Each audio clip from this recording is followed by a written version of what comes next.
Good morning, distinguished guests, ladies and gentlemen, friends and colleagues. Welcome to the 2024 CEE Sustainable Finance Summit in Prague in Mandarin Oriental. I'm Linda Zailina, the CEO and founder of International Sustainable Finance Center, or ISFC.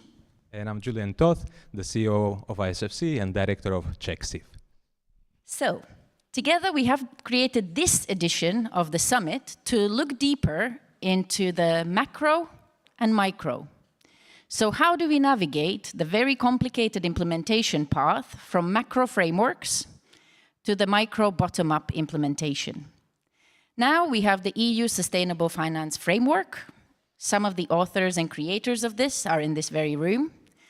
We also have some implementers in this room who are either working on it in their private sector capacity or who are in public sector trying to guide the market participants and implement it in policy. I think we are entering very exciting times for sustainable finance. Never before have we had so much information getting disclosed. That means that we are also enabling academia and research to dig deeper and understand and potentially tweak the practices and figure out what's working best and what might need improvement. At the same time, whether you believe that climate change is real or not, I really hope that you do, because the science is there for anyone to check. The point is that we are entering times of uncertainty and potentially even greater volatility. We will have more extreme weather events. We will have much more disruption to our food chains, which also has implications for macroeconomy. So at this year's summit, we will have closed-door roundtables that will dig deeper in macroeconomics. So there's one for chief economists.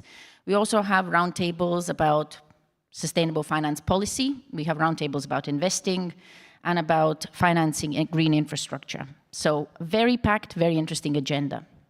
At the same time, we are about to break the planetary boundaries. So our work is important. So it's fantastic to see that so many of you have joined us this year. And I really encourage you to find new people, meet new people, and have interesting discussions. And in line with everything Linda just said, as a think tank, it's our, and always has been our objective to build knowledge, to build capacities, to educate, and we can do that through different activities. As a think tank, we do research, we do workshops and trainings, and we also provide direct advice.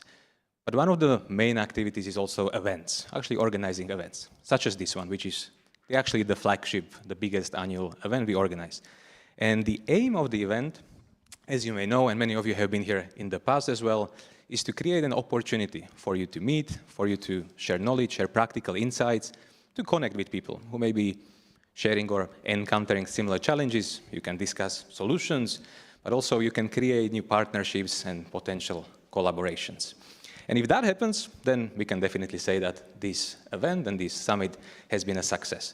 Now, having said that, it's actually not that easy to organize, and I would like to thank, well, first of all, our amazing team as well, because especially the days leading up to the summit are always really hectic, as you can imagine, but also the summit would never be possible or a reality without all the other partners. This year we have 14 corporate partners, we have multiple media and visibility partners as well, trying to amplify the message. And we do, from the bottom of our hearts, thank all of them for supporting us on the way, because as I said, it would never be possible to pull this off. So, without much further delay, let's get started. And as our opening keynote, we have the pleasure and the great honor to have Vice President Kyriakos Kakouris joining us from the European Investment Bank. Please, to the stage, and welcome. Thank you very much.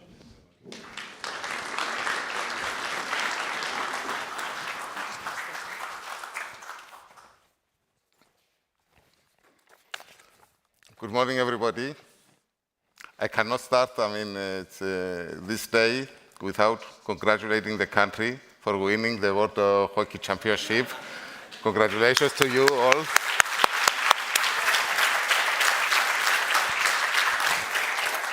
So probably you are going to say, what a Cypriot knows about hockey. Just to let you know that I studied Canada for 3 years, so some friends over there, they introduced me to the sport, and congratulations. What Czechia did last night, it's amazing. starting from the 8th place in the rank of the hockey countries and the hockey teams, to win it. It's really great. Congratulations. And I want to share the enthusiasm and the joy of the people of Prague and Czech Republic. Actually, I was here 2 weeks ago when everything started, and on the 13th, I think they lost from Switzerland that night. so I'm really glad that things change, and all this, the way of these 2 weeks, it was amazing for the country and the city, and I'm really glad that I experienced that. Okay, to our subject. Thanks a lot for the invitation. I'm really glad to be here as an EIB for our third country. Also, let me thank the organizers and you. I mean, it's amazing, this summit.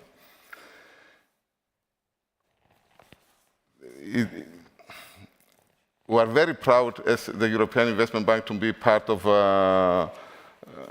the summit and this forum. I'm really glad to see many of you who are also collaborators of the EIB. And we are here because sustainability is in the DNA of the EIB. The EIB has been the EU climate bank for a long, long time. We are not only one of the world's largest climate action financiers, but also a true pioneer in the green bond market. Meaning of the EIB Climate Bank angle is very simple. All of our financing activities are aligned with the Paris Agreement. We aim to exceed 50% of our operations dedicated to climate action and sustainability. And by the way, we have already delivered on this well before the 2025 target we set 2 years ago. Additionally, our financing has strong just transition and social inclusion approach to leave no one and no region beyond. Today, I'd like to zoom in on 3 themes: sustainability in finance, banking, and business. Let me start with sustainability in finance.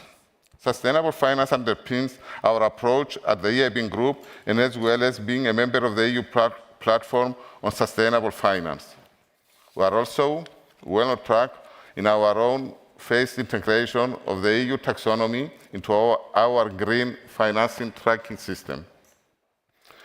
We have been using substantial contribution criteria for the 2021 Climate Delegated Act for some time now, and just in the last days, we have published an update showing how we have now incorporated in 2024 the substantial contribution for the 4 environmental objectives for last year's Environmental Delegated Act. We also use the do no significant harm criteria for climate objectives as our floor for our Paris alignment approach for new operations. By the way of using it on our own, we can also easily identify which criteria are challenging to verify. As an EU institution, as an almost exclusive use of proceeds lender, we believe our job is to use the taxonomy ourselves, to learn by doing, at the same time to use that experience to develop advisory services and tools. One of them, the Green Checker online tool for bankers, is helping our clients more easily to use the taxonomy. We also feed our first-hand experience and that of our clients back to the Commission through the platform of sustainable finance.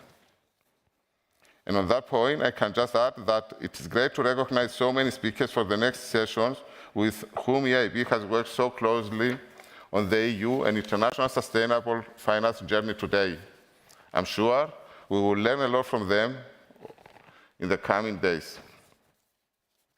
Turning to sustainability in banking, I can only stress that since banking is a key part of capital markets, we, the EU Climate Bank, we have a major role to play. We take our role very seriously and have laid out our climate bank roadmap in 2020 to implement our vision and commitments. Last year, we carried out a mid-term review and found that we were well on track in most areas. One area where we found we did need to do more is in implementing our EIB adaptation plan. And so I am very happy to note that by the end of 2023, we had reached 2.7 billion euros annual signatures for adaptation investments. Still, a way to go to 50% of our climate finance by 2025, but we are progressing. And we are also progressing in better understanding how physical climate risks are already impacting our clients and their products. With the EU funding, we have set up our Adapt Advisory Services for clients, and as part of our PATH approach to support our corporate clients in their Paris alignment. We not only ask our large corporate clients for transition plans, but also for climate resilience plans. Our job as EU bank is to help our clients be Paris aligned to the temperature and the climate resilience goal, and to reduce their exposure to climate risks. Raising capital is, of course, a key for a bank, and here we are on track with major achievements in issuance of our green and sustainability bonds. And as you will have heard, our President Nadia Calvino says earlier this year, our actual alignment to the EU Green Bond standard is progressing well. Finally, sustainability in business. Putting our own internal Paris alignment in place, internal carbon footprint reduction, Paris alignment of treasury operations, buildings and travel, all of this is an important part of our sustainability journey, which also allows us to understand how we can better support our private sector clients in their own journeys on corporate sustainability reporting. We have for many years published and had externally audited our annual sustainability report. Building on our experience of robust reporting and accountability, this year we are transitioning our sustainability report to the format of the European Sustainability Reporting Standards. It has been a big learning curve, as it has been for all and the whole industry, and we invite you to look out this transition year publication next month. Over the past few years, the EIB Group has worked to make its financing business sustainable. Looking at this country, Czechia, we were invested 1.88 billion euros last year. Actually, 70% of financing committed is climate relevant. Since last year, we have invested in Czechia nearly 1.5 billion euros for faster and safer trains in the country. Additionally, Czechia has massively benefited from the EIB support for energy projects, what mirrors our general effort to back energy security and sustainability. For example, the city of Brno, if I pronounce it correctly, borrowed 75 million to upgrade its heat generation and distribution system. This loan will also enable the construction of a heat and power plant fueled by wood chips. Additionally, 3 EIB loans to logistics property developers and managers with real estate in various EU countries, not just Czechia, will facilitate the rollout of solar panels in industrial buildings. I'm also very pleased that in a few moments we are signing another sustainability-related project again with Brno, but this time water management company to replace the outdated sewage sludge facility. This will help to reduce carbon footprint to process and better protect the environment and public health in the region. Speaking about the pioneers, I'm personally very proud for another recent EIF investment, our subsidiary, where the EIF acted as the lead investor in Tilia Impact 2. Tilia has impressive investment strategy as a key and first impact fund in the country that aims to finance climate education and healthcare solutions which are focusing on impact besides the financial returns. Exactly what is our priority also, be impactful and not numbers. Dear ladies and gentlemen, before I wish you inspiring panels, let me invite you to read very fresh report of the Vienna initiative we have just released.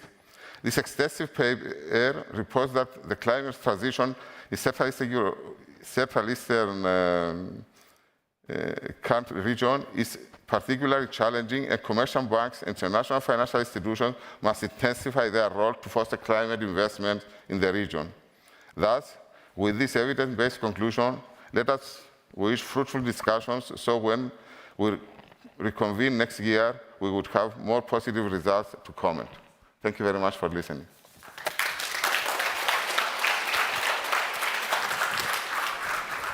Thank you very much, Mr. Vice President. So that's very exciting. So we can see that Brno is trying to upgrade its systems and embrace sustainability. So we will look forward to hearing more about this deal, which I believe will be signed in the room next door in an hour or so. So that's exciting news.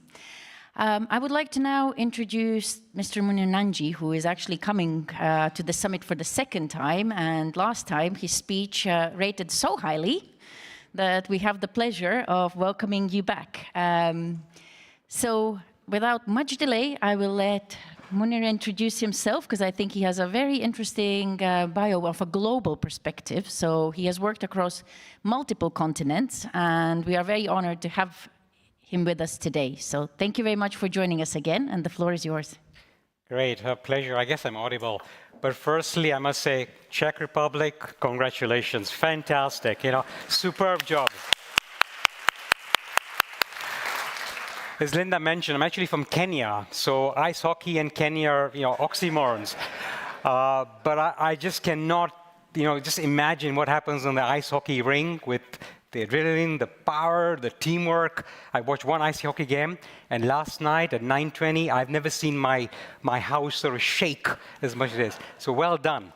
What's also interesting fact linked to sustainability is the manufacturer for the puck is a Czech company globally called GUFES, and GUFES has very strong KPIs for sustainability for the rubber production. So it's a very integrated system, so just FYI for that. So let me kick off firstly, but I really want to thank the organizers. I think your commitment, your partnership, what you put together, terrific agenda, I think is really very central to the topic we're going to be discussing this week. So really well done and thank you. So over the next couple of days, we're going to hear from a course of various speakers talking about different topics, different frameworks, and there are very many experts that are going to be here in these rooms. So what I feel I could do best is really at this point, just to set the stage, talk about what a global bank like Citi is doing with a couple of things. A, how we approach sustainable finance. B, our view on energy transition. And C, financing the transition. So let me start off by talking about how we approach sustainability at Citibank. So we have four different approaches. So firstly, every company has a core mission, and our mission is to enable economic growth and economic progress. So that's fundamental to what we do in every country we operate in. So when we factor in what's going on around the world, I think we're living in a world where we have a lot of changes. There's lots of shifts in regulations, lots of shifts in tariffs, the geopolitical environment, the number of elections coming up, et cetera, et cetera. So if I take our mission and I look at what's going on around the world, as an organization, our goal is to help our clients navigate these challenges and embrace the opportunities, and this is fundamental.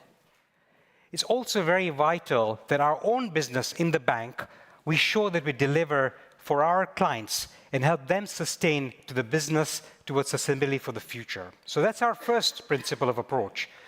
The second one is we believe that effective management of sustainability helps us provide improved business resiliency, risk mitigation, innovation, and finally, value generation.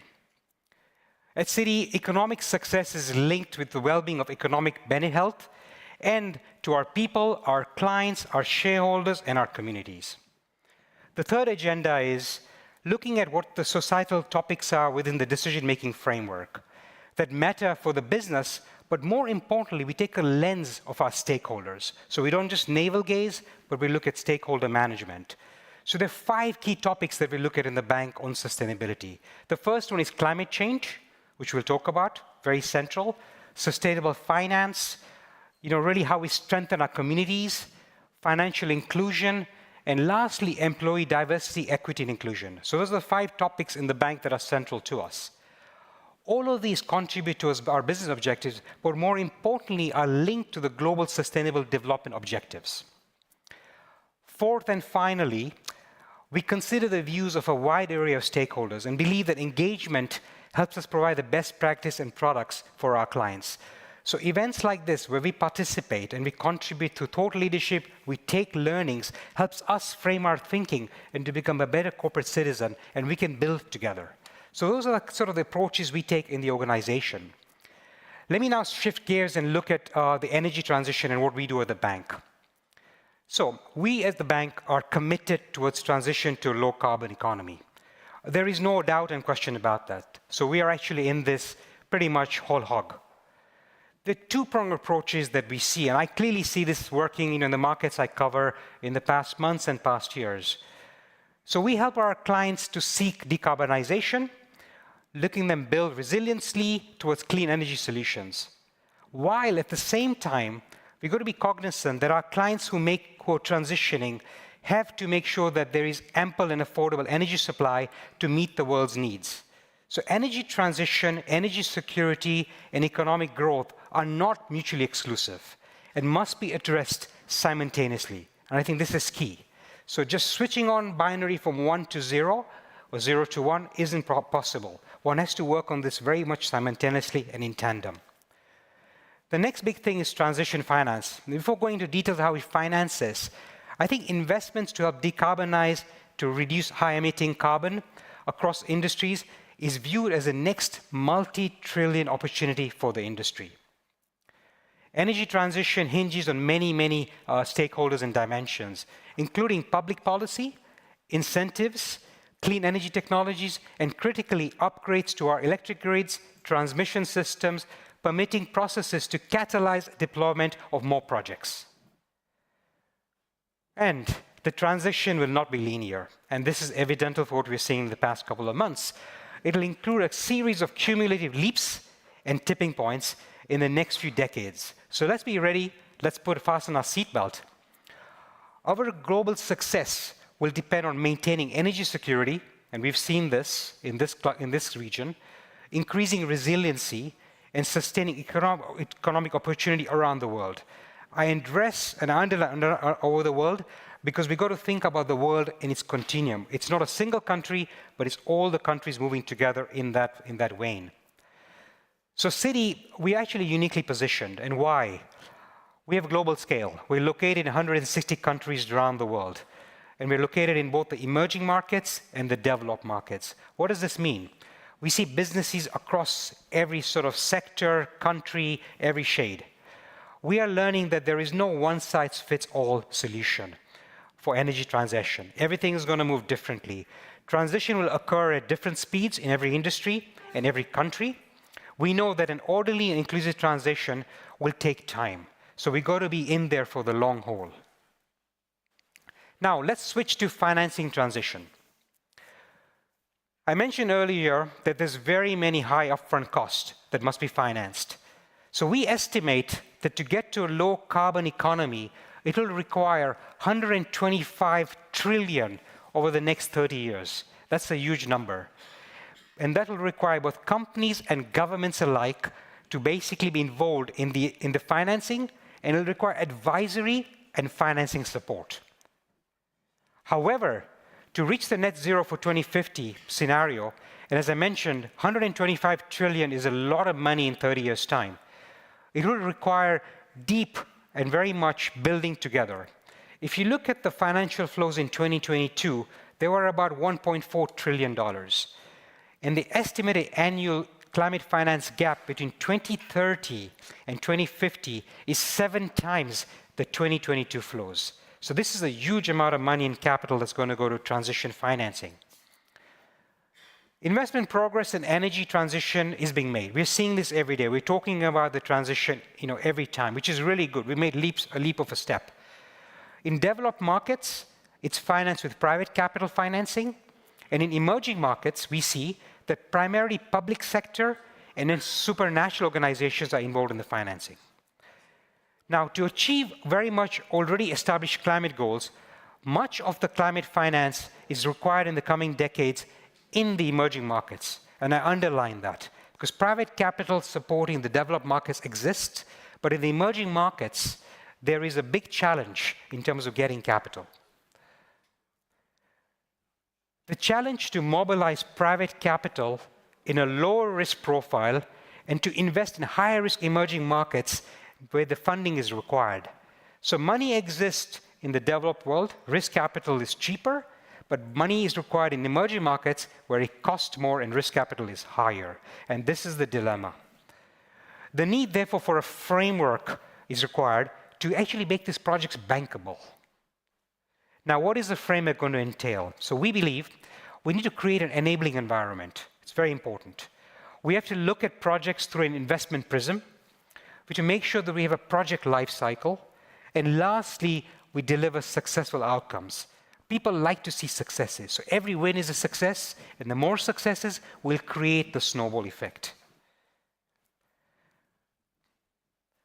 What this means in practice is that every stakeholder, which I'll talk about in a second, needs to be part of this ecosystem to allow climate finance to reach the emerging markets.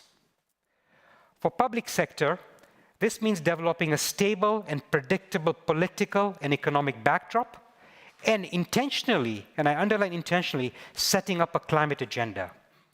Government officials should work with multilateral development banks, MDBs, and development financial institutions, DFIs, and also the private sector to prepare competitive and feasible studies to further the climate agenda. MDBs and DFIs know that they're a major contributor and they're existing in the emerging world to help mitigate the risk, to provide ability to reform, and the frameworks they need for capital deployment, among other goals, to be key success in scaling new market and dealing with the challenges. The good thing is we have MDBs and DFIs located around the world, and they have the experience and they have the resilience. The private sector, the corporates and the financial institutions, they also need to play a big role. Their ability to understand risk is much better because they do this for a living. They understand these markets, and they need to look at the immense opportunities that lie ahead. That's imperative for ensuring the financial flows happen. So, ladies and gentlemen, the hard part of energy transition is mostly done. That's the good news. There is a will to invest. It's clear in projects. We see that. And there is capital to fund these projects. I think the biggest challenge here is bridging the gap of releasing the flow of capital is the next step. So getting the flow of capital from where it's needed to where it is really the big gap we have. And this is the chasm we've got to cross. So now, before I end, I want to just kind of share a quote that's going to be very precious to the Czech people in the room. So winning is not just about triumph in the moment, but about creating a legacy of excellence and sustainability. Just like in ice hockey, where each victory is built on teamwork, resilience, and continuous effort, our journey towards sustainability requires us together to preserve and maintain a commitment for long-term goals. And that's by Vince Lombardi, who, as you know, he trained the British cycling team to win the Olympics, and that applies to ice hockey, and I think the Czech Republic has proven this last night. So with that, I'd like to thank you all for listening to me, to have a fantastic conference, and to build the networks, and I think as mentioned earlier by Linda, is the networks are critical for us, and to generate the ideas, and hopefully with us together, we can create a sustainable and a greener world. So thank you.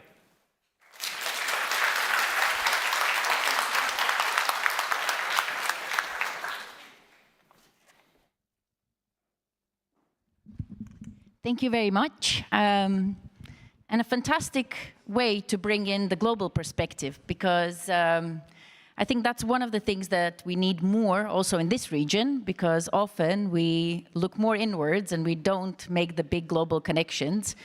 And in a way, I'm originally Latvian, so that's a really small country. And when I started working in Czech Republic, people were like, oh, I'm from Slovakia, very small country. And I'm like, you're like 5 times bigger than us. That's not a small country. So small is relative, and I also think small is beautiful. So in that sense, we also can think through during these 3 days in terms of what can we do better, because we can actually do quite a lot, even as small but active countries. On that note, I also like that you brought in the networks, because as my grandfather used to say, you don't need to know everything, you just need to know who to ask. So in a way, this is what this conference is for, to finding and meeting those people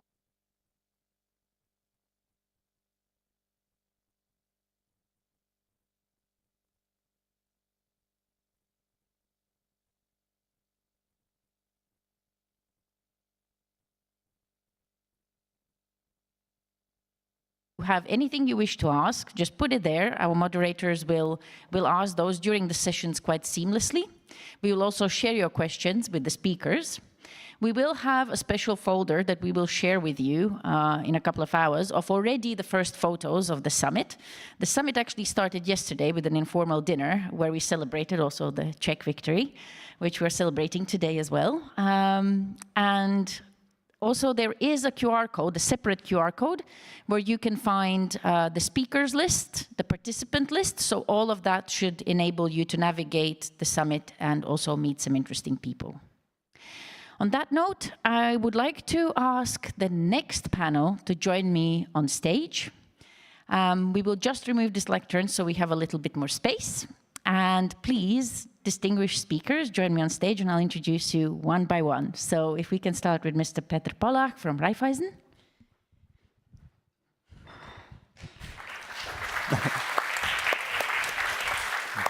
I will just go with whoever's closest to me. So Andreas Reichel, please, from Ministry of Climate Action from Austria. Mr. Tomáš Nievola from mBank.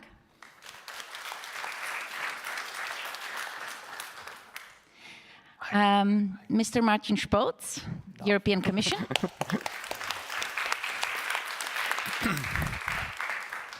And Eila Krevi. Martin, if you can sit here. Of course. Otherwise, it's a little bit male-dominated. Eila Krevi, former Chief Advisor on Sustainable Finance from European Investment Bank, now a board member at Fenerva.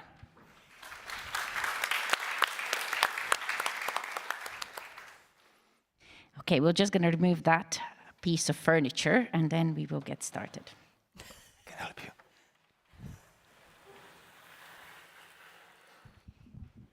Finally, I'm useful.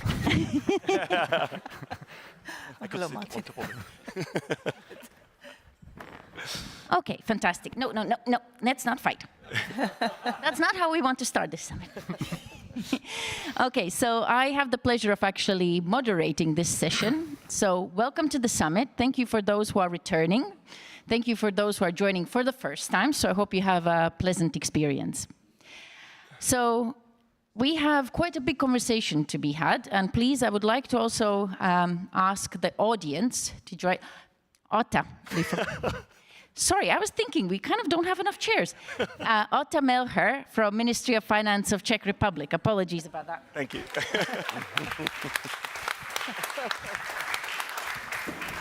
Sorry. I have to sit here. You see, you always have to plan also for issues with furniture. Oh, yeah, okay. Okay. Great. At least the live stream is working, so people can enjoy this fuss on the stage. Perfect. So we don't have much time, but we have a lot to discuss. So let's dig in. So this session is all about the EU Green Deal and how do we make a reality. So we have Martin from DG FISMA, so one of the authors of the EU Sustainable Finance Framework. We have Andreas, who actually, until recently, relatively recently, worked with Martin at the Commission, and now he's at the Ministry trying to work on this from the Austrian side. We have Petr, who's working in the private sector as head of corporates at Raiffeisen. Eila, who has been has had two mandates at the European Commission, the EU Sustainable Finance Platform, so you've seen it all. Otta, who has the most exciting job, I think, in the Czech Republic, running the Department on Transformation of the Czech Economy. And Tomáš, who's from mBank, so from Poland, which is a very important country in this region. So let's get started. So I'll start with you, Martin, since you're one of the creators of this framework. So we have the EU Green Deal, we have these targets for 2030, 2050. Is the EU Sustainable Finance Framework working? What is it already delivering? And what to expect next? Please. Thank you very much, Linda. Good morning to you all. First of all, a little disclaimer about my Czech flag here. I'm not from the Ministry of the Czech Republic. I'm from the European Commission. And I think it's the first time in 20 years that I'm breaching the conduct of the European Commission to show a national attribute during public speeches. It may be my last edition today. I tried to get a European flag in addition, but I just could not get it anywhere in Prague. So please do something about it. I also have one for Otto. Look, I mean, back to the question. That's why we are here today. I think that we have come a long way. We have been working on this agenda for 6 years. We, as policymakers and regulators, have done everything what the financial sector asks us to do, which is to bring clarity about what is sustainable. That's why we worked on taxonomy. We brought more transparency. We developed some tools and instruments. For some, we may have done more than people might have expected, but we have done everything what the financial sector at that time, back in 2018, argued was needed to move the needle. Now, your question is it working? I think that we have seen some very encouraging signs. The framework is not perfect. I mean, we have done this very quickly. There are some imperfections in the system, but I think I can say with confidence today, 6 years later, that the framework does allow everyone who would like to make a change to make a change.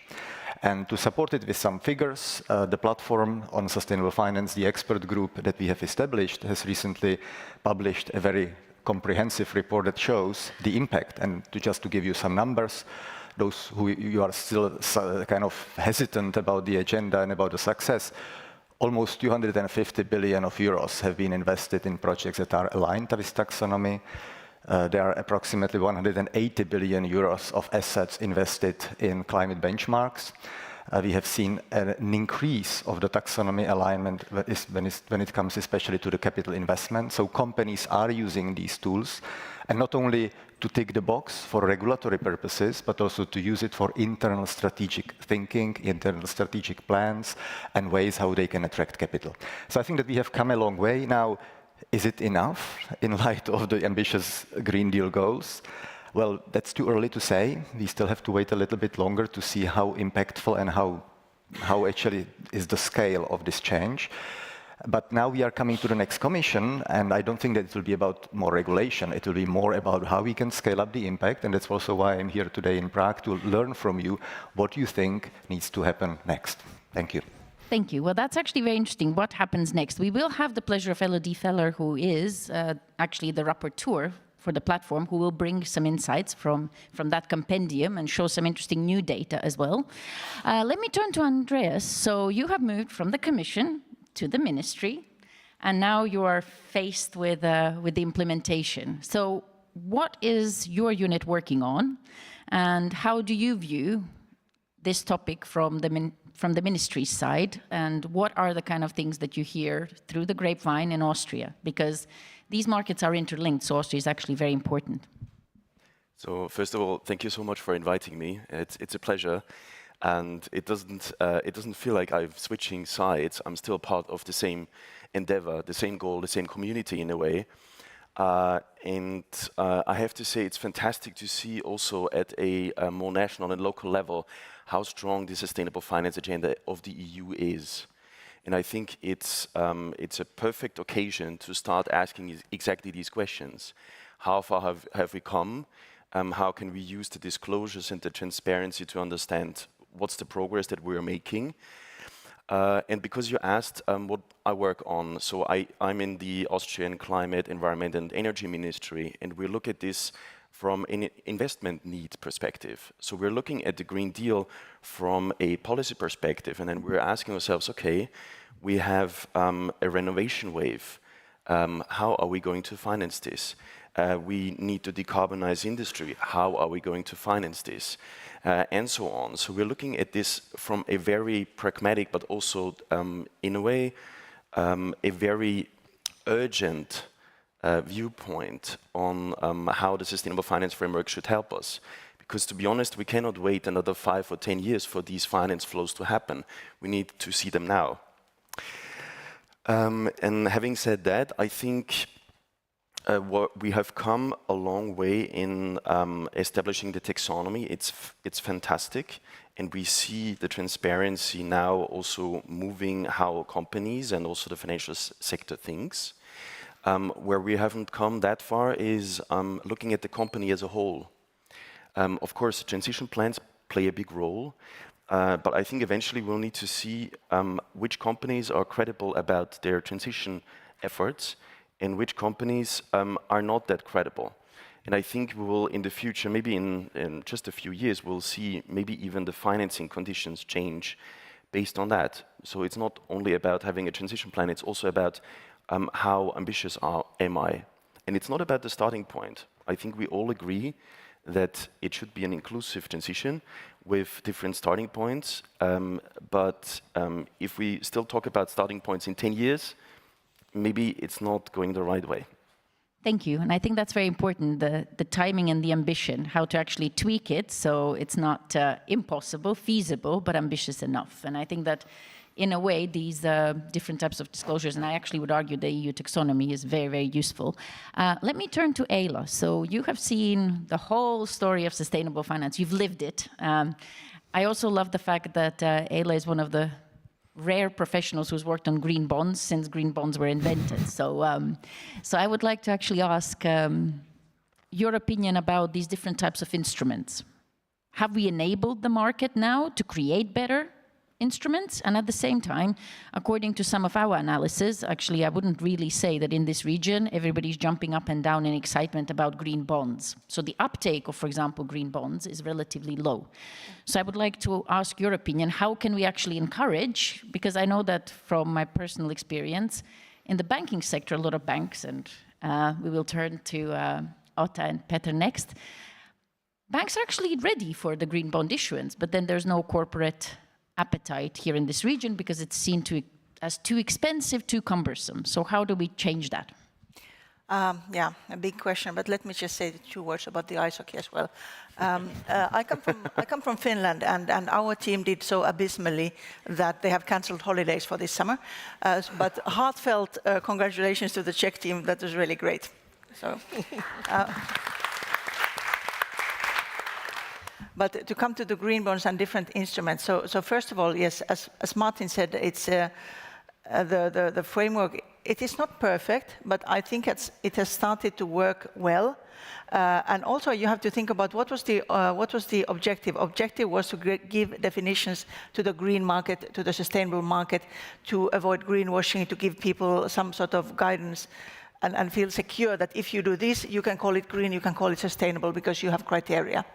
Of course, the other part is missing still because it's not only investing in green, we also have to avoid doing significant harm in the form of fossil subsidies, still new fossil investments and all that. I wish that was a bit more visible as well because it's part of the thing. It continues for private sector, for public sector, for everybody. But in terms of the instruments, to me, I mean, what is the instrument that you use doesn't really matter. The main thing is that we get the financial flows. Now the platform is working on estimating the financial flows, which I think is very important work. But of course, if you have green bonds, they make it very visible. They make it very public. If you have a company or a bank or a government who does this, you kind of raise your flag and show your colors, no pun intended, that this is what I want to do. And then you can question and criticize also if you do something which doesn't quite go along with that strategy. So, and I would not argue that, or let's say I would counter-argue that it's not green bonds or green loans are that expensive. Yes, you have some initial work, but once that's done, the maintenance is pretty easy. It's not that bad. And from almost everybody I hear who did this, they said that, well, there was some reluctance in the organization initially, but then people actually got excited about it. And from ministries I hear, or governments, I hear that our finance ministry says that, well, actually, we have now all the ministries coming to us about, is this project of mine green, can you put this into your green bonds? Whereas before we had to pull teeth to get information out of them, what they want to do with the money next year in the budget. So it's creating some healthy inertia as well in the organizations. So I would say that, okay, maybe there's some work, but maybe some of the work is actually quite worth it. So it doesn't matter how you do it, the important thing is that you do it. And green loans, now we have definitions for them as well, or coming up, and the more the merrier in a way. Green mortgages, green, green loans for EVs, green bonds, everything is welcome. Just think about this when you do your financings. can I go a little bit the extra mile so that I can make this green? Sometimes it's not a lot that you have to improve, that you can go there. Or if you think that what you do is doing significant harm, then think about just dropping it and doing something else. Thank you. I love that you brought Do No Significant Harm in, because we have 2 technical assistance projects on Do No Significant Harm. So even Julian has got a birthday card from me saying happy birthday and do no significant harm. So it's great. It's a great topic, how to actually streamline the guidelines on Do No Significant Harm. Let me turn to you, Otto, since you are now leading this new department, relatively new. It's been around for a few months. And it's expanded. And we recently were at an event in the National Bank of Slovakia that we created together with another speaker from tomorrow. And we made the Slovaks very envious of the Czech Republic, because we have now this unit, and it was really exciting to hear what's happening at it. So I would love you to explain what you're working on, what are the kind of a few challenges that you're seeing, and also what exciting things can we expect? What will you change? So firstly, let me also thanks for the invitation. It's really appreciated. I'm very happy to be here with you. I just can't believe it's a year since the last summit, because to be honest, when I was sitting here the last year, I had no idea what we were going to do.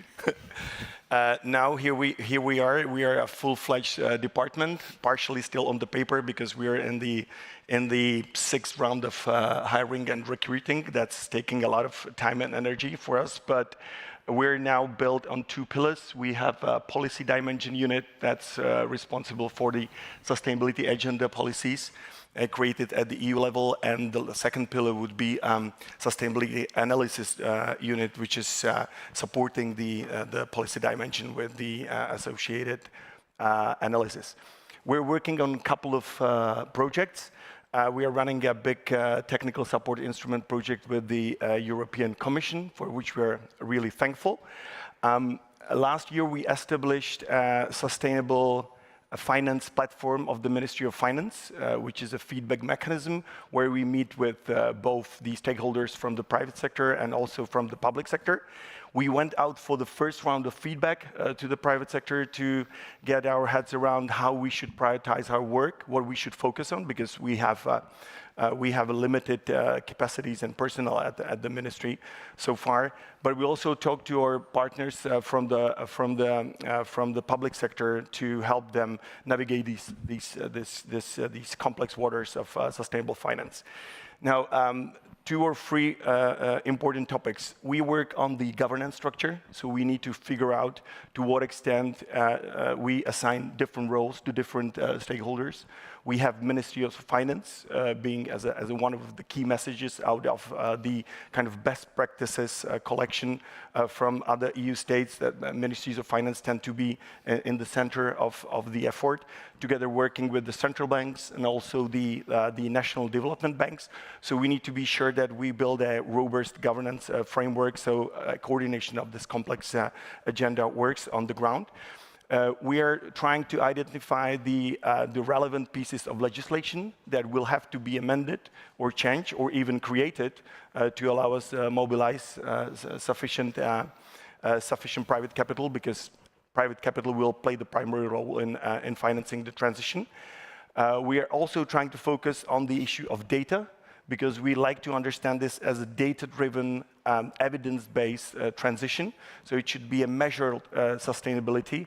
The public sector needs to understand that we need to invest into data infrastructure, that we need to invest into data standardization, and that data have to be available for the corporate sector to report and for the public sector to actually monitor the change. We should not forget about the financial inclusiveness. We're trying to look not only to the big corporates, but also to SMEs, because they are often the kind of the driver for innovation, productivity, and employment. But also at the same time, they are responsible for 60% of the GHG emissions in the European Union. So with the next waves of regulation coming to be applicable, or the SMEs will be in scope, we should not forget about these issues. Thank you. Music to my ears. Data and governance, especially changing the laws. I think that that's a very, very important element where we find the roadblocks actually in the national legislation. And with a small tweak, you can do quite a lot. Let me turn to Peter. So head of corporate finance at a large, very large bank, very important for this region, presence in the Western Balkans as well. So my question to you, you are actually a market participant working with these new pieces of legislation and regulation and disclosure. So are they useful? How are they helping you? Are they helping you at all? Because we do hear that there is a lot of complaints that it's quite cumbersome, it takes time to get your head around it. But also what we see from the compendium is that the market has started using it. So it would be lovely to hear your thoughts and reactions to what you've heard thus far, and also what's your life like with the EU Sustainable Finance Agenda? Thank you, Linda. Can you? Does it work? Yes, perfectly. So I also have to. I can't avoid to mention the ice hockey. Sorry for my voice. I was singing yesterday in the O2 Arena, so of course I had to celebrate the big success of our hockey boys.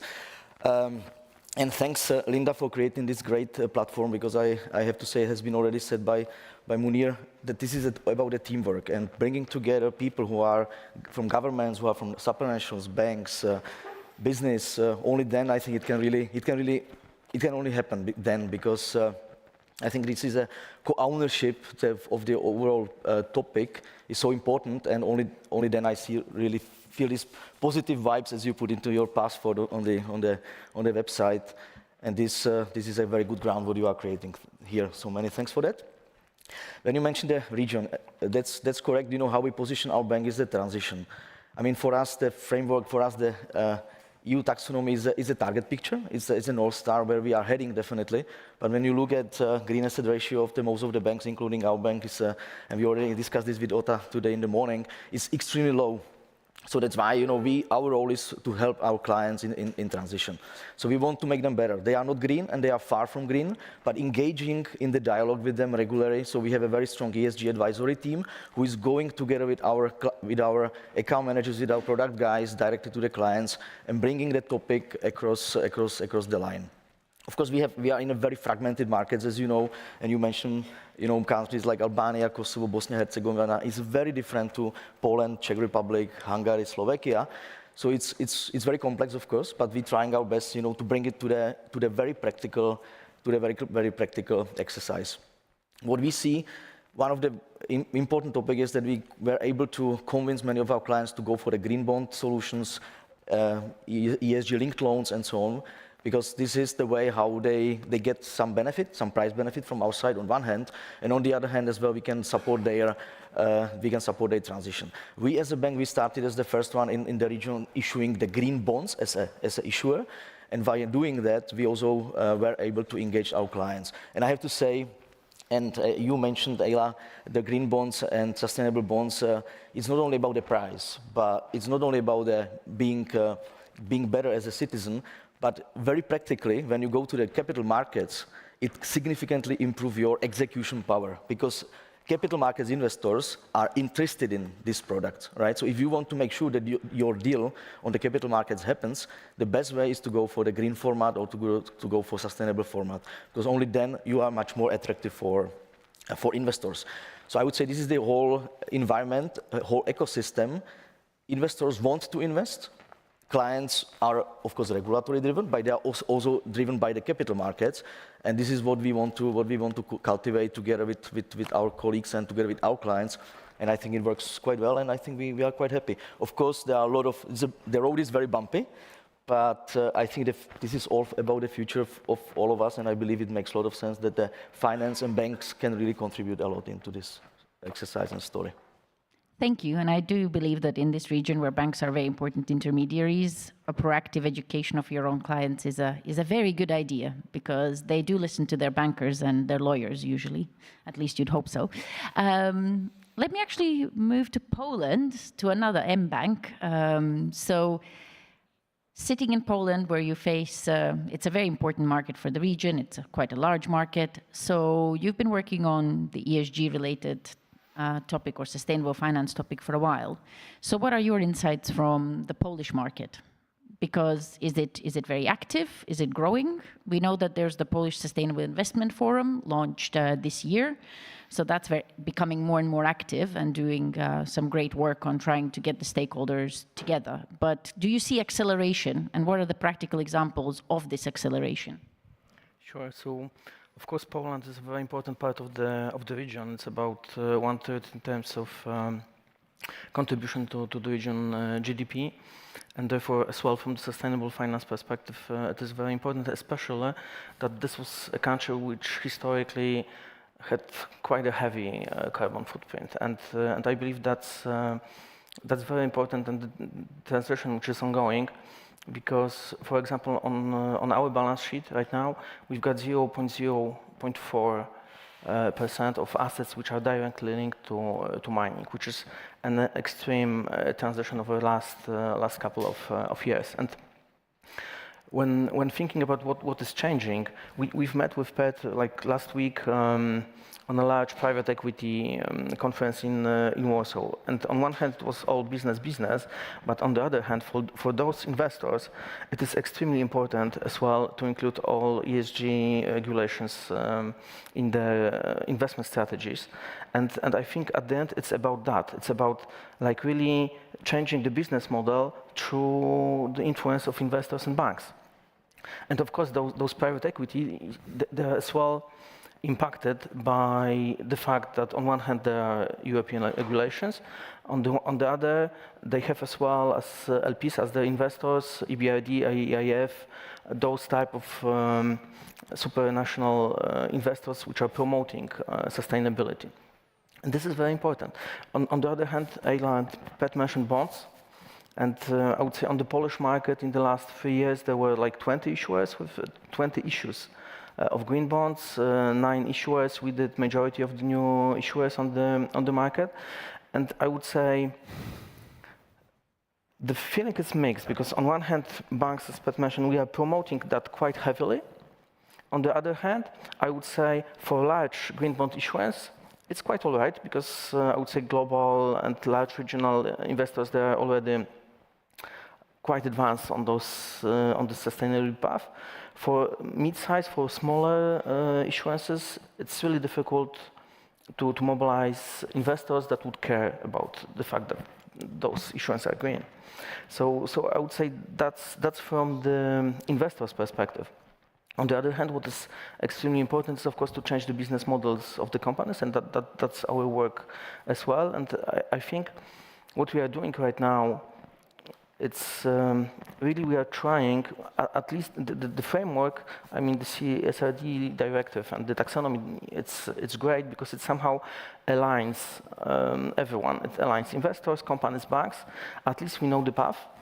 Of course, those are like early days, and there's a lot of work to be done heavily. This both wind and solar, and we are doing like usual, like more than 20 large projects a year. And it would seem that that's the easiest part, to somehow make sure that those direct green portfolios, that we could report them as green assets. It's not that easy, however, because some of them have been put in place like a few years ago, and all of them, they require additional auditing just to make sure that all new regulations are met as well. And it's not easy, because some of those certification statements should have been obtained at the moment like a few years ago. That's why external auditors, second opinions are necessary right now, somehow to make sure that this green portfolio could be really reported as green under the new regulations. Thank you. I think you brought up very interesting elements of the green asset ratio. We'll have a separate session on that tomorrow, so we will dig much deeper into that topic. It's also interesting to hear the micro issue of the small and medium enterprises, smaller projects, small bankable things, and can we actually create smaller green loans or green bonds? So that's a good question, since we do have a lot more SMEs around, so that challenge has been with us for a long time. So maybe let me turn to Martin and Otta. So both of you coming from Czech Republic, but you're looking from the European Commission side. I know that there has been also work on SMEs. So how do we bring SMEs into fold? Because currently we have a major issue with data, right? And every conference talks about SME data. I mean, if you haven't heard it, I would be very surprised. So are we going to fix it? Is it going to happen earlier or later? Because currently from SMEs, all we hear is that the biggest pressure actually comes from their own clients. So if they're selling to a big corporate, that's why they care. Other than that, and also afterwards, I would like to hear what are the concrete benefits that banks actually give to businesses that do have any kind of sustainability performance reporting? Because we've heard multiple different things. In some banks, they are adjusting their criteria, in others they aren't. So it would be interesting to hear any concrete examples of projects or businesses which have managed to get some sort of upside from banks in terms of rates or conditions on their debt. So, Martin, what do we do about SMEs, and what do we do also about the social transition? Because I'm starting to get questions, great questions, by the way. So it's a concern of streamlining DNSH, and of course the minimum social safeguards and enabling also the social transition, because we always focus on the green. So SMEs and social transition. So. Thank you, Linda. On the SMEs, I think that this is an area, and I will be honest, where we have not really managed to bring the SMEs into the game. And as you know, we didn't ask the non-listed SMEs to do anything when it comes to regulation, for a very good reason, because we didn't want to impose any burdens. Yet now we are in a situation where the SMEs are kind of complaining, well, we would like to participate in the whole benefits, or the benefits of the sustainable finance framework, and we have not really done that. So your question, will we fix it? I think yes, we will fix it, but the solution will not be through regulation. I don't believe that we can drag the SMEs into the game. They have to be invited. And again, all partners have to play along, including the bankers. What we are doing, I can mention 3 things. The first one is a voluntary reporting standard for non-listed SMEs. You have seen that EFRAG has just finalized a public consultation on a very simple template, that one single template, that hopefully would be used by the markets across the board, not only by the financials, but also by the big corporates when they ask these little small SMEs for information. One template to rule it all, that's definitely very well. Yeah, I mean, I was here in October and I heard so many complaints that there are so many templates, so I brought it back. I mean, it would have happened anyway, but I gave it another boost. It must happen. And please, I mean, the big corporates and banks, please exercise restraint when you ask these small SMEs. They should not really feel like, you know, that they are being punished. Second, I think that the platform on sustainable finance now is exploring other ways how SMEs can benefit from better access to finance. As you know, taxonomy is a tool, but we have seen that taxonomy is a complex tool. So we cannot expect all the SMEs at large to be using taxonomy at the scale we need. So the platform is now exploring ways how we can create, I mean, I call it for the time being, a simplified approach, a kind of a simple tool, simplified, more simple than taxonomy, that the SMEs would be incentivized to use. So that's the second element. And the third element that we are exploring is, Ayla, you mentioned it, what we can do about the green loans, not necessarily through regulations. The European Banking Authority has developed and prepared a very nice report of what can be done about green loans, how we can again bring this big community on board. Again, this agenda is not only about regulation, the regulatory part is an important one. We have clearly defined the scope, and those of you who are fearing that we will now expand the regulatory scope, this will not happen, at least in the near future. We will rather cut the burdens wherever we can. On your second question, very quickly, on social dimension, on the just transition, it's true that taxonomy on its own is focusing on the environmental objectives, but the other tools, the other pieces that we have been working on are focusing also on the letter S. That's not well known, but both the corporate disclosures as well as the Sustainable Finance Disclosure Regulation, they do both cover the social aspects.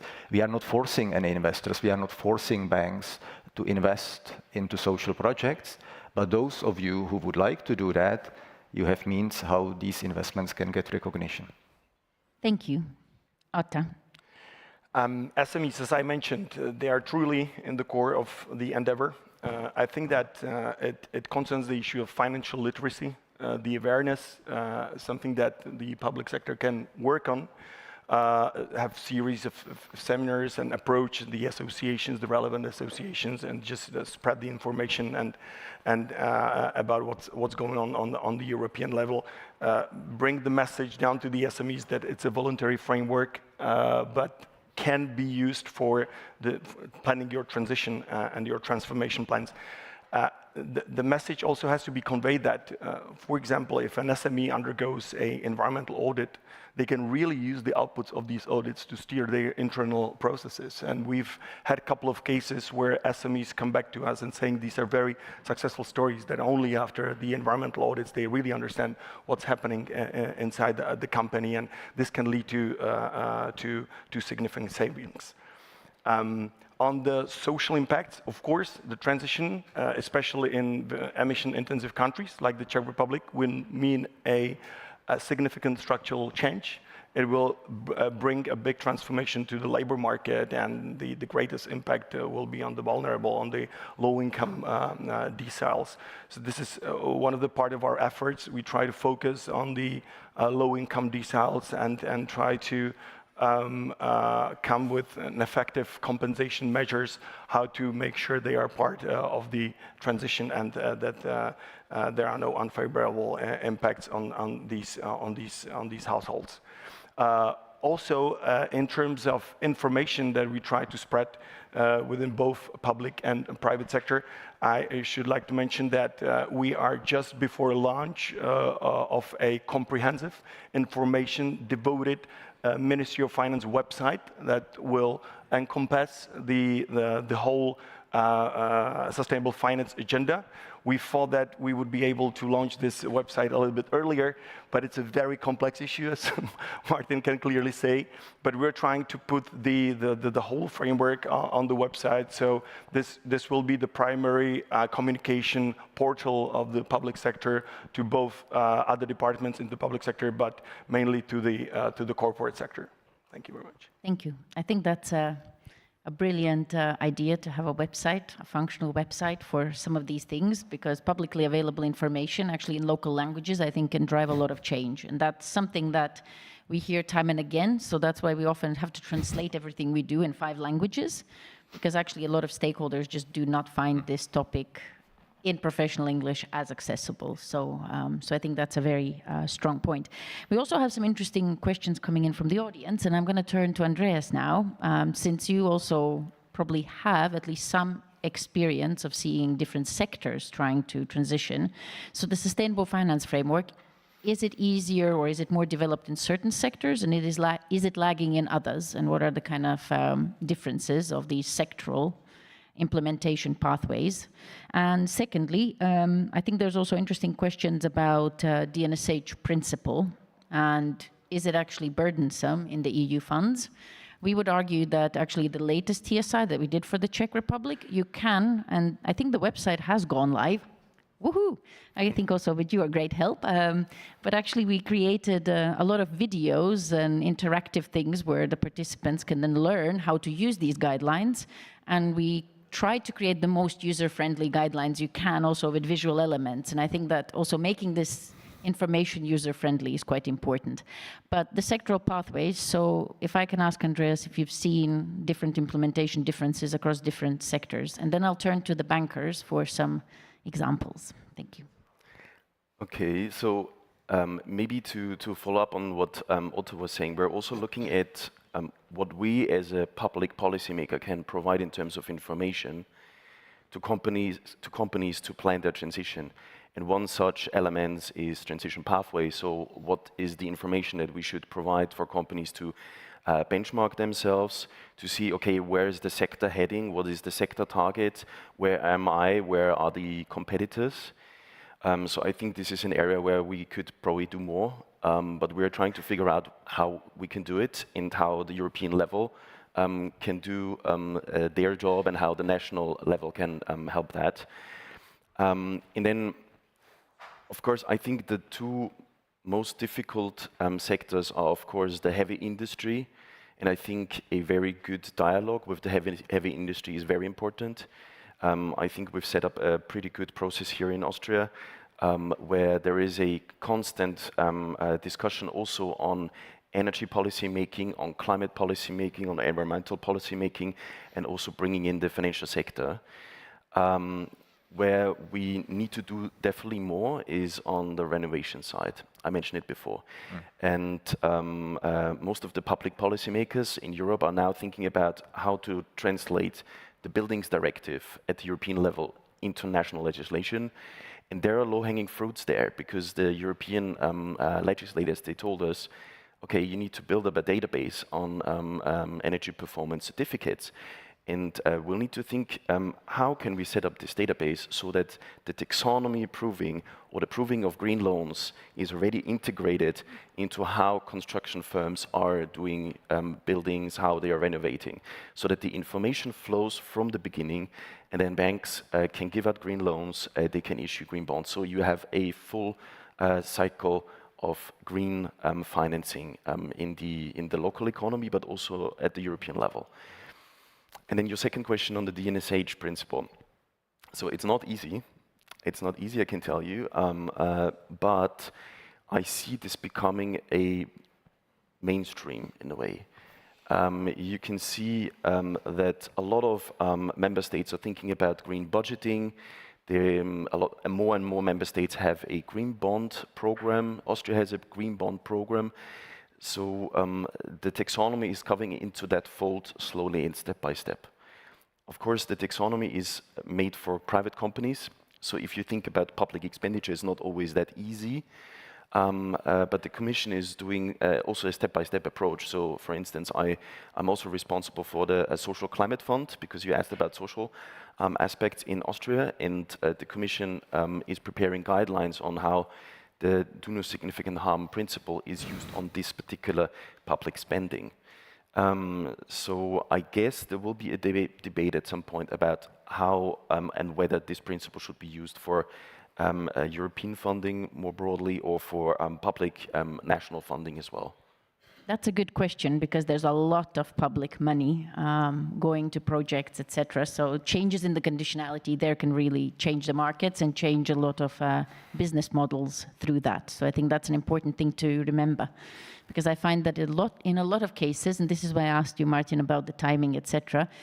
People don't think that the change will come, and then it comes much faster than you expect, and then it's a catch-up game, and that's much harder. But let me turn to our banking colleagues. So in practical examples, we also have some questions about GAR, etc. So the green asset ratio, are you worried about it? Because we sit in a region where potentially sometimes it's harder to find additional or sufficient amount of green projects. Is that true, or is that a common myth? And how do you view, is it useful to have GAR? And what are some, maybe one or two examples of big potential changes that you have done? A project, financing, refinancing a company, or for example, what is it? Is there any kind of different conditionality that you're implementing based on the disclosure regime? So I'll start with Tomasz this time, and then go to Peter. Right, great. So I would say from the perspective of just green asset ratio and building the renewable energy portfolio, I believe this trend is already there for a couple of years. It's growing fast.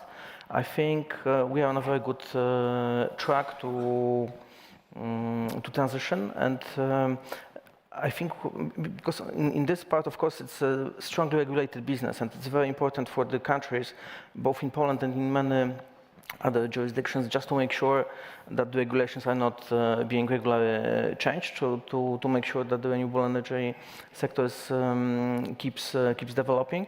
But I think what is even more important is to be in touch, be in contact with the remaining part of the economy. And right now, for example, when I meet with a client and he says we are working on a new strategy, I tell them, all right, then we should meet immediately, and we should meet together with our ESG team, because we need to make sure that you really understand all implications, that we make sure that your CapEx will be taxonomy aligned to a certain extent, and that relates in the first place to the clients which I would say, which have a heavy carbon footprint, yes, because on those we are focusing, and on those we are working very closely, and then we are really getting into quite in-depth analysis of the strategy, of the business models, and trying to help them. But then, of course, it's not possible for all companies, yes, and when we mentioned SMEs, then of course it's a totally different model because from the bank perspective we are unable to go so deep into the analysis. But what of course we can say to like average companies that in fact it's pretty simple. If you would like to go on this path and reduce your carbon footprint, there are like three main elements which are important most likely for like an average mid-sized company, which is buying green energy, to sign a long-term PPA, for example, and then, of course, it's stable and it's green. Then, to really think about the energy efficiency at the real estate, the commercial real estate, which is owned by the company, and then the fleet electrification. That would be, I would say, with closed eyes for the average mid-sized company, the three easiest way for the company to think about reducing the carbon footprint. Thank you, and we will have half a day on real estate, so you can come back and hear all about it from some very good experts also working with the European Commission trying to figure out the renovation part. Peter, so what benefits are you giving to those that are transitioning, that have a transition plan, or potentially are putting some KPIs linked to the disclosures? Yeah, so we have pricing mechanism, so we have incentives which we do provide to when we finance our clients, at least at the level at ESG eligible, which, as I said, is pretty much in line with INCMA principles. When it is EU taxonomy, then the incentive is even higher. So pricing-wise, incentive-wise, and of course, we do consider clients engaging as our core clients going forward. So we defined our sectoral policies, oil, gas, energy, and so on, where we also identified, which part of the business is restricted for us, where we are slowly will be exiting, transformative, which is the biggest part where we want to engage and we want to develop the future business case, and of course that part which is already kind of green. So systematically we do it. We are also now finalizing our CO2 emissions calculation. So we just are in the situation where we start to steer our portfolio based on the CO2 emissions, kind of industry by industry, and so we will then at some point of time roll it out across the whole group. So where we want to follow, of course, the pathway 1.5. As has been said, it will not be linear because we still have a dirty portfolio. Our green asset ratio is pretty low. It's 0.7, I can tell you. However, our big client base is SME, and this is not part of this calculation, right? So probably DTAR might be one of the other alternatives, but we don't want to wait until GAR and DTAR will be very high. We simply want to focus on something which matters, where we can already contribute and we can help now. So our big focus is on energy, where we finance in our CEE countries a lot of PV, wind farms, and so on. The other topic is the commercial real estate. However, I have to say residential real estate is even bigger issue, but energy certificates you hardly can get in Albania, hardly can get in Serbia, and so on. So therefore, also this is something is the future. But commercial real estate, we're also focusing a lot on financing either renovations or financing those which are already in line with the principles. Are these EU taxonomy? Not really, but this is what I'm saying. We want to be really practical and want to do which contributes already today.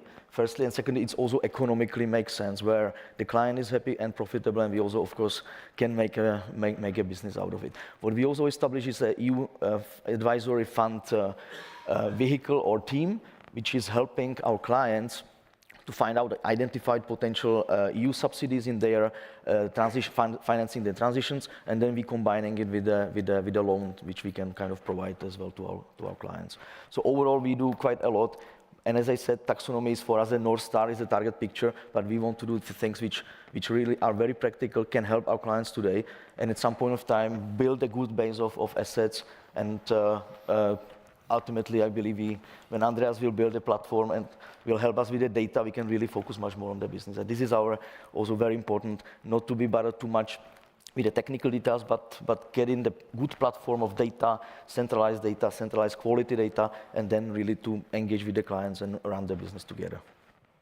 Thank you. I think that's also interesting because from what I believe we've seen, your capacities and internal teams have grown as well working on this topic, right? So this is not a very long development. Essentially, it's over the last, 2 to 5 years that we're seeing the growth of ESG roles. So there's actually now stakeholder groups within corporates that want this topic to stay and will be pushing for it internally. So I think that's also where the change will come from. May I say only one thing? What we have is introduced in the retail market, and this is just a little promotion, CO2 calculator. We already implemented it in some countries, which based on the transactions the clients are doing by their cards, we track their CO2 footprint. And I have to say, engaging retail clients very significantly. They can check every day, every month, what is their CO2 impact, and they also are incentivized to deliver and to offset their CO2 footprint. And this is very powerful tool which we have not introduced in the Czech Republic yet, but it's coming very soon also in the Czech Republic. I mean, I love the innovation here, right? I mean, we are creating very cool new things. Not all of them will stay, but I think that this personal tracking of your own CO2 is quite interesting, especially if somebody facilitates it, because it's otherwise a little bit complicated. So we are running out of time, so I just wanted to ask our speakers for the last kind of 1 minute wrap-up thoughts, also in reaction to other speakers. You're very nice people, but you don't have to be always nice. So if you have any biting remarks or any concerns or anything that you would like to raise, please feel free to do so. And Otte, last question for you. Can we ever expect Czech Republic to do green budgeting? That's a tough question. Well, it's definitely in our plans. We'll see with the, I guess, we'll also have to see beyond the mandate of the current government. It's definitely an initiative we'd like to develop within the ministry. We had wonderful couple of exchanges with our Austrian colleagues and with their team on green budgeting. They are doing a great job with French team devoted on green budgeting too. It's one of these approaches that really allows you to follow the value for money, the expenditure and the multiplicators, and just really making sure that the public expenditures are spent in an effective way. So it's definitely one of the ways we want to look at, but it's, as our Austrian colleagues say, it's a stepwise approach. It's not a short-term initiative. It takes a couple of years to build this very robust framework to follow the public expenditure, to see which part of expenditure is relevant to climate and environment, and make sure that there's a monitoring for this expenditure to have the expected performance. So it's definitely in our pipeline, but we'll see. It's also a bit of a political discussion there, so we'll see. Thank you. Martin? As I mentioned, this agenda is not only about regulation, and I would like to invite all of you to explore more the opportunities that this agenda offers. And I'm here in the Czech Republic, I'm Czech myself, and I have tried to convey the message that this agenda is not only about sustainable and green, I mean the green projects that are already reaching the environmental performance. This agenda is about financing those projects that are not yet attaining this environmental performance, but where you can get help from the framework to get it financed. So the concept of sustainable finance includes the green finance plus transitional finance. And this transitional finance for me is a big opportunity, especially in this region, in the country here. And I'm trying to convey this message again and again, and I hope that you will see the benefit one day. Thank you. Thank you. Eila? Just one word about a topic which has been going on my mind in the recent past. You hear now that, okay, we don't have time with this Green Deal and sustainability because we need to work on defense and security. These two are by no means somehow mutually exclusive. If you look at energy transition, for example, it is both green and it is also about security. It's about getting rid of unhealthy dependencies. We all know that. It's also said that, oh, but we need defense to be in the sustainable finance. We don't, because sustainable finance is about transparency. I, as a Finnish citizen, I don't want anything transparent about our defense expenditures. It only goes to the wrong places. So it's not about sustainable finance. It is a legitimate need, but it's not about sustainable finance. And it's not the reason why there hasn't been enough going on in that security sector. It's about governments not spending enough, and then when they spend, they go to the US or they go to South Korea. They are not going to the European companies. So if you look for a reason why this has not worked as it should, don't look into ESG and sustainable finance. The closest mirror might be a better source, so that's all. I just wanted to get that off my chest. Thank you, Tomasz, because right, so on my side, I think it's really great we are meeting here in this forum, and many thanks again for the invitation.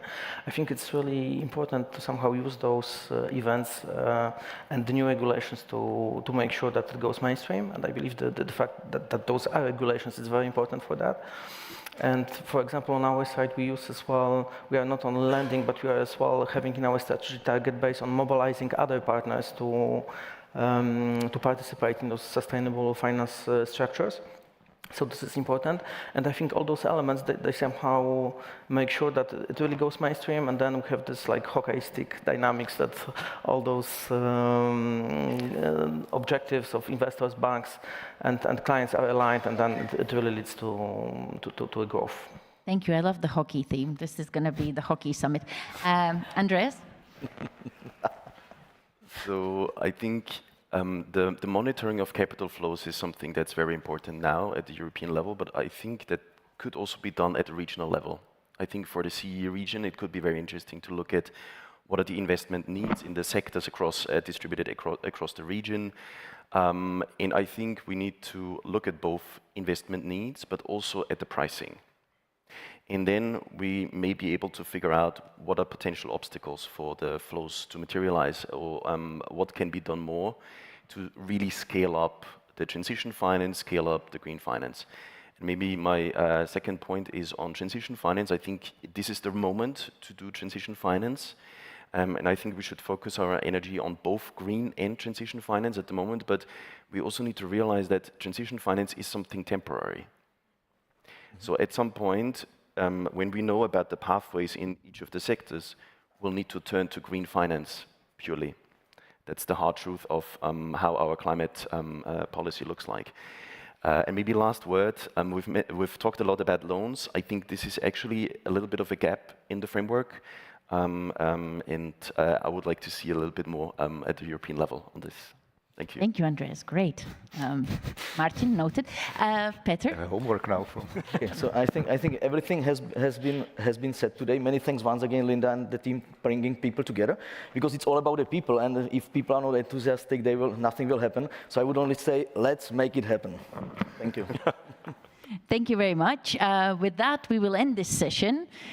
The coffee is served outside. There's a bit of sunshine coming through, so you make use of the garden. And we will see you back in around 25 minutes. I was at a conference this week where the break was 5 minutes maximum. I was outraged. So don't worry, we have 25, which is 5 times longer. So please check out the agenda. That link also brings you to the speakers and participants. Most of them have LinkedIn included, etc. So please go network, enjoy your coffee. Thank you, and see you again in 25 minutes.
Okay, ladies and gentlemen, please take your seats. We are about to start. There's a lot more space at the front, so please don't be shy.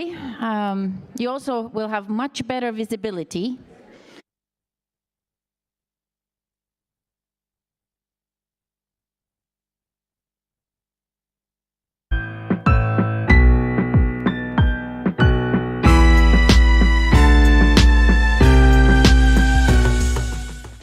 We usually organize, because this is only one of our 15 events a year.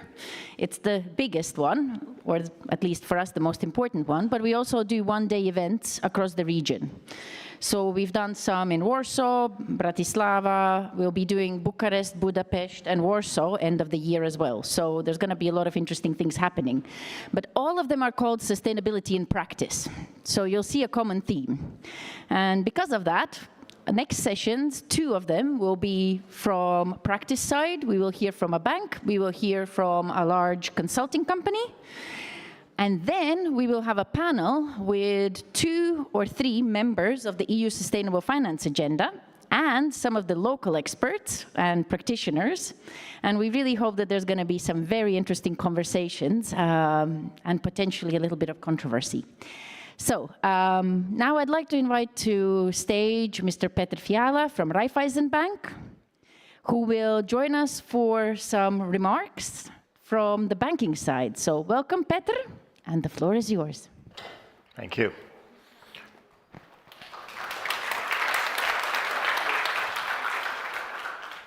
Hello and greetings, everyone. Firstly, Linda, congratulations and big compliments for arranging this summit. And especially thanks for attracting and inviting this audience. From this side, the view is fantastic and I feel very privileged to be here with you. A couple of years ago, I was standing in front of the diverse group of corporate bankers from across all over the Czech Republic, introducing them our plan and decision to create sustainable finance team. Our mission was absolutely clear: to advise and to assist our corporate clients with their effort towards sustainability. I mentioned to them that the reason why I accepted this challenge and this task was to fully understand and to fully unlock the opportunities which are there for our clients, for our economy, and consequently for our bank, because we are the part of and strong part of our economy and financial system. I fully skipped over explaining why sustainability matters, because to me it was absolutely obvious that we want to live, and we all want to live with some exceptions obviously, in friendly environment and society, and we should act accordingly and on the basis of reciprocity. My professional background is partly connected with the export finance, where environmental impact assessment and environmental and social impact assessment is very often integral part of the transactions. So I just thought, what's the big deal? Let's just scale it up. Let's simplify it. Let's use that concept with the other financial instruments. Today, my motivation is still absolutely the same. However, I realized 2 things. Either I was slightly naive, and I'm not, or complexity of ESG and sustainability agenda totally outpaced our ability to explain and communicate it effectively to the right audience. Right audience. There is a lot of things, because the right audience, what is the right audience? Those are the consumers. Because the consumers are the ones who has in the hands the ability to change something. The consumers are people. People are sitting behind the corporates. The corporates are not the artificial animals. They are run and managed by the people. I'll give you 2 figures to demonstrate what we have achieved as a community. And the challenge and remarks which I just mentioned, that basically we are not able to communicate it and explain it. That was not a reflection for me or my sustainable finance team. That's a reflection to you, to ESG community. And you are not community anymore, you are industry, consisting of the bankers, consultants, policymakers, regulators, and plenty of you, and plenty of other pieces. That's the industry. But two figures which I want to mention. That's based on the latest survey from the Czech Republic. 66% of the people in the Czech Republic, they consider themselves as sustainable and their behavior. From absolutely the same group, 60%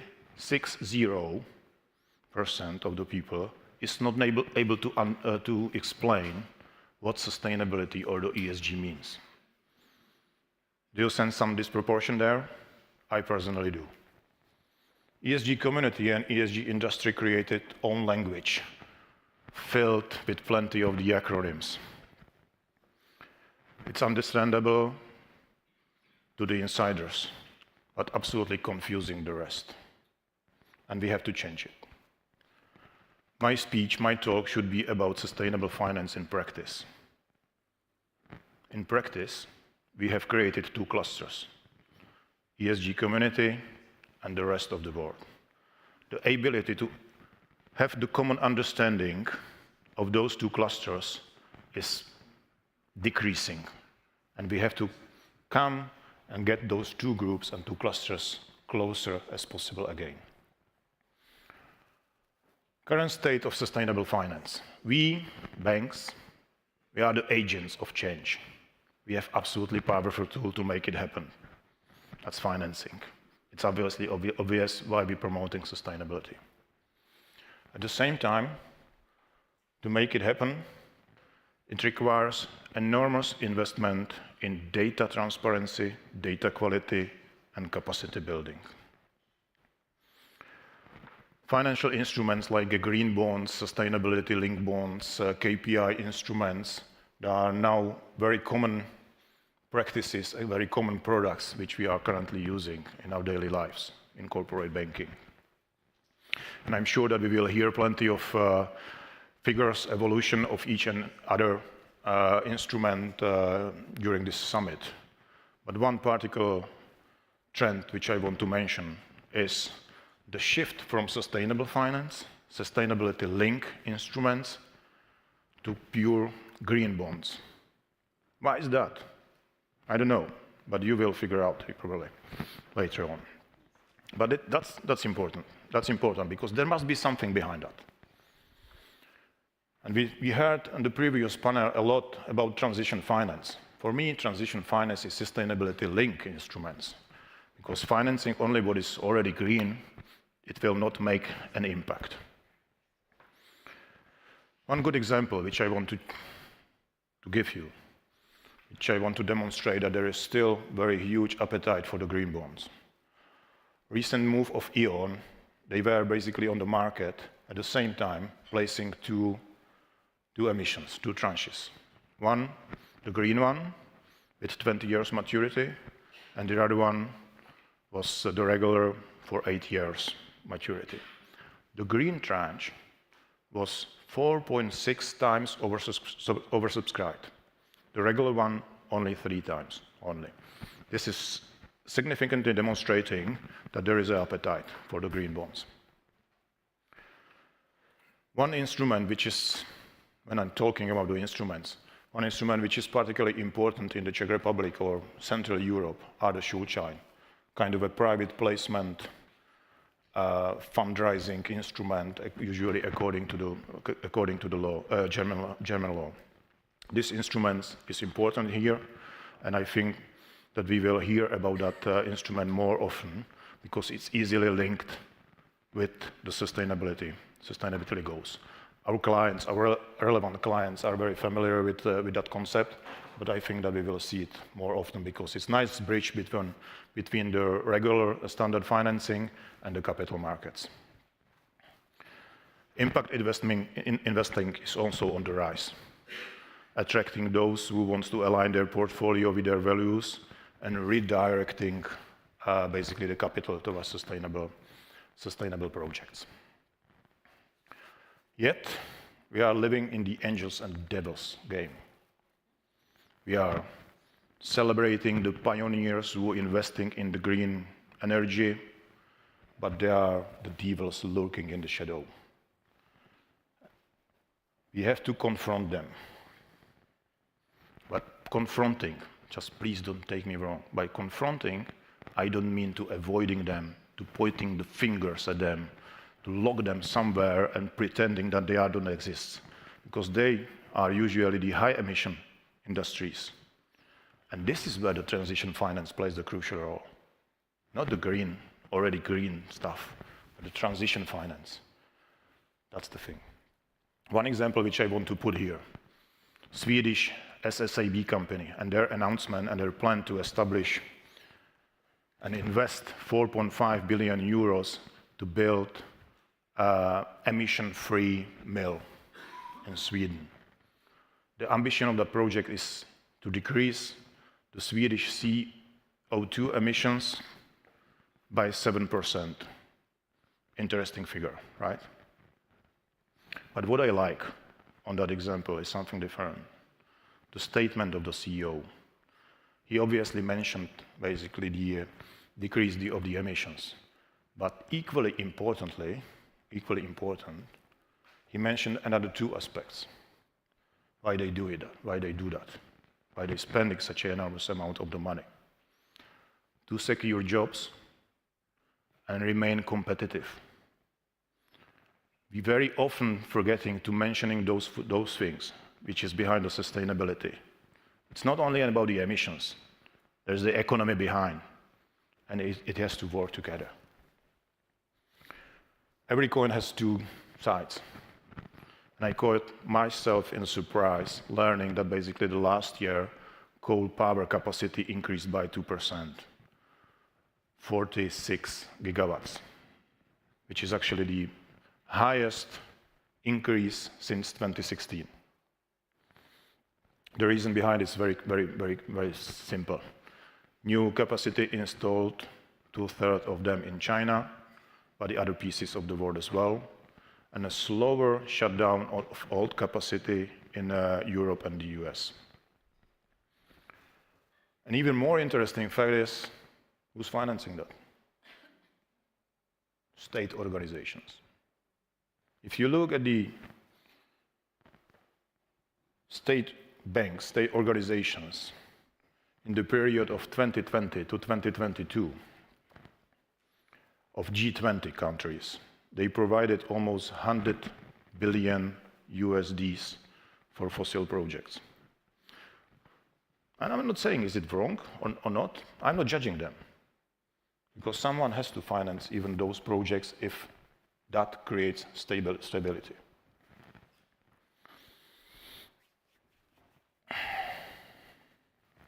Barriers and challenges. There's still plenty of that. Sustainable finance gains significant traction, but their challenges remains. Those are regulatory inconsistencies, lack of broader use of standardized metrics, which are creating confusion. There is a nickname in ESG on sustainability for confusion. Do you know what is it? What's the nickname? Greenwashing.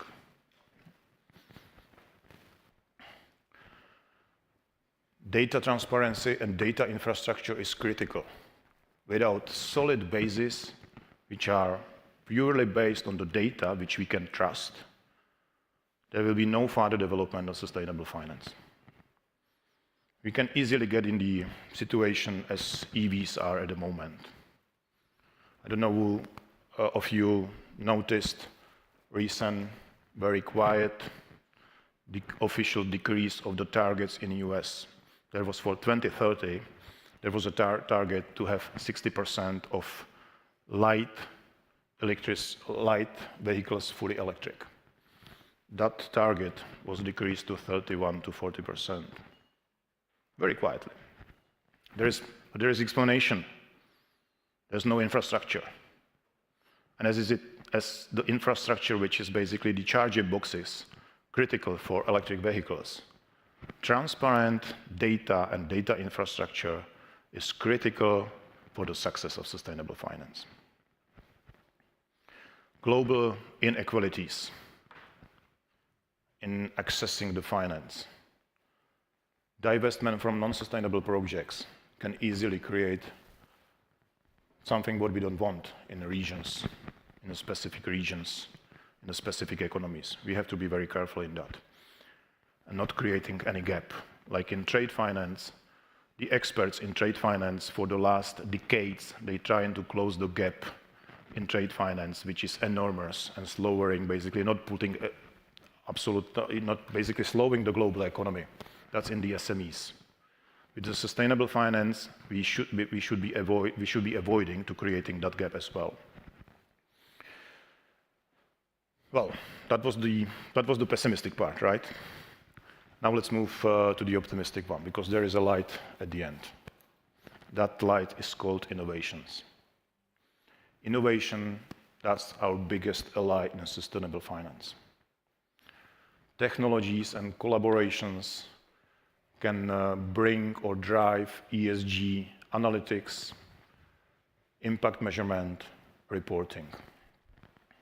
For example, AI-driven risk management will help us, banks and the investors, to have more proactive management. ESG data, integrated ESG data analytics, and real-time ESG data will make our lives more happier and easier because we will make the informative decision. Blockchain, that technology has the ambition for the transparency and traceability to basically make sure that the funds which were raised are used as intended. These innovations and collaborations are not theoretical, not at all. They are already being implemented and making a tangible difference. And Petr, my colleague from Vienna, he mentioned that. Basically, what we're creating with those things, with the innovations for the retail segment. Because again, we people we consumers, we will drive the sustainability, no one else. Yeah? So we have to start with them. Well, I'm looking at the timer, so it's time probably to conclude. What would be my summary? In practice, sustainable finance has developed significantly from niche concept to a mainstream imperative. It will be absolutely integral part of our decision-making process and the financial system. Addressing the challenges which I mentioned with innovative solution and supportive policies will fully unlock the potential of sustainable finance. I will leave you now with request, actually with two requests. The first one, as Petr mentioned as well, we have a saying in Raiffeisen Bank, let's make sustainability or sustainable finance happen. Please join us with that. And the request number two, please let's make it as simple as possible so that everyone understands. Thank you.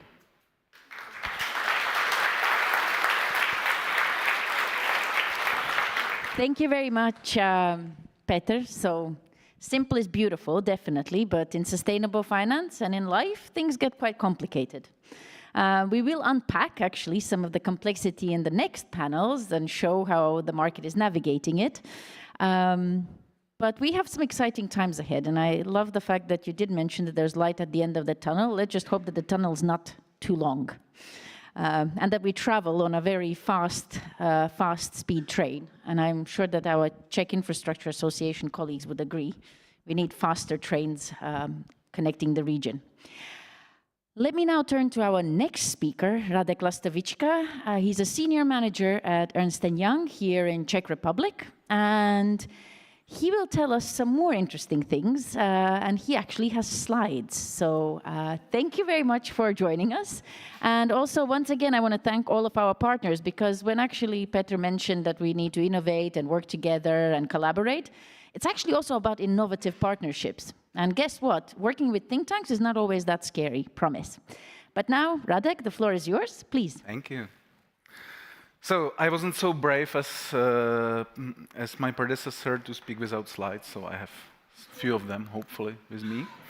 And I will quickly guide you through my view on the evolution, like Darwin's evolution of ESG in banking sector. I am a consultant for banks for last 13 years, and I focus on ESG projects here in Czech Republic, but also internationally within EY network for a couple of years already. Okay, and I would like to start with prehistory. In my view, the prehistory of ESG in banking is about 10 years ago.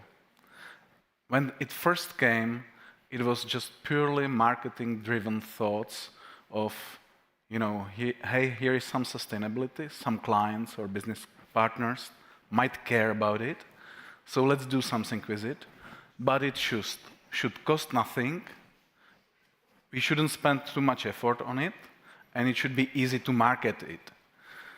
So there was no real thought of ESG impact, but purely marketing-driven activities. And within those, I rank things like building a green roof on the top of the bank, or putting a couple of solar panels on the roof and calling themselves green, or produce paperless branches, because these are mainly cost-driven projects, but in fact then they were relabeled as the green ones and marketed.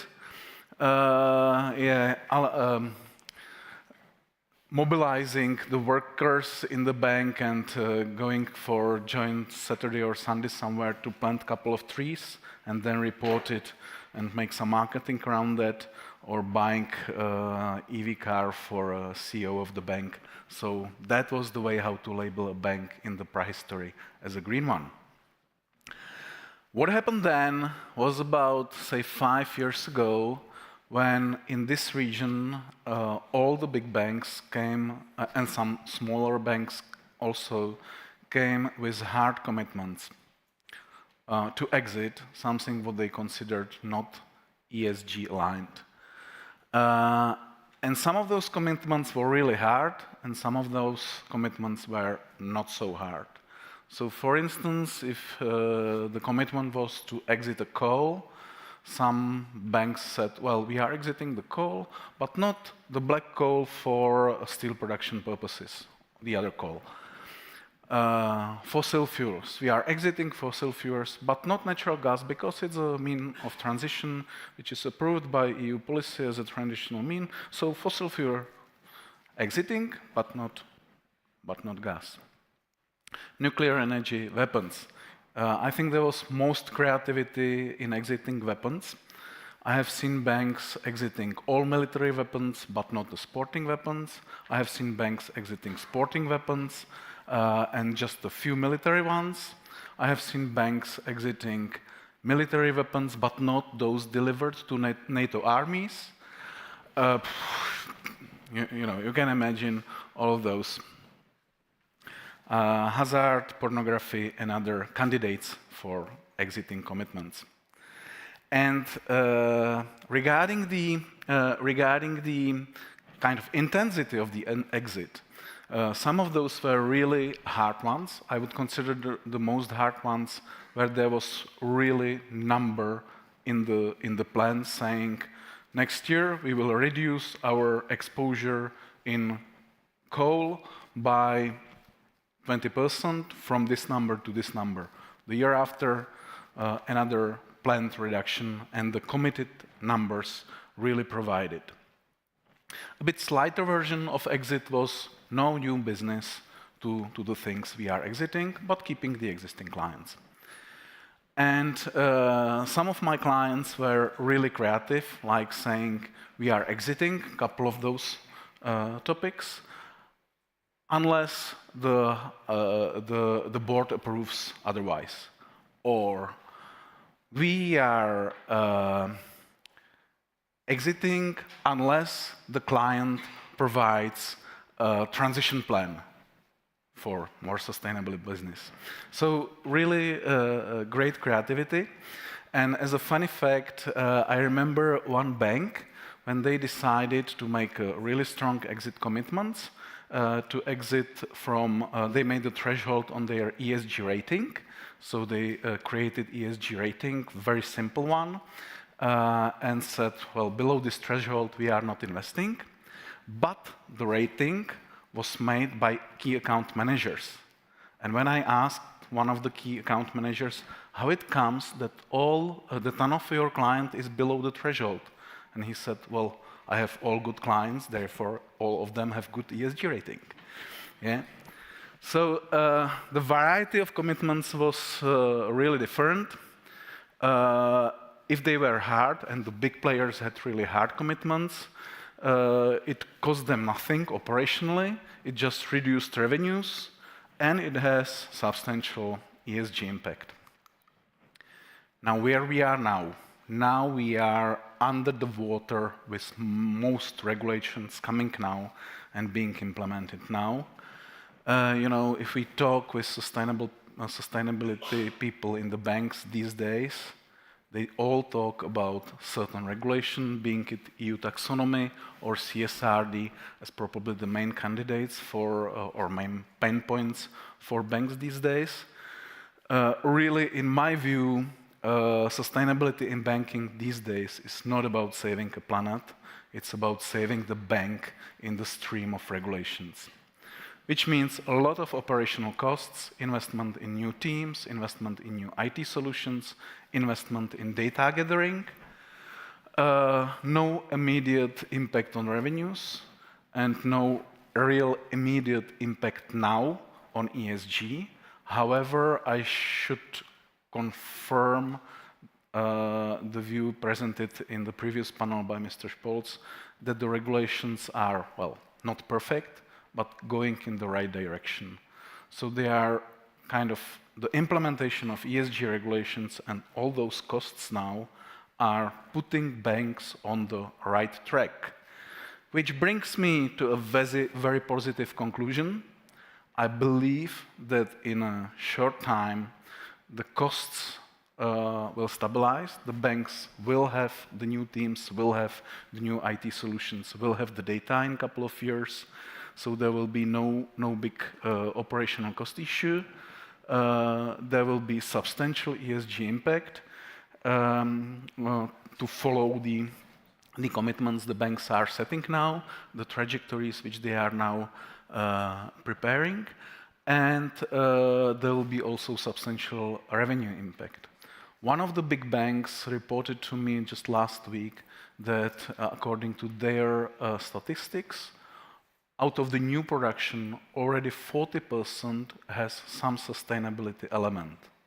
And I believe that it's really a matter of very few years that most banks will generate most of their business because of the sustainability and transition. So that's the end of my presentation. And if there are any comments, questions, I would be delighted.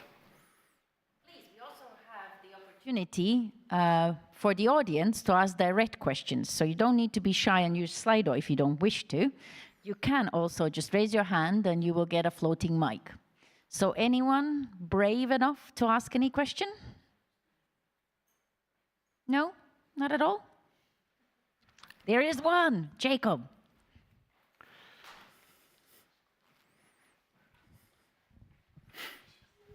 Sure. Jacob Tome with the Inevitable Policy Response Climate Forecasting Consortium. We know that the European Parliament elections are obviously coming up in just a few weeks, and we are a little bit dancing around this topic so far in terms of what that means for the European, but also obviously the local green finance agenda. How consistent is the future you describe with the expected outcome of those elections in your view? Mm-hmm. I would go back to the prehistory, and you know, politics is very much connected to the marketing. So I believe that the current proclamations of slowing down transition by politicians is primarily a pre-election marketing, and that the transition and what was already started in sustainability transition is now unstoppable. And you can make some fuss as a politician about that, but it's really a very strong trajectory going the right way. Thank you. Martin? Thank you. You mentioned the huge regulatory burden that the banks are facing. Let me again remind everyone that it was the financial sector who asked for this agenda. I just would like to ask a hypothetical question. In case of the absence of this regulatory framework, there will be no transparency imposed by the regulators. Do you think that the banks would have an easier job? Well, if I would like to be controversial, I would respond by asking you, do you think well, let me finish that and then I will respond. So let's put it the other way around.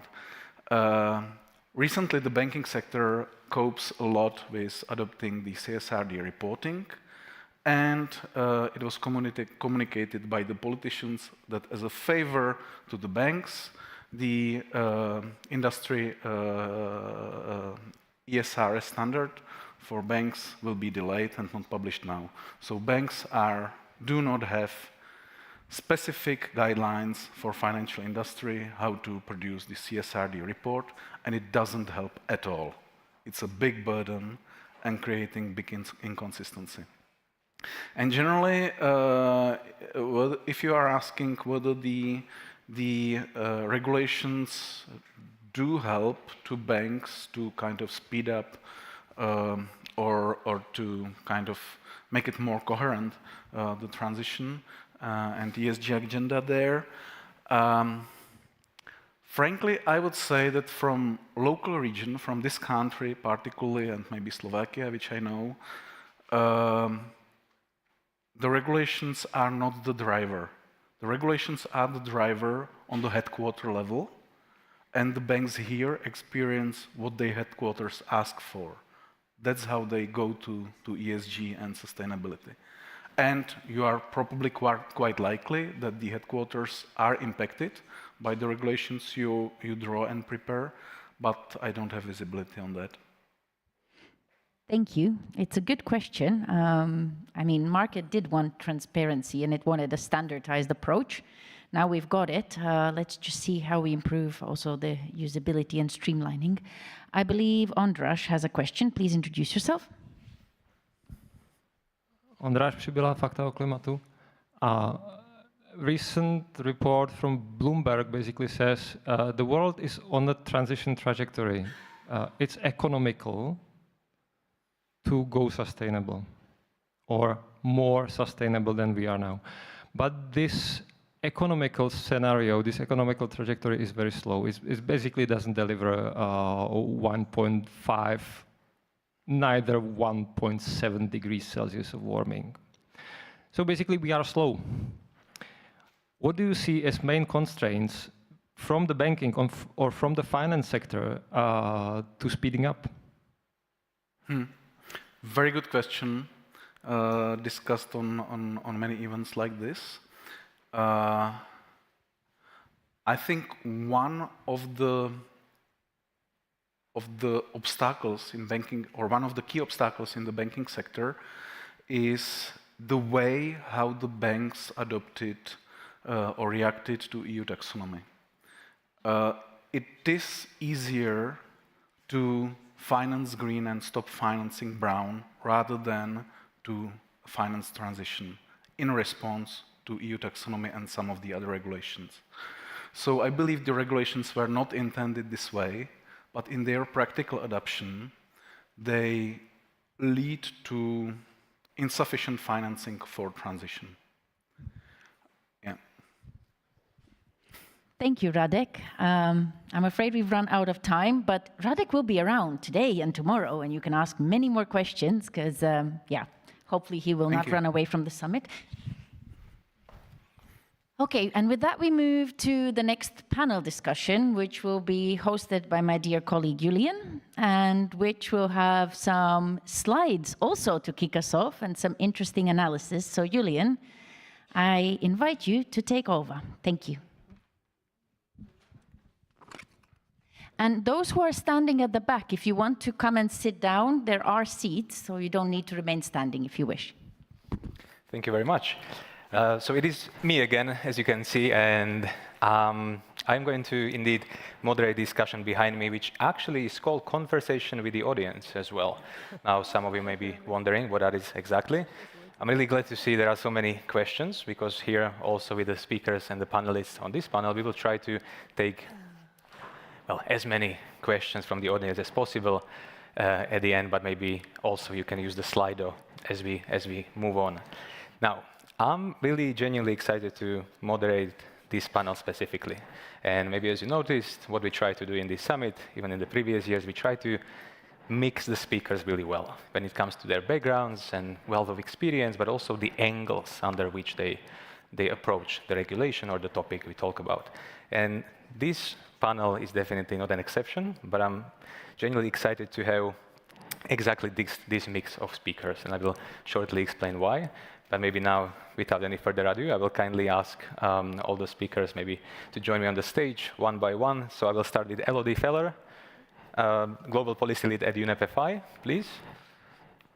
I'm not sure there's any order, so you as the first one can choose where you want to sit. Then Theo Koyoyanu, Professor of Sustainable Finance at Edinburgh University, and also member of the Platform on Sustainable Finance, as well as Elodie being one of the co-reporters of the Platform on Sustainable Finance. Now to Alice Machoa, partner and the head of Sustainability Business Services at EY here in Prague, and also Martin Račan, the taxonomy expert at ČEZ Group.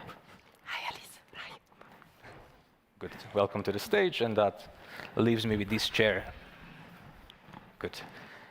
Now, to kick off, just briefly, because I did say that the angle of and the mix of the speakers here is really, really good, which is something we really try to and strive for, because we are going to discuss the EU taxonomy regulation even maybe in more in depth, and maybe actually focusing on some of the practices, usability, and practicalities of the regulation. And now we do have two policy experts, members of the platform, who have been working on the development and forming the regulation themselves, also very actively involved in the publications and the different work and spreading the knowledge and also awareness. But also we have Alice, who's leading the team of consultants working on application and implementation across different sectors, and also Martin working on actually implementing the taxonomy at the biggest energy company in the CEE, working on all the details and nuances.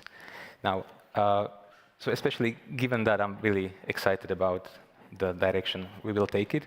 And I don't really think we need to set the context or set the scene too much. There's probably no point talking about or saying that taxonomy or implementation of the taxonomy is really complex. Well, it is, because it's trying to address a very complex problem, right? Very multi-sectoral, multidisciplinary problem. But having said that, I think we see more and more, not only in terms of the publications by the platform actually, but we are very much now joining or entering the phase of implementation after the years of development of the regulation. And now we see all the early practices or the early approaches of companies, how they use the taxonomy, how they don't use it, and what exactly is actually happening in practice. And to this panel discussion, we will kick off with two presentations. The first one by Elodie, and then we will move to Theo's presentation, and then we will have an open discussion, potentially with some questions from you as well. So over to you, Elodie, with your presentation. I believe we do have slides. I just realized you don't have the clicker. Do you? No. Can we get a clicker? Okay. We have the clicker. Okay. Well, sorted. Thank you. And here you go. Merci. Good morning, everyone, and thank you for having me at this conference. Thank you to ISFC and Linda and her team for hosting this important event in this region. My name is Elodie Feller. I'm head of policy at UNEP FI, and as Julian mentioned, I'm also the co-rapporteur on sustainable finance in the EU platform on sustainable finance. So I'm also, I know everybody's very enthusiastic about the results of the match yesterday. I'm probably the only Swiss person in the room today. And hopefully the results of the game are going to win me some sympathy points for the slides that are coming now.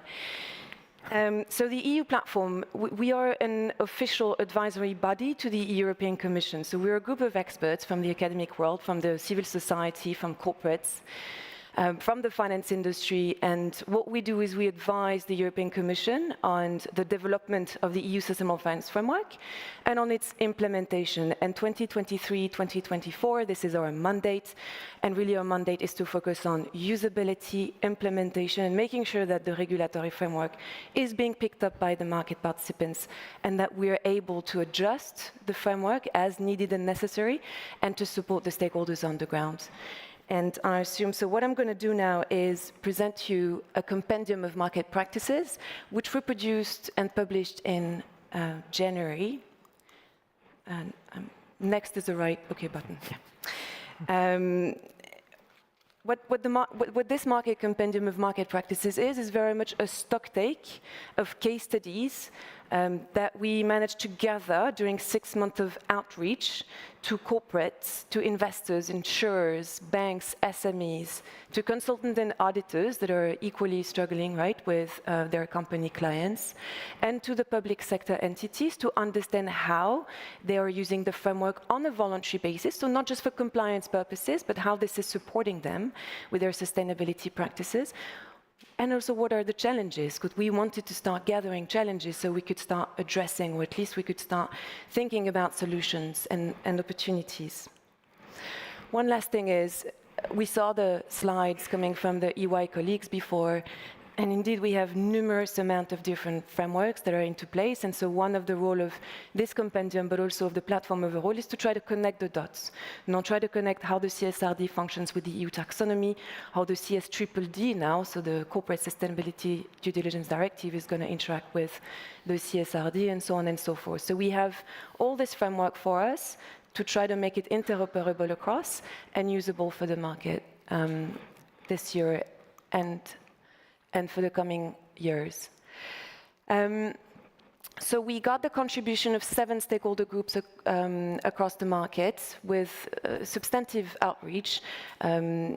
This is not meant at showcasing market trends necessarily, right? But really to look at sort of the good practices in the market where corporates have been using the taxonomy, they've been using transition plans, and how is it that this is supporting their transition finance or transition business strategies. We looked across how this is helping them from a business strategy standpoint, so transition planning, really at the core of the business planning.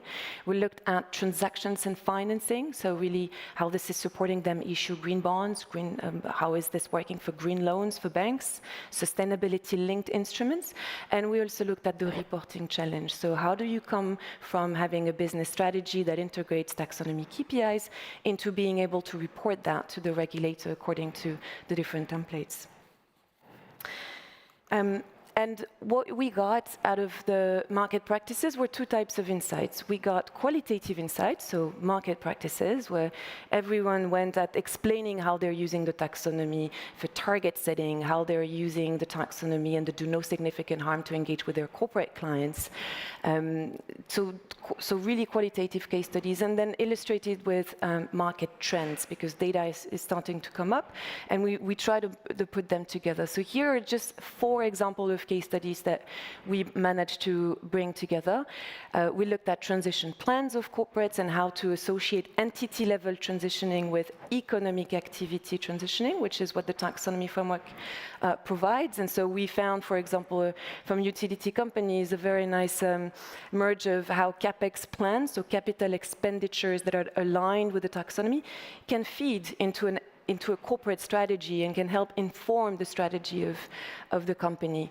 Also found that those CapEx plans for utility companies are actually quite useful, and the numbers that Theo is going to show in a minute are very interestingly high. And in particular, this company had 80% of its CapEx aligned with the EU taxonomy for the forthcoming 3 years. We looked at green bonds, I mentioned already, and we also look at mortgage portfolios. Obviously, this is a big focus for green asset ratios. Most of banks have started reporting their green asset ratio this year with a focus on mortgage portfolios. And so we have quite a lot of insights from banks on the challenges that they've been through with finding out who has an EPC certificate, how to do a DNSH on adaptation for their real estate mortgages.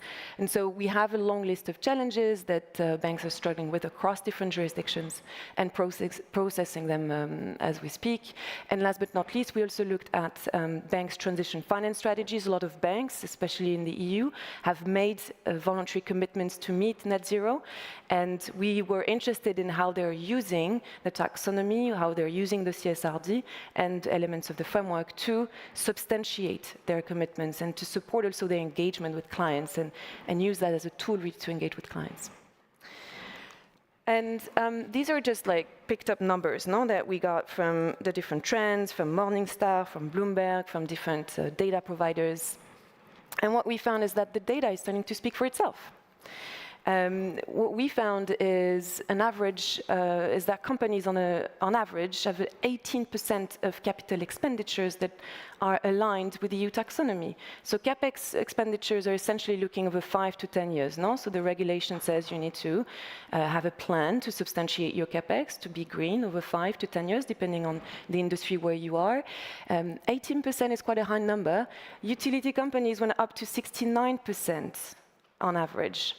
And so what this is telling us is that EU companies, EU capital investments are starting to align with the climate and the environmental goals of the EU. And what we found as well is that companies start integrating this CapEx I mentioned with their transition plans. And what we're hoping strategically to see is that this CapEx, this capital expenditure, green capital expenditure, turns itself into green turnover. This is also a metric that companies are reporting over time, and not just for the utility sectors, but across the EU economy, right? So these are small elements that we start receiving that we know we can start monitoring and build upon. And now we'll just move to the next slide, which is the final slide here. So this is what we do now. This is building on those case studies and building on the trends that we've been seeing. We established 7 priorities for the platform to work on this year. So again, here is the work plan to support the Commission and stakeholders on the implementation of the framework. The first priority is the usability and the scope of the EU taxonomy. And so here we're looking with experts from the taxonomy working group. We're looking at how to ease the implementation of do no significant harm, looking at also easing compliance, and what would be the ways for banks, insurers, and investors that don't necessarily have access to this information to ease their compliance and support their disclosures very much. Usability of EU taxonomy KPIs. We want to look at OPEX, operational expenditures of companies. How is this working? Is this working at all for companies to disclose green operational expenditures? We're looking at the green asset ratio of banks, of the underwriting ratio of insurance, which are significantly low this year. And so we want to understand how we can enhance the usability of those. Transition plans are flourishing through the framework. And so we know we need to make sense of how an entity, how a company transition plan can be then used by a bank, to engage with a client, and can be then translated into a bank's transition plan itself to understand how we have a continuity in transition finance in the framework. And so we are also looking at transition plans in the EU and how to support non-financial and financial entities. Investors have worked a lot to disclose against the SFDR in the last 2-3 years. So we are working with the Commission to see how we can continue to enhance the usability of the SFDR. But also looking at issues that are not necessarily well covered in the framework, such as shareholder engagement. And how should the EU framework also take better account of how investors should engage with their company clients and investee companies. My colleagues this morning, I think Martin Spolch mentioned already SMEs and the work that the Commission is planning to support financing towards SMEs. Here, very much with a big banking focus, obviously. We are fully aware from the, the surveys and from the different stakeholders outreach that the taxonomy is not an easy tool to apply to an SME business. And so we are working to understand how the taxonomy can be simplified on the simplified approach for SMEs to be able to share information within their supply chains with companies, but also with their lenders, because the whole point here is to increase the supply of finance towards SMEs, is to make sure the framework is inclusive and really like flowing from the top to the real economy. Data collection is always the core to the framework and how we can use estimates. Someone mentioned the BTAR, the disclosure of SMEs by banks for their prudential disclosures. So how can we use this sort of practice that banks have started to showcase. And last but not least is the green bond standard. It's green bonds in general. And what we're trying to do here is to promote a little bit the EU green bond standard, not just to those entities that are already in scope in the framework and already have to do a disclosure so they know of the taxonomy, but those entities that are not in scope. Typically the non-EU issuers, because we see non-EU issuers that have started to disclose against the taxonomy that would like to apply the EU green bond standard, and the public sector, a lot of the public procurement and public budgeting, all of this was mentioned this morning already, and so we want to see how the taxonomy can be interoperable across the framework, not just for those in scope and that have to comply, but also for those that want to get closer and learn from the practices in the EU. And all of this is a lot of work streams that are working and outreaching, and so I think this is also a call for you to get involved. Linda's team is, and with Julian, they're organizing also elements of how this is working for the Central and Eastern European region. So I think we are very much interested in hearing from the difficulties, the usability challenges for the region, which is complex and has its own specificities, of course. And it will all feature in a final report at the end of the year, which we will hand over to the Commission with recommendations for how to make the framework more usable, with recommendations to stakeholders on how they can help improve their practices and like really building on best practice, and to the forthcoming mandate of the future platform post-elections and for the future of the platform's work. And I'll stop here. Thank you, Julian. Thank you so much. And thank you for the overview of not only of the report and the work, but also exactly these priorities. And I remember when I learned about the taxonomy, I think even back when I heard about it for the first time in 2018, or like a long time ago, I do remember one of the main aspects was always that it's a living document, right? I mean, in terms of the criteria, also developing, but one of the things which makes it living is also is reactive as well. It's actually reacting to feedback. This is something I noticed as also a member of the platform, one of the newer members, and speaking to Martin and speaking to the team, and this is something probably Alice and Martin will also agree with. They always ask for feedback, actually are very open for feedback and understanding of what exactly is happening in the market. And it's really interesting to see in these priorities as well how it's then interpreted and maybe converted into some action. And we could probably spend time on each of these, but I'm conscious of the time. And then maybe let's move to the second presentation, now by Theo. And I do believe we do have it, so we can maybe go to the next slide. Yes, and the floor is yours, please. Thank you so much. Thank you, Julian. So great to see everyone. I am Todo Cojoianu. I'm one of the data geeks in the EU Sustainable Finance platform. It's been a huge honor for me to work with Elodie, with Julian, with Linda, with Martin, Sean. I see many of them in the room, Sergio in the back. There's many wonderful people in the platform, in the Commission that are working really hard to make the action plan work. And I actually think it works.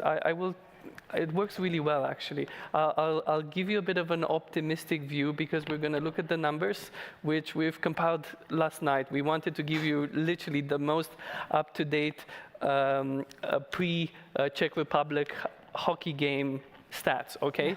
so this is what I have. I didn't know the outcome of the game. I would have included it. So this is a presentation of myself and Andreas, who's also the head of the Data Science Hub. So we've looked at all of these statistics. But before I go into all of the juicy stuff, I want to pick up on something really interesting that you said. And you already introduced this idea that after CapEx, you have revenue, right? And we often don't think about these capital expenditures as being future revenue. And what's beautiful, I think, about the EU taxonomy is that the CapEx, the OpEx, and the revenue give you different stories about the company. And revenue, you could think of it as the past. You might be, this is confusing, why the past? Well, it's because you've already invested the CapEx, you've already done the work, you've captured the market share, and now you're enjoying the benefits. You are selling green products to the market, right? OpEx is about the present, because you're keeping your ship running, right? This is what you need to do to serve your customers and keep everything going. And CapEx is all about the future, is where do you want to be? Where are we taking our economy? How are we thinking about the whole plan? And this is why I would like you to think about the taxonomy from a CapEx perspective. Because you can always argue, oh, it's really difficult to run a company with our, let's say, 2010 CapEx, because we had no data. And that's true, you still have these capital assets on which it might be hard to run your taxonomy alignment. But actually, that's not entirely what the taxonomy is trying to do. It's trying to emphasize year on year, where are we going now that we have this framework? Where are we going with respect to our future plans? And so let me show the juicy stuff now. So if you actually look at the EU taxonomy-aligned CapEx of last year plus this year, so we're talking cumulative numbers 2023 plus 2024, for all EU-listed companies, right, that fall under the remit of NFRD and now CSRD, that report some numbers, right, on the taxonomy, we are talking about 375 billion fresh cash, fresh CapEx that has been invested in the economy under EU taxonomy rules. And that's amazing, I think. This is just 2 years, and by the way, this is just May 2024, so we're still waiting for half a year worth of data for 2024. And it'll get certainly higher. So you have, for example, German automakers, right, investing in EV capacity, and that goes to 113 billion, right, followed by France at 62. If you're looking at the CEE region, I can draw your attention to Poland. Last year plus this year, up to date, is 6.5 billion in fresh CapEx. Again, Polish companies investing according to the EU taxonomy legislation. Then you have the Czech Republic, second in the CEE with 2 billion euros, again, fresh CapEx investment. These are great figures, and I'm sure if you talk to Sean in the break, he will also tell you why that is great, because actually you could have green bonds aligned with the taxonomy for the fresh CapEx, which won't be hard to assess. It is very straightforward because the company is looking to invest these amounts, and they could do the due diligence afresh. So all the data points would be available. We've also included countries in the EFTA agreement. So as a proud Romanian living in the UK, I'm glad to see that UK companies also report. There's no UK taxonomy yet. And then, of course, we have many others in the CEE region, including the country I come from, Romania, where we need to do much, much more to see the local ecosystem taking up the taxonomy. But there are works in progress. There are companies in Romania, for example, like Hydroelectrica, which is all the country's hydro assets listed on the stock exchange, which could do quite a lot. Okay, so let me conclude with a thought for the investors in the room, and if we're going to take the taxonomy and further make it useful for analytics. Lucia Alessi from the Joint Research Center of the European Commission, myself, Andreas, and Giovanna Michelon from Padova, we're looking to understand first, how is the company spending its money? So you could look at CapEx as this long-term view of spending your money and OpEx as the short-term view. And how do you receive funds? Well, first you have a long-term green asset ratio. So how much are you, for example, using green bonds to finance a long-term CapEx plan? And then you also receive funds from your customers year on year as green revenue. So with already the available taxonomy data, you can answer a question as, are the green economic activities inside the company profitable? So you can define green profit as green revenue minus green OpEx. And you can slice a part of the company and understand it in a much better depth analytically than you used to be able to do it before. Then you can answer the question, what is the forward-looking speed towards the transition? So you can divide green CapEx by green revenue and see the dynamic that Elodie was mentioning in terms of transforming CapEx into revenue in the long term. And then, of course, you can think about how long-term are we? Are we just maintaining our current asset base? So that's a green OpEx, or are we going for the CapEx? And so if you have a green CapEx over a green OpEx ratio, then that, again, gives you a sense of where the company is going.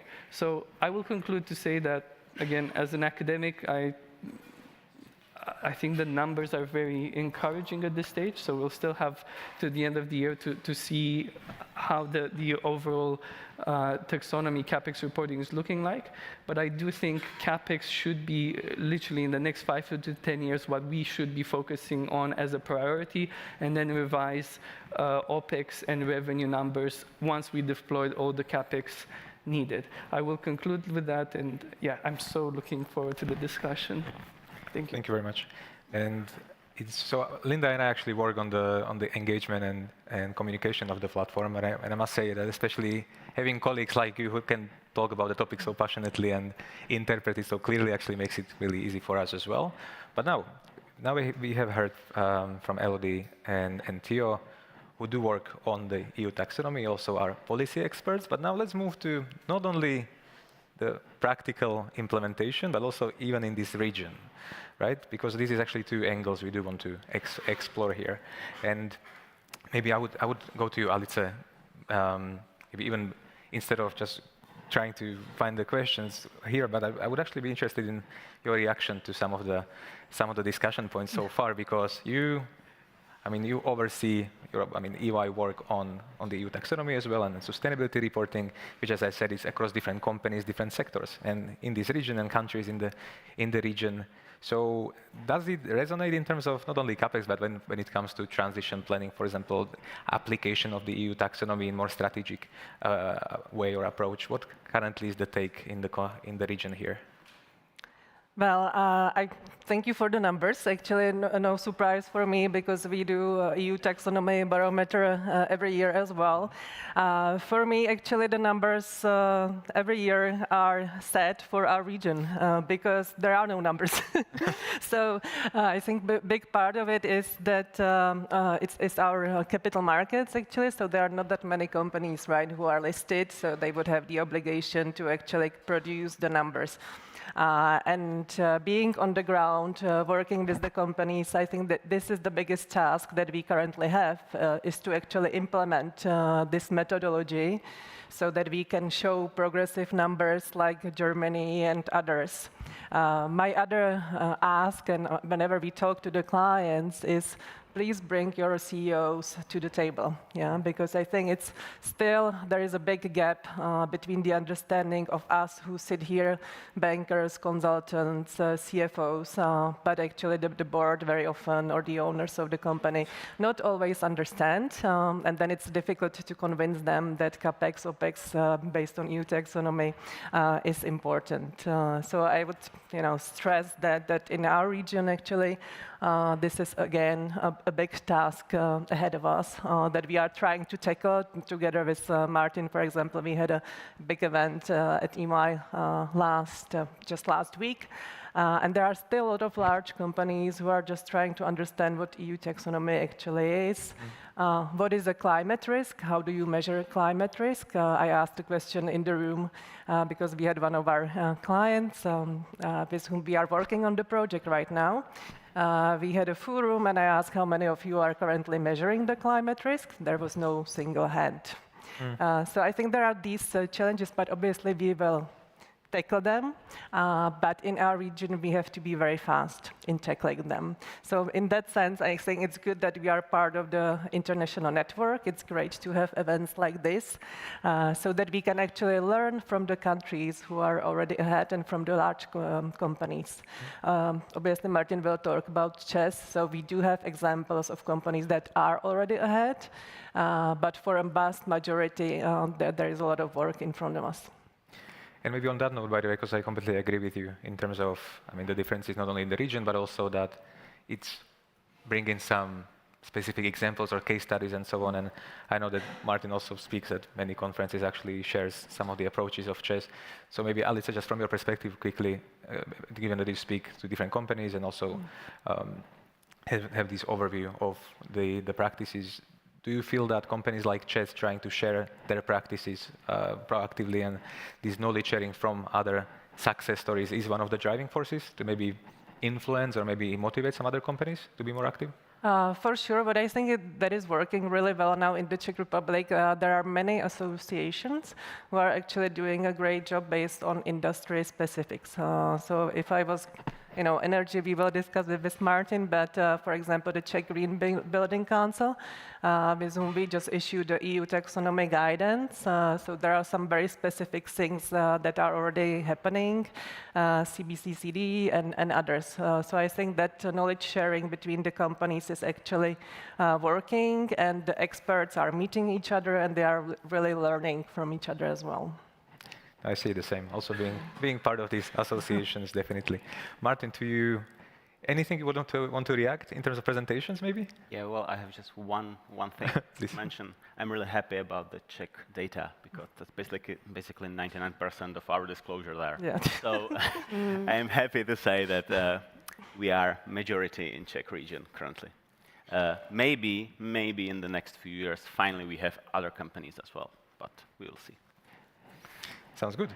So when it comes to chess, we do actually often use chess as an example because we do have very sophisticated online data platform on sustainability reporting, also EU taxonomy. You have been also leading on the work on the EU taxonomy.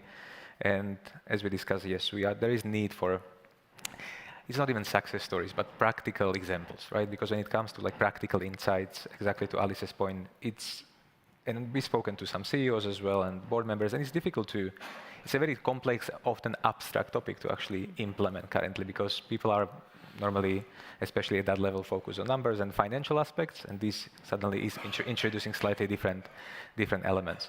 So maybe from your take, especially coming from chess, where you do have that internal practical experience, what would you say are the, how can companies, for example, let's say we have some senior management here, how can companies actually make the best use of using this strategically, EU taxonomy? So it's not necessarily just seen or perceived as another reporting element. Okay, yeah, well, usually CFOs goes for the sales, EBITDA, profits, and sometimes if you have to disclose according to IFRS, you need to have the segment reporting. Taxonomy is a little bit different. It is activity-based, and for that, usually you need to work on the ground to get the data into shape and to get the data in preparation for the disclosure. As that, I have to say that it's always the challenge for the IT. It's always a challenge for the financial and accounting softwares because none of that is ready for the taxonomy. And of course, taxonomy as ESG is sometimes policy-based. It's not really accounting-based. For that, we will see how the future software development goes. But for us, that meant a really large number of internal software and IT solutions development. Without that, we would not be able to provide any disclosure at all, just to be clear. Of course, taxonomy is great language. It's classification, and you provide the ESG quantitative and qualitative information and link that into the financial data. That's tricky. Everyone knows that. Sometimes it's easier, especially if the taxonomy is built on the sector-specific information, like in the energy. We have a really large number of activities in the taxonomy and the classification. It's a little bit easier for us to build on that. But of course, financial reports are not usually technology per technology based data prepared. So we had to work on that, and we have to work on that on a continuous basis. I saw of course, usually repeated idea that revenues is like the looking into the past, or at least into the present, and CapEx is our future and forward-looking information.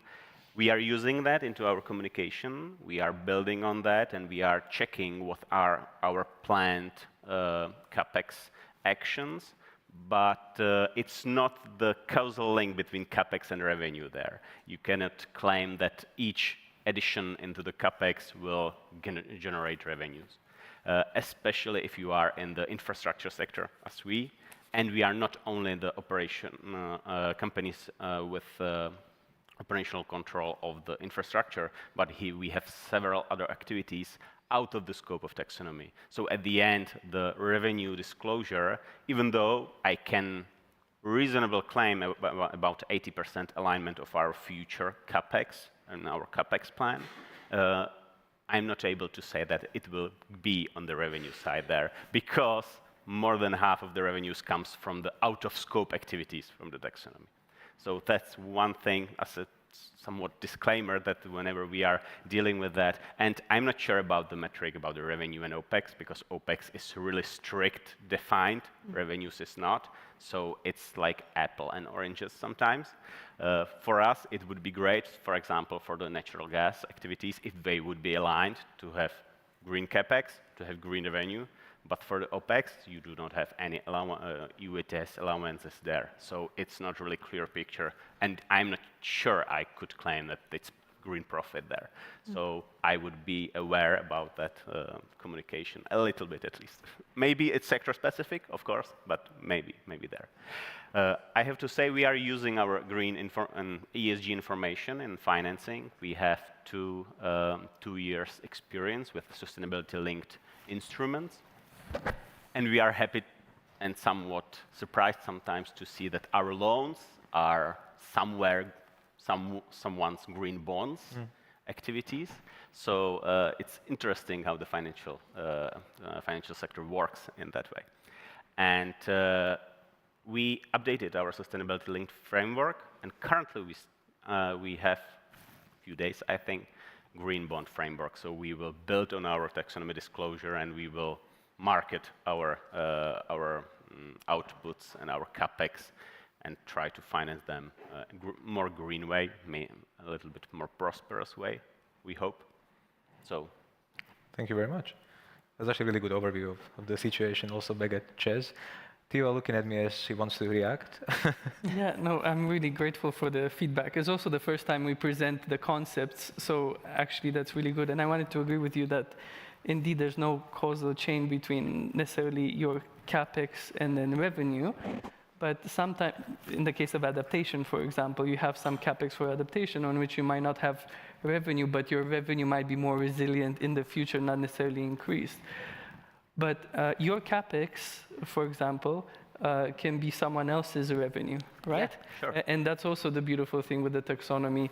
It links the economy together to then do the reporting and the supply chain. So I think that's also the other part where, yes, at the company level, you can't necessarily take, well, this is the revenue and the CapEx, but actually if you look at the supplier and understand, you know, your Tesla's OPEX on an electric vehicle becomes someone's CapEx, right? Who buys the EV, then you all of a sudden understand how the flow of finance, to your point, and flow of cash in the economy works, and it's linked to the classification system. So I just wanted to build on that. Also, just wanted to say that indeed, I wanted to give Martin some props up in terms of the chess group high share of that 2 billion number. I just thought I'd set the ball up for you to kind of do. It was an alley-oop for a slam dunk, but I will also reinforce that point. Yeah. Thank you so much. We are going deeper on the capex discussion, which, which, to be honest, I mean, is and often I know many of you, and I speak to many of you, and these are, we are currently in the implementation stage where there are very specific technical questions nowadays. We have limited time though, so some of you may want to go and speak to to Theo and maybe Martin. If I can comment on that, Julian, I think this is also a very important aspect that we just touched upon. You can really quickly get into these deep discussions and you just lose half of the people. But also, like what's happening and what we've been seeing with finance accounting, for example, that's been developing for ages, right? I can still remember IFRS implementation, so the global reporting standards, and that was a big change to companies, right? Like there was a huge wave of these standards coming in, and companies were actually preparing for years for that implementation. With this agenda, we have much higher agility and the things that we need to work on, right? And I really sympathize with everybody who is working on this agenda and implementing and working on the ground, because never in my 25+ years of experience, I've seen a transformation like this, and this is really a transformation. So heads off to Martin and all the guys who came up with this framework, because it's extremely complex. But as we are implementing it and learning how to do it, it will soon hopefully become what Radek was showing, that it's going to become business as usual. But we really have to, get the people on it. Right now, you see very limited budgets in the companies. Typically, they hire one chief sustainability officer, or they have 2 people, and they say, go and run with it. It's not going to happen, right? So we really need more funding to actually do this transformation and become as efficient as CEZ is now in its operation for ESG. But of course, but also as Martin mentioned, I mean, CEZ did have the resources and use the resources, right, to build even the data infrastructure, and it is an investment. Because as you said, for transformation, it basically means changing the ways or changing what the status quo definitely needs some capital, but also to your point before, Alit says also, it needs to come from the top, right? Because it is meant to be more strategic investment. We do have some questions, by the way, which I'm really glad. So I'll just ask the first one. Also, one thing I just realized, because we had the slides when you were presenting, and we may have been covering the slides sitting here. So just so you know, we will be sending the slides as well, so all of you will be able to have them. So one of the questions we got is, why green OPEX is not used in banks' GAR at all? Because green assets also need operative finance, so why not account for these as green? I'm not sure if this is, are we going back to technical aspects now? I'm not sure if this...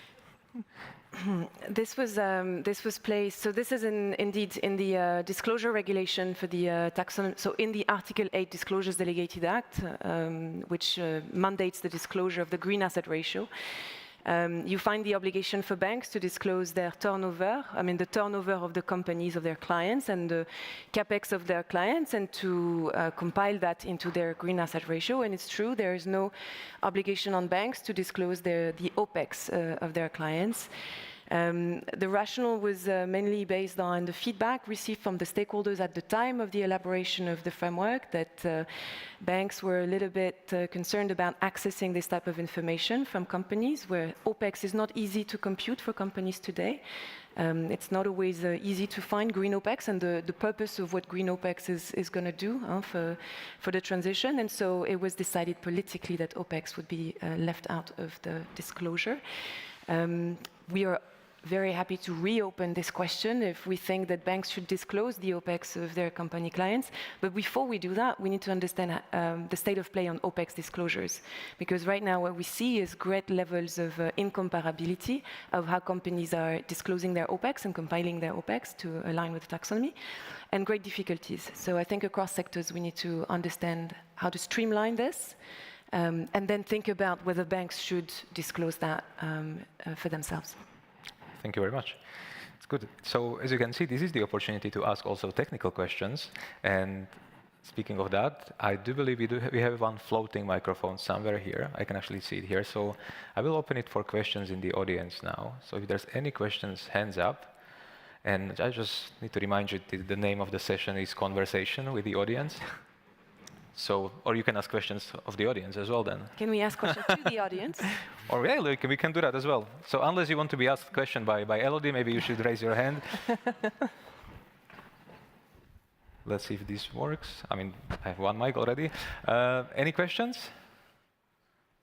Okay, well, if not, then you can definitely use this for some research or some study and survey here, because you can. Let's open this. Do you actually have any questions for the audience? There's many people from financial institutions, but also corporates, SMEs. Good mix. Sean, please. Saving the audience, okay. Thank you, Julian. I mean, really, I'm just standing next to Martin Spolk. I really want him to ask a question. He's being very shy down here for the moment. So, my question, Elodie, Theo, we've had these conversations before. We get a lot of criticism and a lot of comment about how difficult the taxonomy is. We do. Some of that is real. You know, I'll give you a few case studies that the FISMA team is still working on, still hasn't got a response on yet for the Austrian Post Office, for example, and so on. But nevertheless, your numbers, Theo, are incredibly optimistic and fantastic. So I just want to ask you for a bit of exploration about that difference of perspective. People finding it hard, and what you're actually seeing in terms of numbers, and what's going on here. Is it that it's just really hard to grapple with? Is it it's really hard and people are faking the numbers, or is it the other way around? Just after some reflections on this particular point of friction. I will not be shy. The numbers that they presented are really encouraging for those countries where it's really working. But I have been really persistently very concerned about what Alice mentioned, which is, you know, that in the region, the uptake of this framework and these tools is still lagging behind. So maybe my question back to Alice, I mean, you are, by the way, doing a lot of great job, but I mean, what it is that we could do better from the EU, but also from the platform, from the member states, Ottawa was here, better, so that, you know, the success that we are seeing elsewhere can be also replicated here in the Czech Republic. And as I said, the challenges with transition are the most significant in the regions where there are significant sectors, you know, like energy, transport, industry. And I think that there is a big opportunity in the Czech Republic here in particular, but we are not exploiting this. So what it is that we can do better to exploit that? Thank you. Thank you, Martin, for that question. I think right now a number of companies are actually working on it. So I reckon actually sharing the experience of the Western companies who've already done their part, and even like your work on the platform, bringing in like really the business use cases as an example, having some effective communication even on EFRAG pages, for example. Like I know there is CSRD training right now, but I don't think I've seen, unless you correct me, some EU taxonomy videos which would actually explain how it should work. And this is a big part of it to me, because we are, for example, training our clients on the whole subject, and we are shooting the videos, because then you can actually have that communicated quite quickly. So that's one example that I think that could help. Martina, from your perspective? Yeah, I think we should reiterate the synergies between the regional regulation and ESRS and taxonomy, because you have multiple data points which are aligned between each other, and you have the data if you are working on one stream or another. You can save a lot of resources and capacity if you are using them. For us, that meant that we built the taxonomy for internal purpose as well. So we have larger overview of activities. We are not using only the taxonomy classification, but we have the non-eligibility classification internally as well, so that we have a clearer picture. We are available to use the data, and that helps us to be prepared into the ESRS as well, for example. And one more very important aspect is the technical criteria, right? So sharing, for example, in real estate, you have to know what are the 15 most efficient energy buildings, right? And what are the data for the Czech Republic? We were There was a study done on that, but is there currently some database which goes around EU and companies can easily pull out the data? And every EU taxonomy you're looking to, right, the technical one, there are examples like this. So actually showing more what the market brings on the specific technical criteria, I think would be a great help. And I have one bad information about that. Even though we would discuss everything about taxonomy and we will shift our mind towards the taxonomy in Czech Republic, whenever we are using the taxonomy as information to the international audience, like SPOs, provision, financial market participants, the usability of taxonomy and understanding of a criteria is completely different in Europe, not in Europe and Czechia, but in Europe and each other region. Yeah. So the alignment between the actors for the financial instruments is sometimes really tricky, even though we have the standard and we have classification.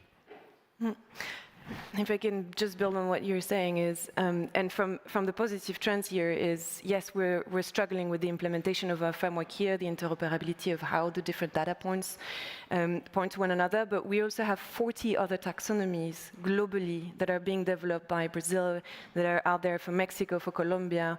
Australia is working on its taxonomy. Canada might be doing a taxonomy as well. So as we we try to grasp the framework and how to make it work for ourselves within the EU, there's a lot of usability stories that are also very helpful to other countries because they are interested in what's going on here. They're interested in this data. They want to know how to monitor their transition as well. And they want to have companies that are also able to market their green capex. And for that, all the work that we're doing now and taking account of all the difficulties we already have in the EU is very informative for the Canadians and the Australians, more or less. For emerging countries, very much. They're very much looking at what's going on here.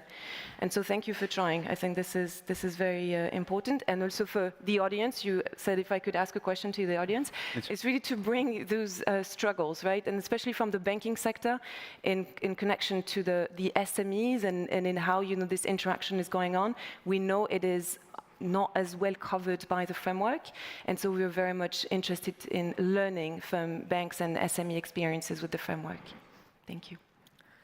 And on that note, if you already started with sort of like a nice closing message, exactly, then maybe we already started with you. So I think if maybe everyone wants to share a couple of last words, and Theo, if you are going to react as well.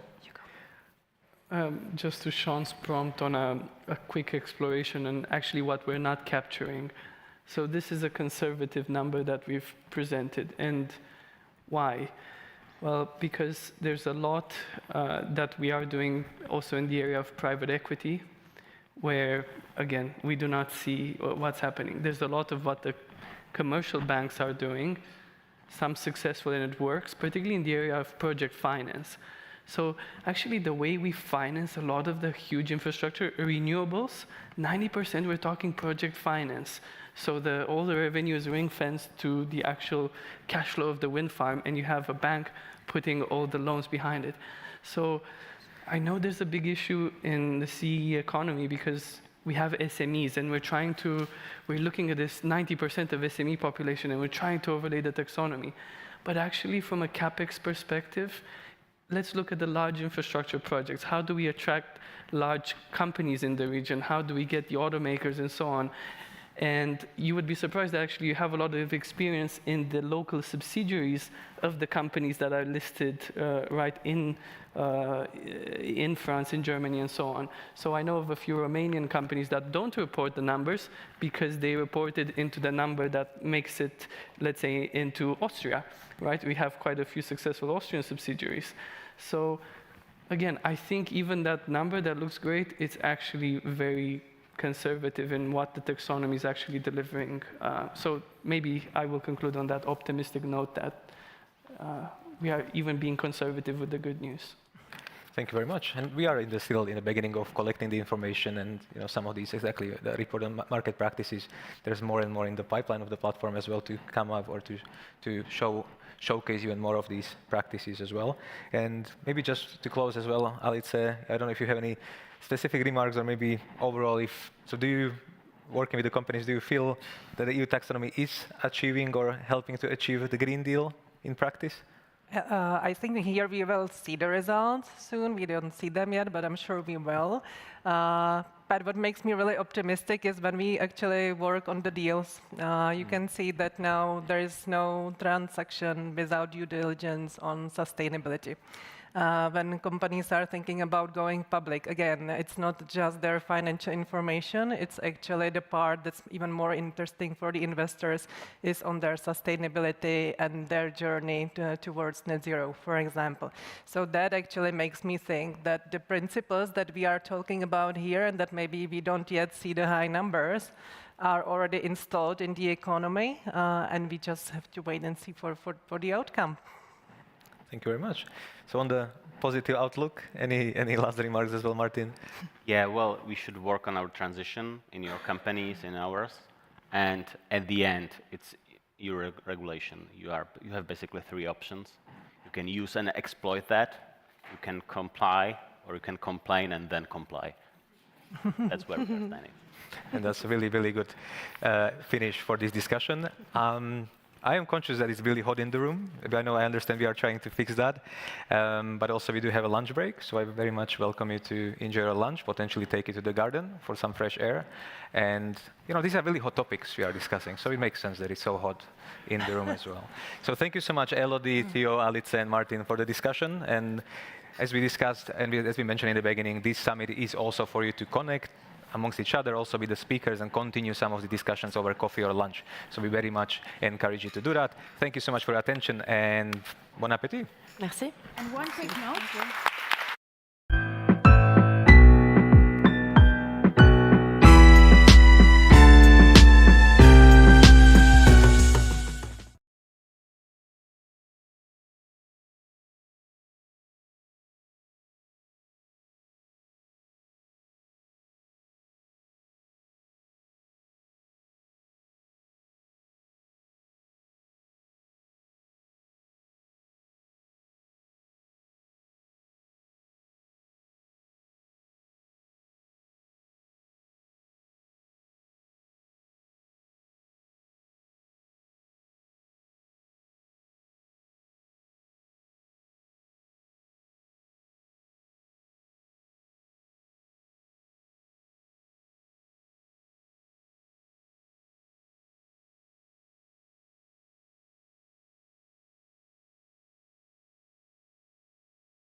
Okay, one more minute, because I think people are just grabbing food with them, which is also understandable.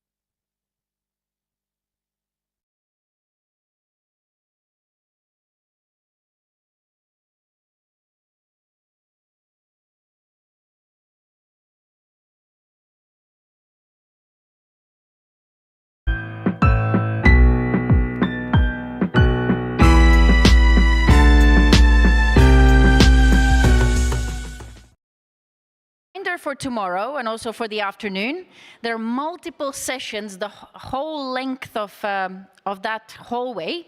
So don't just grab coffee in one place, try and explore the space. So we had quite a lot of food left over. So yeah, make sure that you explore the space and grab food from different parts. Right, so now we move to the next part of the agenda, and I think we have a very exciting, thought-provoking afternoon prepared for you. This is not going to be sustainability deep dive in practice. This is actually going to be something very, very interesting. First, we will hear from Jacob Thome, who has written an amazing book called Kill Score. You can catch him later and ask him all about it. Sadly, it's only in German, Korean, and Japanese. I mean, amazing. So we're going to wait for the English translation next.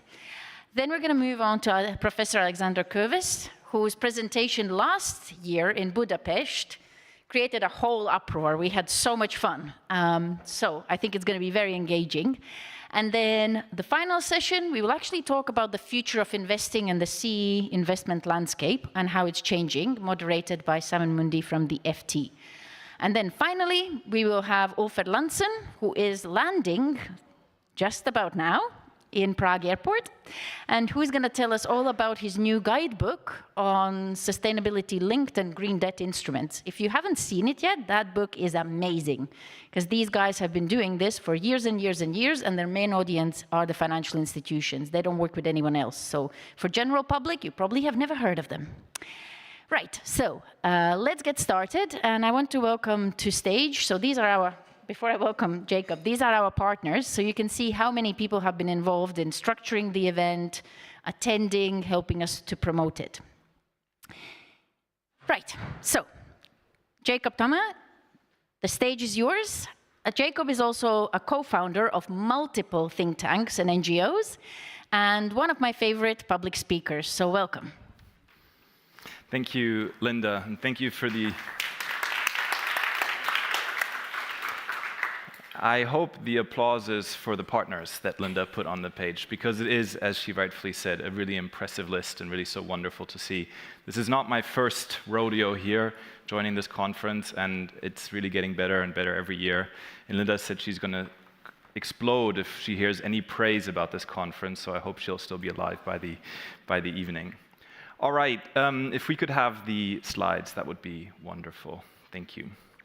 So my name is Jacob Thome. Like Linda said, I'm the research director of the Inevitable Policy Response, and our job is to forecast the climate transition. So this seems like something most of us should be doing in some form, right? Like what will actually happen. But in fact, when you look at the landscapes of scenarios and analyses, almost all of them are asking themselves the question, what is the world we would like to see? It's a 1.5 degree world, or what will the world look like if we don't take any additional action? And so really, if you want to break it down, climate scenarios, the way they work right now, are the equivalent of a shrug emoji. Could happen this way, could not, could look like this, could look like that. They are not conviction-based exercises. They don't tell you what the biggest or most profound experts in the world actually think the transition will look like. And what we try to do is I try to find an emoji for conviction. I couldn't really find anything, so I think the closest thing I got was somebody in sunglasses, is actually try and establish like I said before, what we think the transition will look like. Now, why is this important? It's important because fundamentally, every one of you in working in large financial institutions or small knows this, is people invest in the future they believe in, not in the future they would like to see. Now, of course, ideally, these two overlap. We want to believe in the future that we would like to see, but we know very well that at the moment there is a significant gap between the world as it is and the world that policymakers, NGOs, and even many of us in the room working in corporate commercial environments would like it to be. At the moment, this is what we are told the future looks like, right? World on track for nearly 3 degrees of warming under current climate plans, UN report warns. And you can pick your poison. It's a UN report, it's the emissions gap report, it's the latest NGFS scenario. This is what we are told the world is most likely to look like. But as we've established, that's not actually what these scenarios are doing. There are shrug emojis. This would happen, could happen. And so, in fact, this is absurd. Now, why is this absurd? Why will the world not look like the newspaper reports or the UN reports will have you believe? For one, fundamentally, these exercises ask one question. What happens if we don't implement any additional climate policy, basically ever? This is an absurd proposition. In Europe, we still have a good solid 25 years until the net zero goal is supposed to be reached. By that measure, we will take no additional climate policy action ever again. And you can quibble, maybe there are some models who have a little bit of sort of continuation. But fundamentally, they are based on what is the current policy ambition over the next, now 6 years until 2030. And then they extrapolate a future of basically no additional action. Many of you are used to thinking that climate policy is permanently backsliding. It's missing its goals, another article that says we won't make it this, we won't make that, and so on and so forth. But the truth is actually the exact opposite. The reason 3-degree warming is absurd as a statement of what is most likely to happen is because we have been in fact permanently engaged in a process of policy forward sliding. Over the last 10 odd years, since 2015, the so-called current policies temperature profile, as it is established by the International Energy Agency, has been reduced by over 1.2 degrees of warming. We have in the last 10 years reduced that trajectory by over 1 degree in 10 years alone. And we have plenty of time left and plenty of policy mechanisms left to continue that acceleration. Despite news to the contrary, the on-the-ground policy and implementation is running ahead of the nationally determined contributions. So what that means is that we are seeing the headline that says, this policy isn't going to get us to 1.5 degrees. And so what we think it means is our policies are getting worse. What it actually means is our policies are getting better, but not good enough for 1.5 degrees. Again, the International Energy Agency, not a traditional conservative, not traditional progressive stalwart of advocacy for the energy transition, thinks current policies on the ground are running ahead of the high-level targets that countries have committed to in the COP process. And that makes sense. The COP process is always fundamentally more conservative representation of what you think policies are going to look like. And then finally, again, these analytical exercises are really only telling us, are typically only based on what the current commitments are. 90% of the current COP commitments end in 2030. We have a whole century, or half a century if you believe in 2050, that we still have in the runway to decarbonization. Putting a temperature on how much is happening based on a snapshot, effectively, of policy ambition over a less than 10-year time horizon is, in a way, an absurd exercise. It is the equivalent of going into my children's room, looking into one corner where the closet is and saying, this looks clean or this looks dirty, and so probably the rest is dirty as well. I wish this metaphor would sting more because, as everyone knows, if one corner of the children's room is dirty, the whole children's room is dirty, right? But that, my friends, is not true for climate policy. There's a second issue we have with the temperature conversation. And this chart, I think, encapsulated quite nicely. Most of you in this room, whether you know it or not, are on this red line. The red line is what you think the relationship is between the net zero CO2 year and temperature outcomes. We know that most of you are on the red line because we've surveyed sustainability experts, sustainability professionals around the world, and we asked them, what do you think the net zero year is going to be? And then we asked them, what do you think the temperature outcome is going to be? And that survey result plots roughly to the red line. The problem with the red line is that that's not the relationship. So if you believe that policymakers will miss their policy goal, let's take the European 2050 net zero goal. If you believe that the European Union is going to miss that goal by 20 years, most of you implicitly think that means you believe in the 3-degree world that we saw in the newspaper a minute ago. But you don't believe in the 3-degree world, you actually believe in a 2.2 to 2.4 degree world. Cue the disclaimers.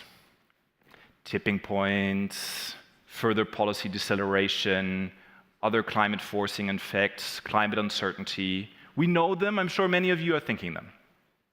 But my presentation today is not about what may happen as a tail risk, what central banks are or should be interested in. It is about what is the most likely to happen. And again, why do we care about what's the most likely to happen? Because that is the premise and the basis for taking financial decisions today. So if you believe that the announced pledges, which is basically the collection of net zero goals, it now covers over 90% of global emissions. Over 90% of global emissions are now fall under some governmental net zero pledge. If you think that those will be missed by around 20 years, which by the way would be a significant miss, we're not talking here a couple of years, it would be 20 years off, you still believe in a low 2-degree world effectively. Everyone gets this wrong. The Bloomberg New Energy Finance net zero scenario that just came out, I think last week or 2 weeks ago, they have a net zero scenario, they say it's 1.75. Their scenario is actually 1.5 degrees. You put this into Magic 7, which is the standard temperature forcing model that you have there in the market. It's the latest IPCC science. Everyone is confused about this relationship. So there's no shame in that, but it means we fundamentally misstate what the direction of travel looks like. Because in some ways, what do I care about temperatures, right? Every time I talk about temperatures, my colleagues tell me, temperatures are just a marketing statement of climate. What we care about is what happens in the ground, what happens in the economy. But they also represent, they are a proxy for what we believe the transition will look like. They're a way so we can talk to each other across different disciplines and different areas of expertise in a way that allows us to communicate and articulate what we believe about the future, and so they matter from that vantage point. And us permanently misrepresenting the temperature future is us permanently misstating what the most likely future will look like.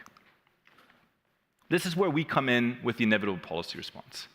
Like I said at the beginning, we are the sunglass emoji of climate scenarios. That's our tagline, trademarked. We don't simulate a future, we forecast it. So we go the exact opposite direction. We don't start with, I want the world to be a 1.5 future and what needs to happen to get there. We say, what do we think is the most likely thing that will happen on the policy front? Then we work with the modeling team, and then they tell us what that means for temperatures at the very end of the process. Which, by the way, any of you working in any other business context is how it should be done, right? You start with what you think will happen, and then you solve for the answer for the test. You don't get the answer for the test, and then you try and solve for it in advance. How do we do this forecasting exercise? This isn't just my opinion. And as much as Linda has sung my praises, my opinion really doesn't matter. This is the opinion that we input from over 100 climate policy experts around the world, the ones who are actually on the ground doing policy engagement.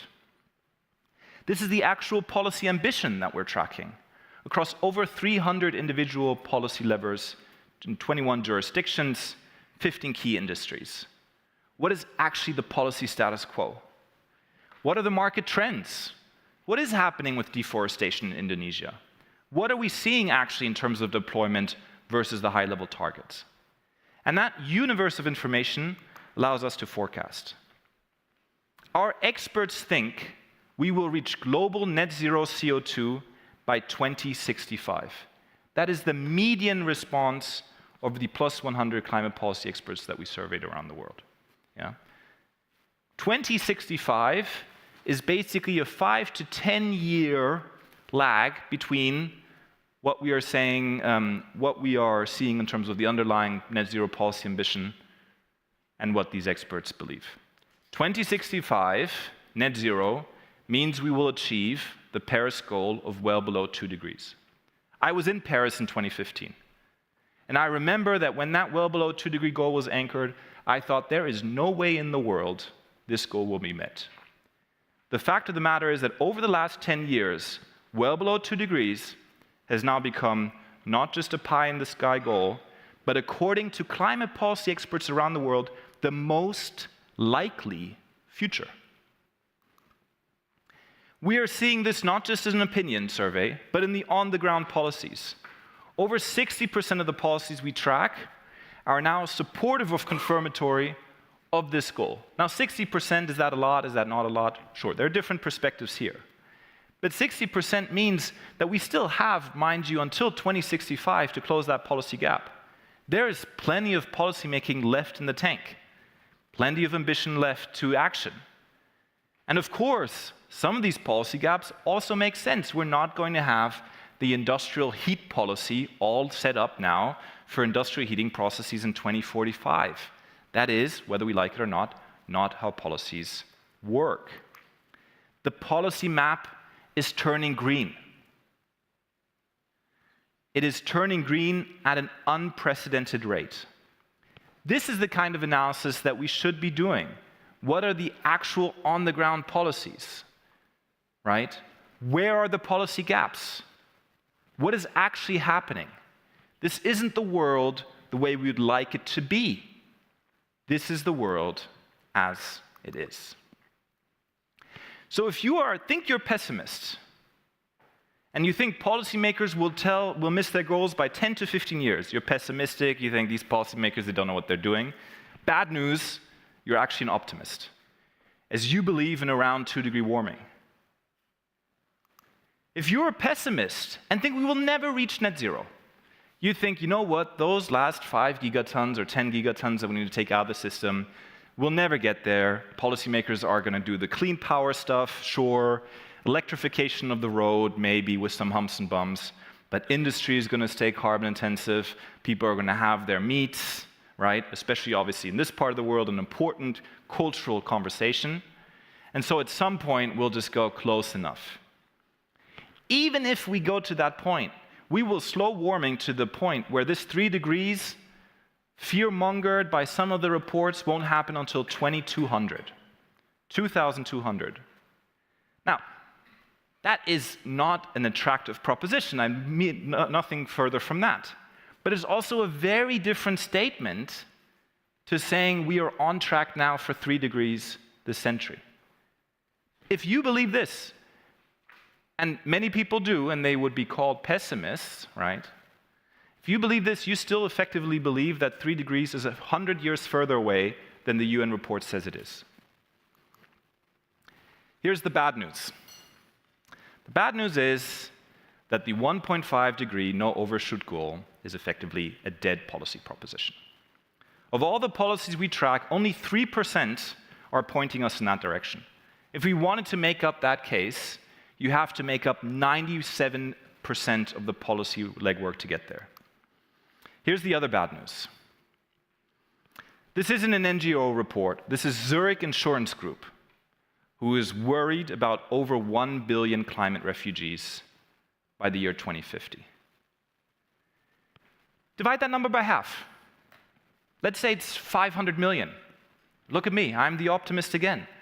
500 million, if it's half that number, still 500 million people, that is a solid 1/6 of the global population effectively, right?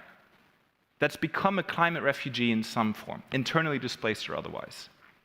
We have become so trained to worrying about 6 degree futures and 5 degrees and 4 degrees and climate reports here and there that we have this intuition that, well, below 2 degrees, this is great. This is sort of the safe zone. The unfortunate news is that it probably isn't. is that the below 2-degree world, that again is now the most likely world in our view, is one that will continue to come with many fundamental risks. One of the most fundamental of these risks is social conflict. Social conflict related to climate crisis, something that isn't modeled currently in the standard central bank's climate stress testing and risk analysis frameworks. Social conflict, oh, my animation got lost, shame. Social conflict down here could turn long-run growth negative. Not relative to baseline, negative. Lower welfare tomorrow than we have it today. This is a dangerous world, the one that we are shooting towards. And it's one of the reasons why NGOs, policymakers, and many stakeholders like you in the room are loath to give up the 1.5-degree goal. But again, what matters is figuring out what you think the transition will look like. And everyone who is in this conversation needs to start figuring it out now. Because if you want to be successful with your stakeholders, up, down, and sideways, you need to be able to have the conversation about what the future will actually look like and how you plan to position yourself against that future. There's two reasons why that is important. Because the nature of the transition really matters. You see here two stress test models. Same model, same input data, but two different transition scenarios. There are companies that are down here increasing their valuation, doubling their valuation in one scenario, and then getting their valuation close to zero in the other. The nature of the transition really matters. And figuring out what you believe it looks like is an exercise we should all be engaged in. The other reason it matters is because this, the 3-degree warming world advertised in these reports, won't happen. It is not the most likely world, and not by a mile. And again, cue the disclaimers, cue the tipping point conversations. It's understood that there's fundamental uncertainty about the future. I don't mean to deny the uncertainty, but this uncertainty has become a fig leaf for saying we don't know what the future will look like, and asking ourselves what we think it looks like is not a worthwhile exercise. And I implore you to think otherwise, to think that this is a worthwhile exercise, that part of your strategy should be doing it. And I encourage you to join the conversation with us as a climate forecasting consortium engaging financial institutions around the world on going down this pathway. Time is short, and I'm already forced to leave this afternoon, regrettably, back to Berlin. But happily, I'm just a train ride away. Look forward to the continued success of this conference, to the continued excellence work of Linda, she explodes, and to all of you engaging in this process of moving from thinking about the world as you would like it to be to thinking about it as it is. Thank you.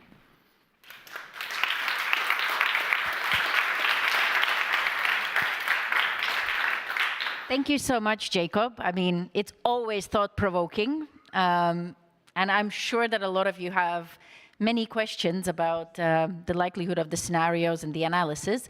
You can also find Jacob on LinkedIn, as I mentioned, so we do encourage people to find new people and also to get involved in some of the global work, because some very interesting things are happening. Now, let me turn to Professor Alexander Koeves, who is going to tell us a little bit more about degrowth and some other things. And I think it links beautifully with this whole idea of overshooting, uncertainty, what's going to happen to our economy in a rapidly heating world. So, Professor Koeves, I welcome you to the stage. Thank you. Thanks so much. Jacob, can you bring the presenter Jacob, back? the clicker. Thank you.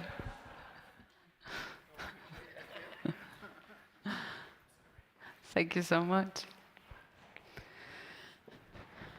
Thank you for the invitation, and I truly appreciate Linda's braveness to invite me.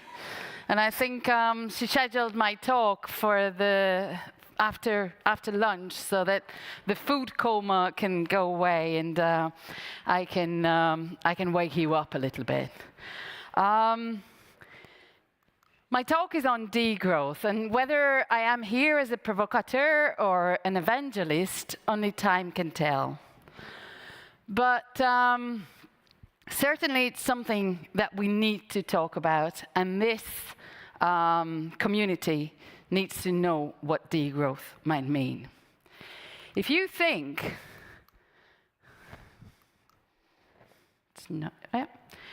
if you think that this is, well, our economy, our mainstream economy is the best we can have. It's not really good, but it's the best we can have.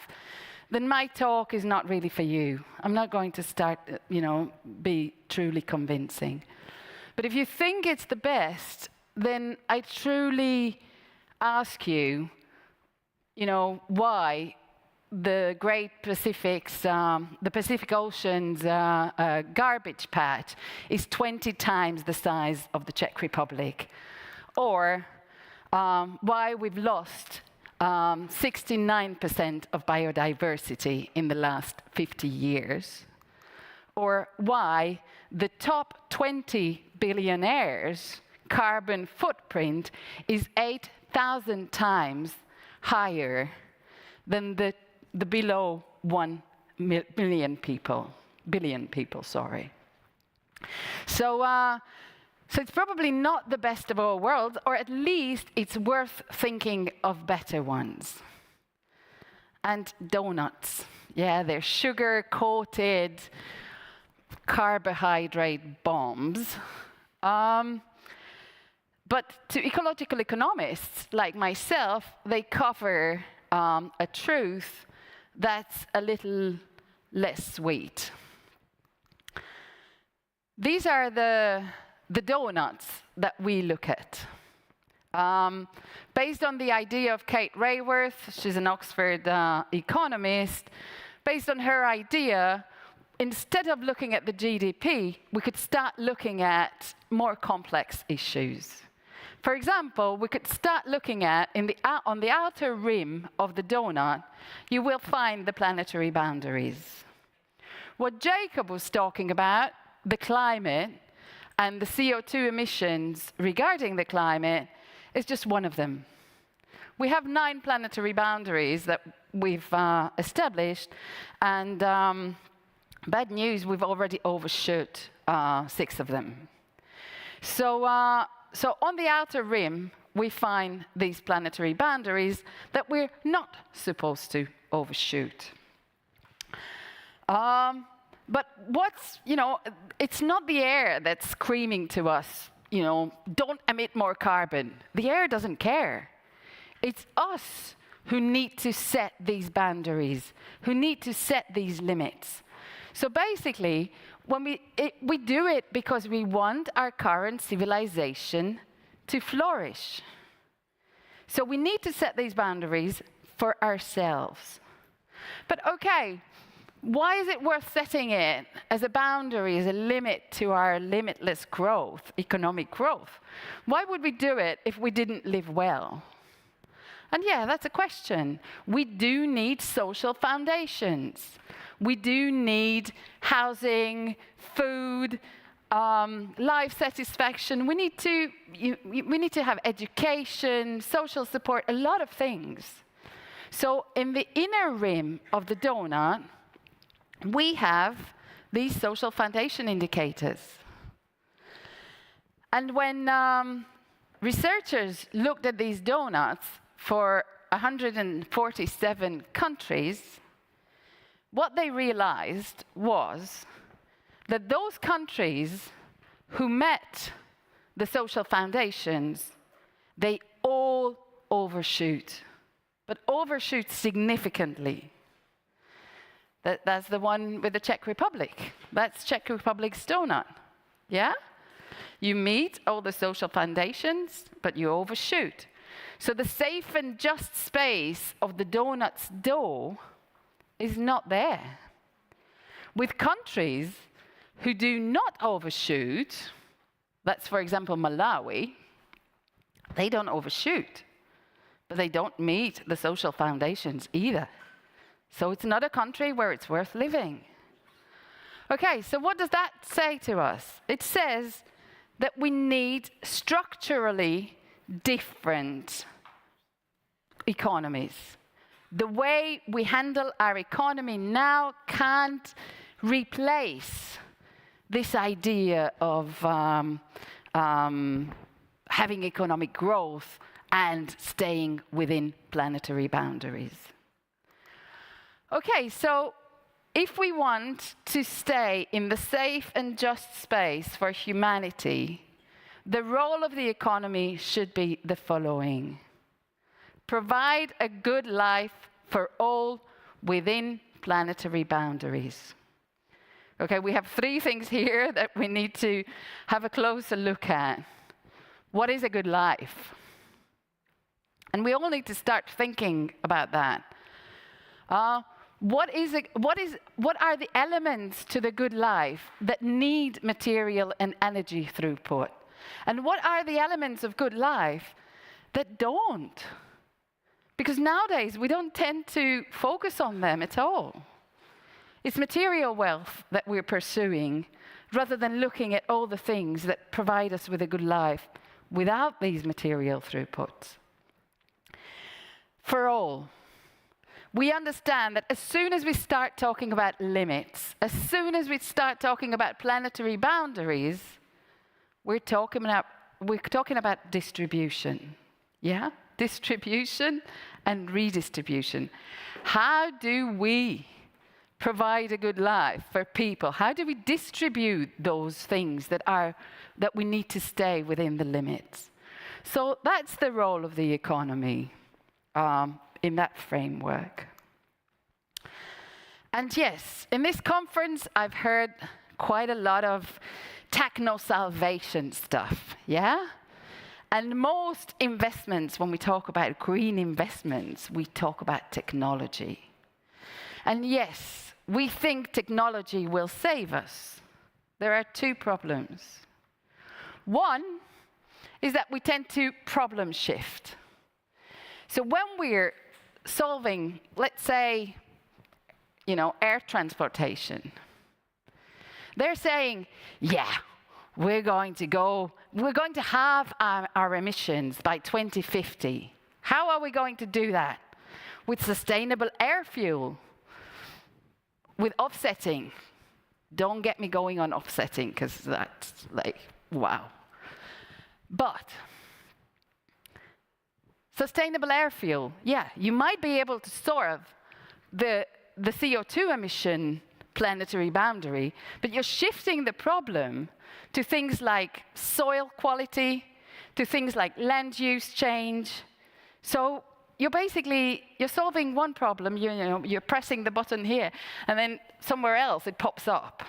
So you're also shifting problems, for example, with the EVs, we love them, but you're shifting the problem to the energy sector.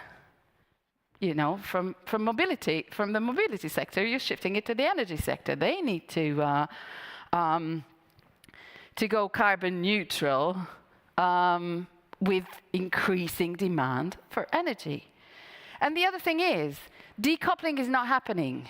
Even if we have technologies that are providing eco-efficiency for us, these eco-efficiencies are being lost through the fact that what happens when we have eco-efficient technologies, we use even more of them.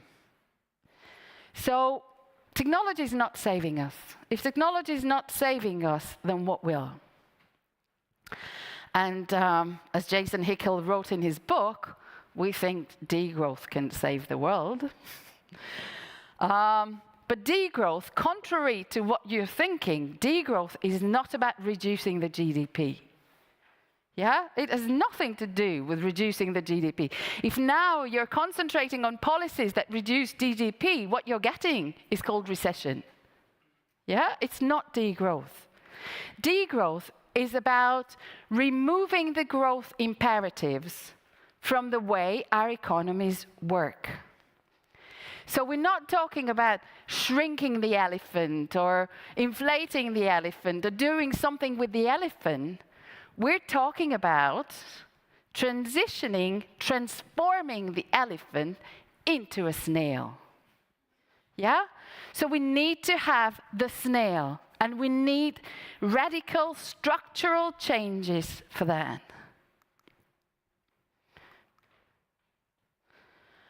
Okay, what happened there?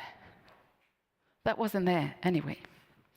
So, but for that, we need to question the unquestionable. And what can we question? We can question whether growth is the same as development. Yeah? Herman Daly said, well, when we say growth, we mean quantitative improvements.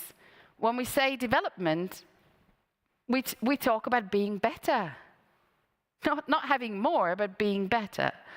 So maybe we can question the way we think of development. As I already mentioned, we can start thinking that maybe the good life is not just merely material wealth. Maybe a human being is not just a rational, selfish, utility maximizing thing. Maybe we have a lot more in us. Maybe we built a civilization because we are capable of cooperation. So let's build an economy that kind of is not based on the theory of us being selfish. And let's see that if we change these institutions, if we change the culture, what comes out of that? Okay, technology is not business as usual. Yeah? Because the way we're using technologies, techno-salvation now is like, okay, we don't need changes. We don't need to change. Technology will solve it for us. But we do need to change. And the economy needs to change. So technology is not just business as usual. We need to use technology for structural changes. Work is a really strong growth imperative in our current societies. So the way we think of work, we could change that. Maybe work shouldn't just be a paid 40-hour working week. Maybe we could work less. Maybe we should work less. Or include other things in work that are not paid and still important for our profit. Degrowth is not against profit. But basically what it says is that we need to start thinking how profit actually links to value creation. And not value creation in terms of in the monetary terms, but how does it contribute to a good life for all within planetary boundaries? If somebody is successful in doing that, they can have profits. There's nothing wrong about profit, as long as it is tied to this kind of value creation rather than something around casino capitalism. So, yes, and sustainability is not necessarily about sacrifice. Degrowth is not taking us back to the caves. Yeah? It's about having a different life. Maybe it's slower, maybe it's different, but it's certainly not about sacrificing. Maybe we could just gain. It's about positive visions. And we need to have positive visions. And these are some elements to these positive visions. I'm not going to go into a lot of details on them because I don't have the time for it. But yes, we need to relocalize, but we don't need to relocalize in the Trumpian sense of the word. It's, we can localize. We can have local production and consumption loops that are in touch with the next loop and the next loop and the next loop. We can have that. But we do need to relocalize. We do need to decentralize as well, because in a complex system like this, we can't see all the solutions. We can't see holistically. What we can see is what's around us. How we, as a smaller subsystem, could actually actively contribute to something different and something good. And for that, we need autonomy. We need participation. And I already mentioned that we need to tackle our systems of distribution and redistribution. Because this is not going to, what's happening now is just not going to work for a just transition. We need economic actors that actually, you know, they work for some kind of social aim. Yeah, economic actors. Somebody said, I'm sorry, I don't remember who, but somebody said, you know, economic actors have human beings behind them. They're not some kind of like theoretical beings. They have people behind them. So they need to understand how they can contribute to well-being for all within planetary boundaries. And yes, we can go for a competition, like how well different entities can do in contributing to these goals. That's competition. But it's also others who also have these aims. You know, they can be involved. They can actually be partners. They can cooperate to actually help this. We can talk about a lot of different economic models or business models, like the sharing economy, where we can think that instead of ownership, instead of private ownership, in many times, all we need is just access, yeah?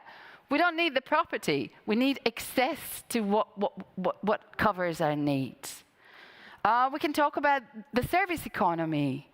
You know, instead of light bulbs, you can sell lights.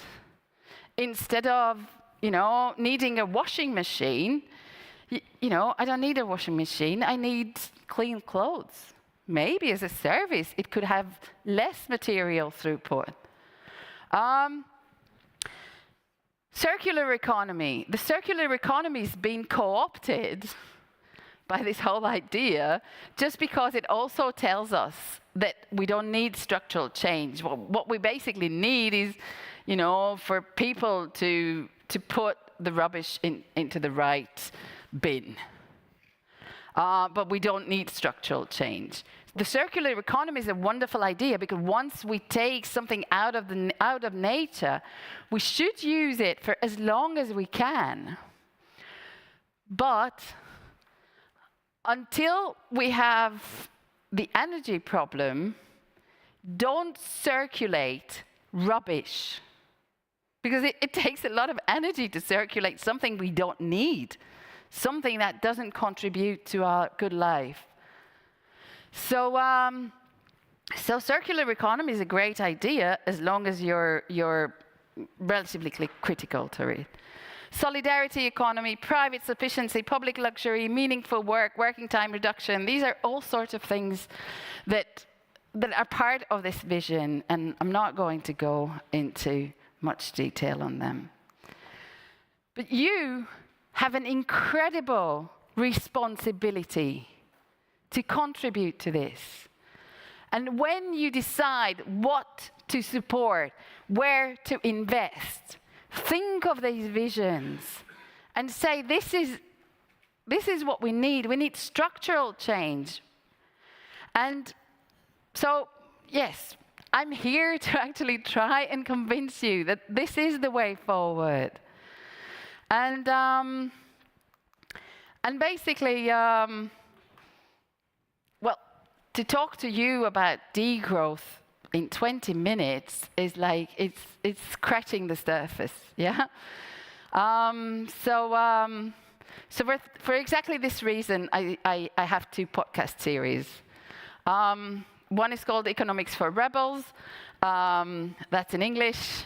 It has over 50 episodes already.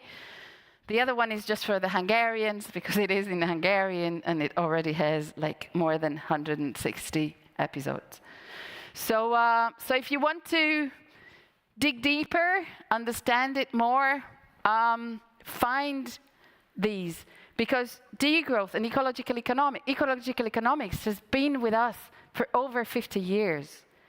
There's plenty of modeling, there's plenty of evidence that this could work if we gathered the right public consensus on it.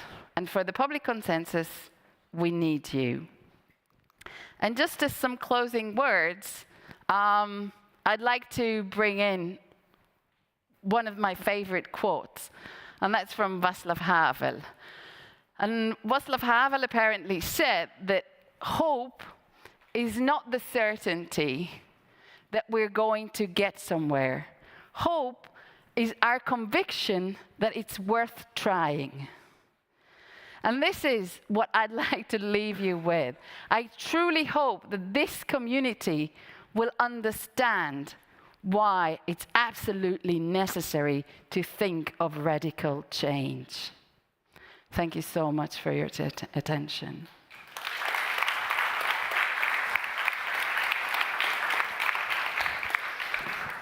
Thank you very much, Professor Curvis. I think that's quite thought-provoking, right? Can I just have a show of hands who actually does believe that we need systematic radical change? Almost everyone. So there we go. So I think the message landed. I do love the fact that you had public luxury. That I think is very interesting, especially since we are in a private luxury hotel.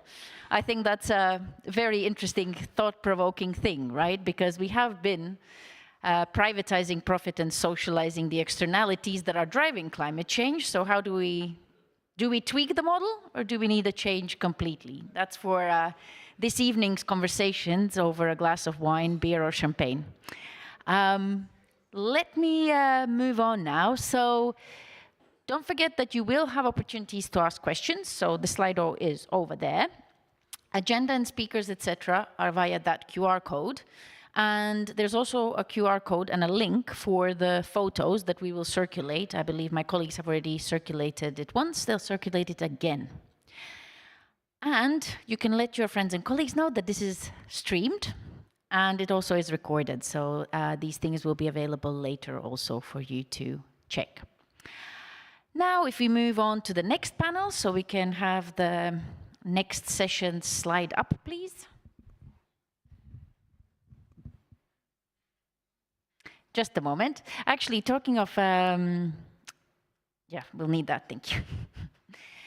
Talking about ecological economics, my colleague Julian Toth did study that, so he also can answer all the difficult questions about ecological economics. You're welcome, always.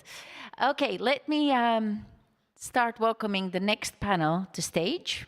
Paula Singliarova, the co-founder and director of SlovakSIF, a new initiative that we have recently started. I would also like to ask to stage Lucia Kerchlan. She is the co-founder of Lumos Investment Collective and also works for a startup in London. So she flew in specifically for this conference, for which we're very grateful. Next up, Sergio Henrique Castro de Carvalho. Excuse my Portuguese. He also has flown in from somewhere else. Antwerp, I would suspect, or London. And last but not least, a friend and a former classmate, Michal Koshina, Senior Mandate Manager from the European Investment Fund. Thank you very much. And you will see that the moderator or chair of the session remains a mystery. Well, that's because one travel plan changed because of the wonderful train systems between these countries. And Simon is on his way, so I will step in. So there you go. Right, we'll fix that slide in a minute. Okay, folks. So now we've heard about degrowth. We have heard also about Jacob's relatively optimistic thing that we are failing to imagine what the world is going to look like. And as an investor, you kind of need to start figuring out what you think is going to happen and how to place your money. And I think all of you are investment professionals. So Paula worked in Arabesque Asset Management. Lucia founded an own investment collective. Sergio has built an amazing ESG carry-linked mechanism linked to EU taxonomy, which is my favorite topic. We'll be launching a paper about that tomorrow. And Michal, you've been pretty much looking at the investment space across the CEE region and beyond and trying to figure out what works, what doesn't work, and what needs tweaking. So let's get started. First of all, we have an ESG backlash. Number one, is ESG out of date? Is it going to be politically corrupted, etc.? Do we need a new term? Or is ESG now becoming a norm? So from your practical perspective, if I can start with you, Michal, since EIF gives a lot of money to investors and tries to shape the markets, what are you seeing? Is the political backlash affecting ESG developments, or are we actually seeing an increase in integration, and are we seeing any impact? Okay, thanks, Linda. So basically, of course, globally, I think we do see some momentum decreasing. Now, if we talk in our practical terms, as you said, so I'll focus really on what the EIF does, and we are the largest, in terms of equity, we are the largest investor in European venture capital and private equity funds in Europe. I'm specifically specialized in equity, but a big part of our business is also portfolio guarantees. So we actually back a huge amount of loans to especially small and medium-sized enterprises, but then also to mid-caps and actually even to residential buildings. And since like 3 years ago, we started also investing in infrastructure. Now, from our point of view, certainly the momentum in Europe is not decreasing. If anything, we are moving forward full speed. Now, there are some challenges. If I had to name one, it would probably be the security situation with the war on our borders. So we have, let's say, different topics fighting for attention, defense being an important one. And there's a question how much attention can be split between different topics. I wouldn't go much deeper into that, but just simply, it is a challenge. We will see how that plays out. But in terms of our own activity, essentially, historically, EIF was not specifically focused on sustainable finance. We did invest in some green funds, let's say, early on in the first decade of this millennium, but it was perhaps too early in Europe. It didn't end up too well, I think. But in principle, we're a generalist investor, and since about probably like 3 years ago, we started being really much more focused. In principle, whenever we invest, we categorized all our operations. And just for you to understand the scale, per year we sign about 15 billion. Last year was 15 billion, but it's between 10 and 15 on an average year of operations, always through financial intermediaries. So we always sign these operations with funds or with banks that basically then increase the scale of our impact. But effectively, since this, let's say 3 years ago, 4 years ago, we started categorizing all our operations in different public policy goals, and one of them is now green finance. But on top of that, we actually even have a horizontal, let's say, contribution. So we look at how our operations always contribute to climate action and environmental sustainability, whether their general focus is on just let's say, competitiveness, whether it's on innovation, whether it's on something else, we always look at still, okay, is there a sub-allocation if it's not a primary focus on climate action? And we've been very actively communicating to the market that we want to encourage financial intermediaries to basically make such allocations, even if their primary strategy is focused on something else. And as an example, when I say that we think the trend is accelerating, we set for ourselves a goal last year to have 22% of all our operations to contribute to climate action and environmental sustainability, and actually we reached 34%. So we can see that the market is responding to our encouragement. We see demand from banks for guarantees for sustainability-focused loans to SMEs and residential buildings. We see demand for green infrastructure, energy transition, renewable energy, and so on. And we see also more and more equity funds focused on one side, transition of existing companies towards being more sustainable, environmentally sustainable, as well as new technological solutions focused on these areas. Thank you. So that's interesting. That is quite a big response in terms of the percentages changing. One of the main questions that we usually get, because we also run the Czech Sustainable Finance, Sustainable Investment Forum, etc., and sometimes we get some questions about, well, if it was that profitable, all these, this would be like, mainstream. So actually we need to tweak the profitability proposition. So let me turn to Sergio before I jump to Lucia and Paola. So sitting where you are with the investment fund in London, why did you bother with an ESG carry? What was the thinking behind it? And how does it work in practice? Because this is very interesting. So ESG-linked carry mechanisms are an emerging new way of how to structure these funds. And it actually ties the remuneration to the for the fund managers to the sometimes social impact, sometimes environmental, sometimes GHG reduction, etc. So it's quite an interesting way of how to run a fund. And I would love you to explain how you did that work and how it's going, because it's been how many years now? Yeah, so we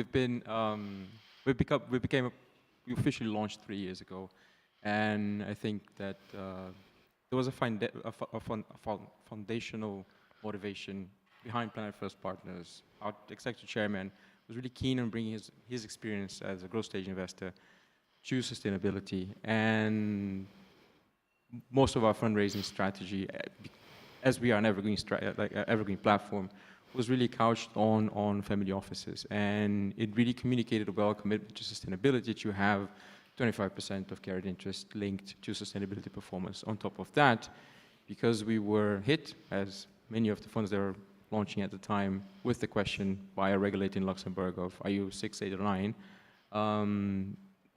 Fortuitously, I had some experience already with the Sustainable Finance Framework, and we presented the options to our founders, to our investors, and they thought that pushing for Article 9 alignment or whatever, pushing for a mandate around substantial contribution or sustainable investment as the final legislation, plus pushing for taxonomy alignment around environmental objectives made sense for our mandate.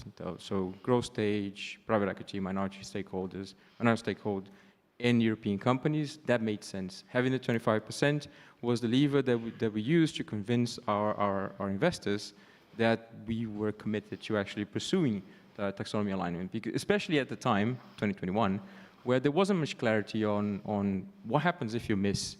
So you push yourself as an aggressive, ambitious, taxonomy-aligned investor, and you convince all your investors to give you money. We have a couple of institutional investors, including that actually came into the fold. Interesting, because EIF, for instance, doesn't necessarily like evergreen infrastructures, although we are evergreen, but we have mechanisms for exit and blah, blah, blah. So the EIF did not want to invest in us because we're evergreen. But we do have some institutions, and the whole commitment around the carry line, performance on carry, was to show that we were actually committed to pursuing success. As we have established today our mechanism, it is linked to taxonomy alignment. So, which is slightly complicated because we also do social investments. We have our own internal mechanism, our own internal taxonomy based on what the platform Sustainable Finance produced to date, blah, blah, blah. So there's a whole complicated process, but it gave a lot of transparency to our investors on how do we measure success and what happens if we miss that success and what do we do with the carry. Interesting enough, I was having this conversation with Theo yesterday. He asked me what happens if you miss.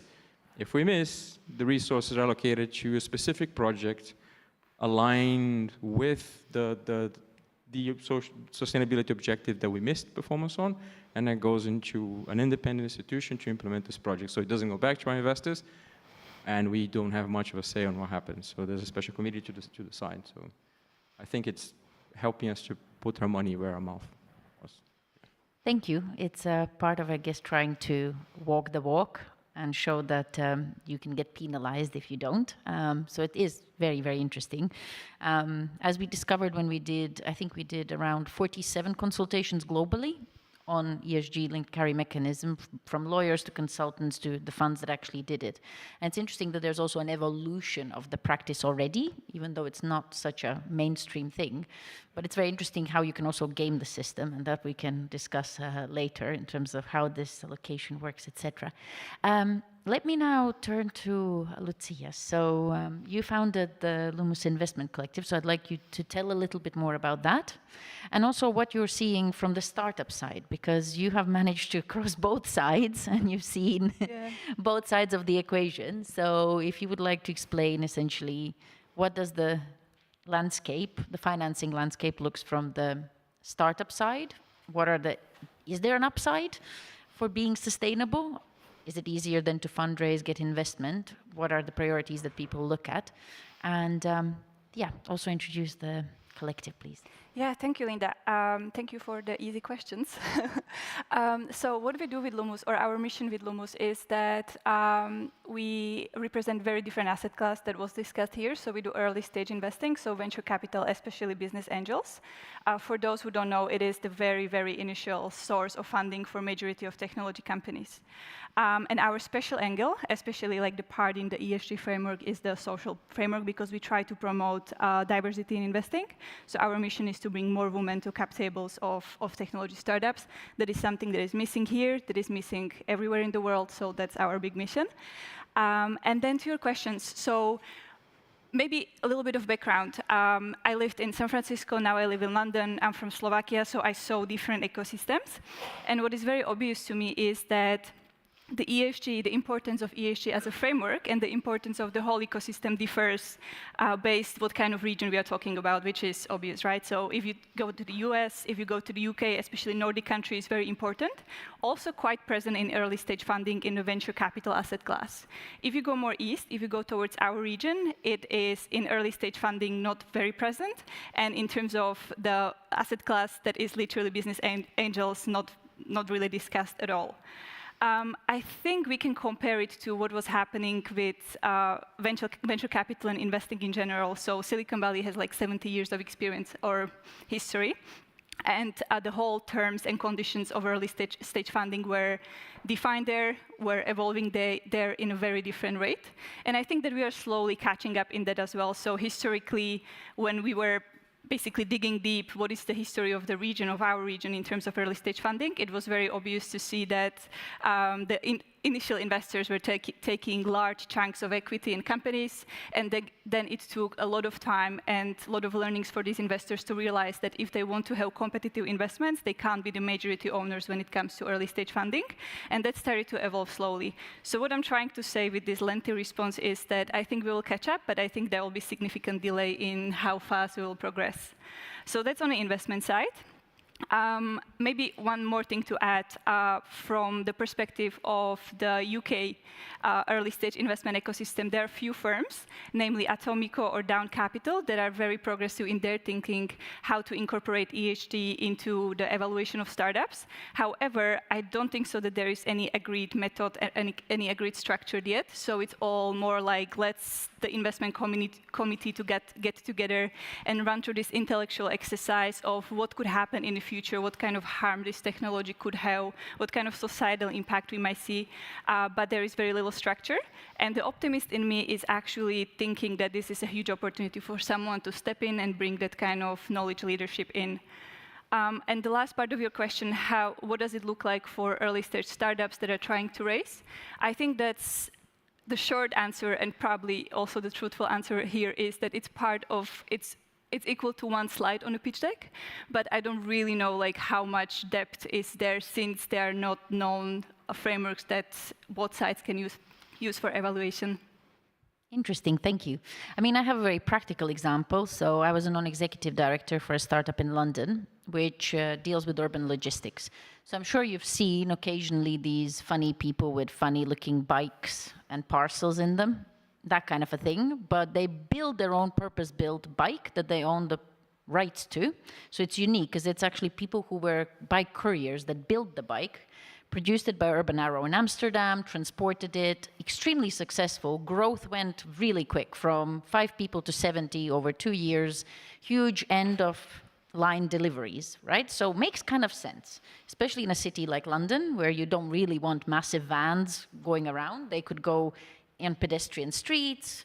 They built a software on a license, etc. And then comes the funding. So I sat in so many interesting conversations with investors where they were like, yeah, great, but why are you doing such good conditions for the employees? Can't you just sort out the 0-hour contracts? Like, look at the projection for P&L would be amazing. We're like, yeah, but you're a socially responsible investor. That's why we invited you. So actually, it came down to real basics. How can we increase the profitability immediately? So that was my experience from quite a lot of these investors. So it's actually very interesting to see when it comes to a company that's not a tech company. Let me point that out, because the application they thought of this software was limited until Transport of London got interested. Then everything got interesting. But as long as you weren't marketed as a technology company, which goes back to Alexandra's point that we are really into tech now, if you're just like, manufacturing or doing any of the older style things, then it's much less interesting. But let me turn to Paula. So Paula also lived in London. We're some sort of London gang today. That was not intentional.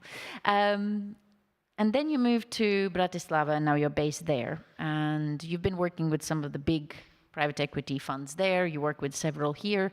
So question to you, what are the main regional differences that you see, and what has been your experience from what is happening in other parts of Europe to what is actually happening closer to home? Yes, thank you, Linda. So as you've just said, I've lived in London for almost 10 years, and then I'm relocated back to Eastern Europe, where I'm from. So I'm now in Bratislava, and I have to say it's quite a change. And we can go on into different categories, whether it's how sustainability is perceived. Obviously, the Western Europe is quite ahead, is more sophisticated in terms of approaches and how they perceive sustainability. But I think one of the biggest differences that we have in the region is the mindset towards what it means to be sustainable. So what I see here, we're a bit more reactive compared to the UK. So in the UK, everyone saw this as an opportunity. This is the next trend. And I think around 2019, that was a week that was a new ESG fund or ETF launched every week. Like you would open the Financial Times and there's a new climate ETF. So investors saw this as an opportunity to raise money, to attract capital to this new trend that was new. And then we saw also in COVID that ESG funds were actually more resilient. They had less outflows. And then maybe also link it to a question about ESG, whether the bubble have crashed. And now, yes, now we see the funds are renaming themselves. Their ESG is not such a popular term, also because of the linkages to the US, for example, where the terms is being quite polarized. So now we're looking at the new, I don't know if ESG 2.0, but more towards the impact route. Like what is the actual, like we've had ESG for a while, but what is the real outcome? And I think in Slovakia, we're still, this is my 4th time in the summit, so I can really see the difference. So before it was all about like, why do we have to do this? It's often perceived as some sort of agenda from Brussels that is imposed on us. And but that is slowly changing now. And I guess the 2 main reasons would be that Eastern Europe plays a very crucial part in the distribution chain. So Slovakia produces the most automobiles per capita, I think, in the world. So if a Volkswagen comes in and they ask a question about your ESG data, which is now a very prevalent topic with the regulation, you have to give them data. So there's a pressure through these like distribution chains. But there's also a bit of pressure from European institutions, like we have EIF, so if they're private equities in Slovakia, and they're planning a fundraiser, they're fundraising now, but more like planning in the next year or 2, they're very aware that, okay, we need to think about this ESG topic, and we have to incorporate it into our strategy. What we've seen, some of them see it as a tick box exercise. Okay, what are the sort of like a minimum requirements for me to be, I don't know, have an SFDR Article 8 fund, or what is the minimum? But some of them, some good funds also sitting here, they see it as a really like strategic opportunity how to incorporate sustainability in their strategy. And because there's lots of risks, it puts a strain, but as I said, loads of opportunities, which is what the West have spotted very early on, and we are sort of reactive now. Thank you. I actually wanted to turn back to Michal, because I've been thinking about this. We've had so many discussions at also the EU Sustainable Finance Platform and elsewhere. So is the future of ESG potentially thematic funds? Could that be something that is easier to do rather than trying to build an ESG fund and then handpicking things, a selection of, I don't know what kind of KPIs or whether it's E or S? And now we're seeing that more and more people are more interested in building thematic funds and focusing on certain, let's say, X amount of social KPIs or gender-related KPIs, and then it's a thematic fund. It's much less complex in some ways. Is that the future, or do we need some sort of an underlying environmental criteria and reporting for everything because, climate change? Is that the future? Yes. So, yeah, absolutely. I think we see more and more of those appearing across Europe. Within the EIF, we even have literally just a dedicated team focused on sustainable theme, so sustainability-focused funds, thematic funds. I wouldn't say that this is the only thing that we should have. I still think, and EIF actually thinks, that all funds should pay attention to the challenge, because it is a challenge that is present across all parts of the economy. So again, whatever fund we would invest in, we would always look at its contribution to climate action and sustainability criteria, even if it's not necessarily a huge contribution. But should we see, for example, that the fund manager has not been thinking about that at all, it would clearly be a negative sign for us. But back to the thematic funds, yeah, I mean, we see more of them. We would like to see even more of them. And what's nice to see, even that the trend has arrived even to this region, to Central Eastern Europe. So we don't have a lot of them, but there are a couple that we see and that we'll probably be investing in shortly. I'm not sure we have any in the portfolio yet. If so, then it's really low single numbers, low single-digit numbers probably.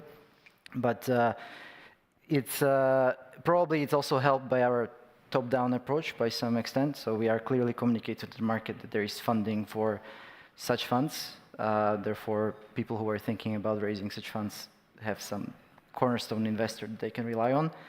But yeah, so more and more of this happenings for sure. And a question, is there any upside or some sort of special attention to funds that do use the EU taxonomy? It's definitely something we ask about. Now, does it mean that if you use EU taxonomy, it's better? Well, it's clear to us in the sense of how you actually want to implement ESG and what you're talking about.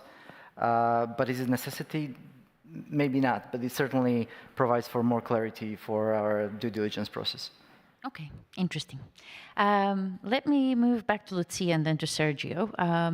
So in terms of the kind of investments that you have been financing, are you seeing any uptick in terms of interest in investing into thematic gender-related funds? Because I feel that a few years ago, there was a real huge growth of it ever since the Japanese pension fund bought up some gender lens investing tools, etc., from the US and adopted this 100-year framework of investing. So it's quite a long view to be having. Are you seeing more of gender-related and interesting in investments? And also, what are the kind of key themes that you see emerging? Is it still predominantly tech? Are we looking at also other types of solutions? So what is kind of getting trendy? Yeah, so I think a good analogy for this is to think about barbells. So if you go to gym, you know, like that heavy thing that you might lift. So when there was a lot of abundant capital, like, you know, a few years ago, which is not reality, well, depends from which lens we take, but let's just take it as a statement. There was a lot of fund, there were just general funds, and they were choosing certain stage, and that was what was happening from the perspective of someone from the startup. You could just like choose and like pick whatever you liked. However, now the competition started to heat up so much that now the funds started to specialize. So I absolutely agree that the rise of thematic fund is something I see from the practical experience as well quite a lot. That attracts investors or LPs, well, let's talk about investors. That attracts investors who have actually practical experience in the field, which is actually interesting to see. So a lot of scientists, STEM graduates that are going to more technical fields. And then the general funds that were raised recently in the past 5 years are having difficult times, from my perspective, from my vantage point of view, to raise their second funds because of the lack of some kind of like unique source for their investment thesis. So that was like one side of the barbell, right? Like we have the thematic fund, and the other side of the barbell are large funds like Sequoia, for example, who are doing multi-stage investing, and their strategy is to go from the very beginning. So they compete. They even compete with tiny angel investor syndicates because they want to get in as early as possible, and then they just want to hold their investment until IPO. That was the first part of your question. In terms of some kind of themes, I'm not able to give you like exact list of what exactly I'm seeing because I'm with Lumos, we are focusing on the gender diversity, and we are still in the generalist zone. And that's our next challenge, actually, how to transition to some more thematic investing, because now we see deals across biotech. We did a lot of in healthcare, and so on, education, and obviously the B2B SaaS, which is like the bread and butter for this region. But especially in London, there are very, very nitty-gritty strategies for the particular sections of the particular type of thematic investment. So that's definitely something that I've seen. Thank you, very interesting. Talking about impact, because I'm a great believer that without real-world impact measurement, it's all very nice, but you know, what are we actually achieving here? And I think that sometimes it's a bit scary looking at how much capital flows into certain industries, and carbon emissions are not going down. And I mean, we spoke to a couple of law firms that had structured ESG carry mechanisms. And in 2 cases, the fund managers decided that they're not going to exit a company that was acquiring when merging with other companies, because they would make a lot more money by losing the carry, keeping the company, and having a much bigger payout at the end. So, you know, that was nice, but when it comes about money, we push it out. So then the question is about measuring impact and trying to achieve real-world impact. Do you believe that potentially having different type of fund labeling, so we have Article 6, Article 8, Article 9, etc., do you think that leads to real-world impact? And also, what can change the equation? What do we need? Do we need innovation? Do we need better data? Or do we need more regulation? Less regulation? So what is the missing piece of equation that prevents us from really driving real-world impact? Simple question. To be honest, I've been doing sustainability for more than 20 years. And I think that the one thing that... Can I just intervene? So actually, Sergio is from Brazil, and he was in the Brazilian government in quite an important role. And also, you are an environmental scientist, right? I am a biologist. There we go. So I mean, he's smart. I'm classically trained biologist. I actually did a taxonomy. I described species a long, long time ago of termites. But going back to what I do today and what we all do today, I think that the one thing that changed recently, and to be fully frank, is the EU taxonomy. The one thing that changed is that we finally have a publicly validated external anchor. You can criticize as much as you want. The Commission warped things, the Commission introduced the gas and nuclear, whatever. It is, for the first time, we have an externally validated anchor to assess performance around sustainability. And we've never had that. It was always loose theories of change, ideas of how this particular company could deliver billions of tons of carbon sequestration in the future, blah, blah, blah. Now we actually have a rule, incomplete, not the perfect rule, but we have an external socially validated angle or socially validated anchor that allows you to measure your success. So I think that fundamentally changes, and Planet First, when we chose to use the EU taxonomy, or chose to use taxonomies, because we're not just wanting to use the EU taxonomy, because we do want to invest in companies in Europe, for instance, that will service, that will operate in Brazil on agriculture. And it makes no sense for me to use the EU taxonomy, still not existing criteria for agriculture. They're there, proposed by the PSF, but still not adopted in Brazil. In any case, having these taxonomies gives me the comfort to communicate with my investors with a lot more transparency if and how that particular investment that I made is actually hitting the sustainability thesis. And this, for me, is the big revolution as somebody that worked since day one after university as a regulator designing and implementing public policies. It's a lot different. And on labeling, for instance, I think that anyone from the Commission who will be here, Martin, will say this, the SFDR is not a labeling regulation, it's a transparency regulation. It is a transparency, it imposes transparency between me and my investors. I don't care about any one of you here, you're not my investors. I only have to report to my investors, and then EY has to come in and check if I'm not lying. That's it, it's a different pathway, but it's based on this commonly agreed external anchor that allows you to measure. So that gives a lot of precision. I think this is the difference we needed that limits, but doesn't eliminate the system being gamed. You can game any system. And even our carry mechanism, it can be gamed, of course. Every rule can be twisted and played with. But I think that now you have this external validated source that allows you to judge outside of carbon. Carbon is easier. You can have decarbonization. You can decarbonize your portfolio. There's a ton of stuff you can do with carbon. For the remaining environmental objectives, and from a big chunk of climate change mitigation, and definitely climate change adaptation, just discussing decarbonization makes no sense. So having the structure of the taxonomy gave us the comfort, for instance, to declare to our investors that we are sustainable investors. We do anything environmental and anything social. And then we reduce our teams, and we specialize our focus, but we have a process to invest around anything using these external reference.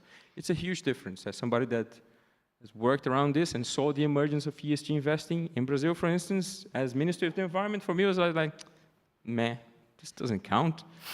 Because a lot of the money is just going to cleaning up companies that are okay, and then they're slightly better. But you were failing to capture the double materiality aspect. And if you were trying to capture the double materiality aspect, the absence of an externally validated anchor allow you to basically bamboozle everyone. So, sorry, long-winded answer, but yeah. Less bamboozling, understood.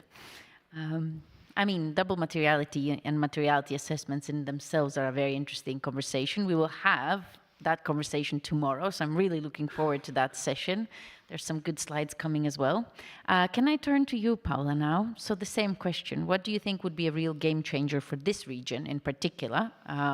Do we need, and tonight we're going to have these leadership awards, and it was very interesting to see who was nominated, why people believe some people are leaders, and etc. We can have a longer discussion tonight about that. So coming to you, do you think we need more leadership? Do we need changes in regulation, etc.? And also, I mean, are these fund labels at least potentially useful for tracking financial flows? Because then you know whether they're greener or less green. Yes, I think the regulation does have a very important role to play. We do see that also in this region, we were actually asked, I work with Linda and Julian in the ISFC, to help with the opening of a new sustainability funds that were labeled 9, which is quite ambitious for anyone who's familiar with SFDR. It's a bit more ambitious label. Well, it's not labeled, but it's a bit more higher ambition than if you go for Article 8, because we see that people actually in the funds do want to move towards that direction. And yes, I think a few things, and maybe I'm going to repeat what people have repeated here before, would be looking for like best case studies, like showing the market that this is possible, that it's not, I think people often mistake impact, the word impact, with like philanthropy, but it's a very different investment risk profile. You do expect a certain, you do expect a return. It's not philanthropy, it's not one way the money. So I think that element of like bringing good case studies and also bringing people aboard through education, explaining to them that ESG, even us, I think some of us live in the ESG bubble, but even us, sometimes we get confused with the terms. Is this an ESG fund, climate fund, and so on. So also stressing that there's tangible, real outcomes that bring returns is and finding the use cases, the best practice is very important. But also, yeah, leaders. We see this, that sustainability is a topic that has to be owned by someone. And if it's not often like, it should be someone in the leadership, in the CEO, in the boards, because that can really transform and have a real world impact. If it's starting from the bottom, unfortunately, the grassroots movements do not make such a big difference. It has to come from the top. So yeah, leaders and people willing to stick their neck out there in the climate is also can be not a popular topic. It's very, very, very important for the topic to flourish and grow in the region. Thank you. And I think it's very interesting. I loved the earlier presentation by Radek from EY, because I do agree that the years and years of this good marketing was actually counterproductive to what we need to get done now. And partially I laid the blame on quite a lot of also NGO community that used to tell the corporates and bigger actors that, oh, but it's great marketing, you should just try it. And then it was, oops, greenwashing. So this is not good. No, let's backpedal. And now we're going to have hopefully at least some also policy and regulation, because we're in Europe and we love that. So we're going to regulate greenwashing away, hopefully. Yeah. Yes, Paul? Yeah, I just also thought that maybe we're moving here towards one trend, but when we look at the Morningstar data, when funds were categorizing themselves in the Article 8 or 9, we saw that everyone was, in the UK especially, because they saw it as an opportunity and also marketing opportunity. Everyone jumped onto, ooh, I'm Article 9, I'm super impact. And then when the reporting came in and they actually read through the obligations, they were like, okay, maybe not. So we saw a massive declassification from 9 to 8. So yeah, the trend can also move the opposite way. Yes, it's 2 steps forward, 1 step back, as long as we go forwards. Let me go to Lucia next. We only have a few minutes left. So any concluding thoughts or remarks on the changing CEE investment landscape? Are we finally getting more mature financial markets? Is there opportunities that we don't tap into, etc.? I mean, now we will have, we also will have some announcements by the end of the conference. But for example, Hungary is finally establishing also a sustainable investment forum. So Hungarians are joining the fold. The Polish Sustainable Investment Forum is in the room, so go and find them. So it's accelerating, right? At least there are more and more big actors and traditional actors at least willing to listen. So what are the kind of biggest changes that you expect going forward in the next couple of years, that maybe some of them are visible, so it's the known knowns or known unknowns, but also what are the kind of things that would be interesting maybe to keep an eye on that maybe are a little bit more unexpected? Yeah, great question. I will use the benefit of the fact that I'm coming from the different angle of operator and early stage startup investor. And something I think a lot about, and I don't have answer myself, so this will be more open topic and open question for all of us. But Central and Eastern European region was always known for its technical excellence. So we know that we have, especially again from the point of startup founders, technology founders, we have excellent technical education, but it's not that excellent when it comes to business presentation and all these soft skills. And what I'm thinking about a lot is the rise of generative AI. And if we work with the assumption that it will get better and better with technical tasks, I'm just thinking what will happen to the region and to the demand for this technical talent in 15 years from now, if we don't also develop that soft side of the selling skills that America excels in. So this is maybe more pessimistic observation of what the future could be. I understand that now everybody keeps telling everyone how amazing it is in a region, and it is. We are building amazing startups and companies, but I would just keep it somewhere at the back of our minds that might be a huge disruption for the region and for the future of success of startups if we don't take that question seriously. Thank you. Sergio, Michal, you look at all of Europe, right? So what are the kind of emerging trends that you're noticing, and what are the kind of priority areas or things that are emerging at EIF? A little bit of looking into the crystal ball.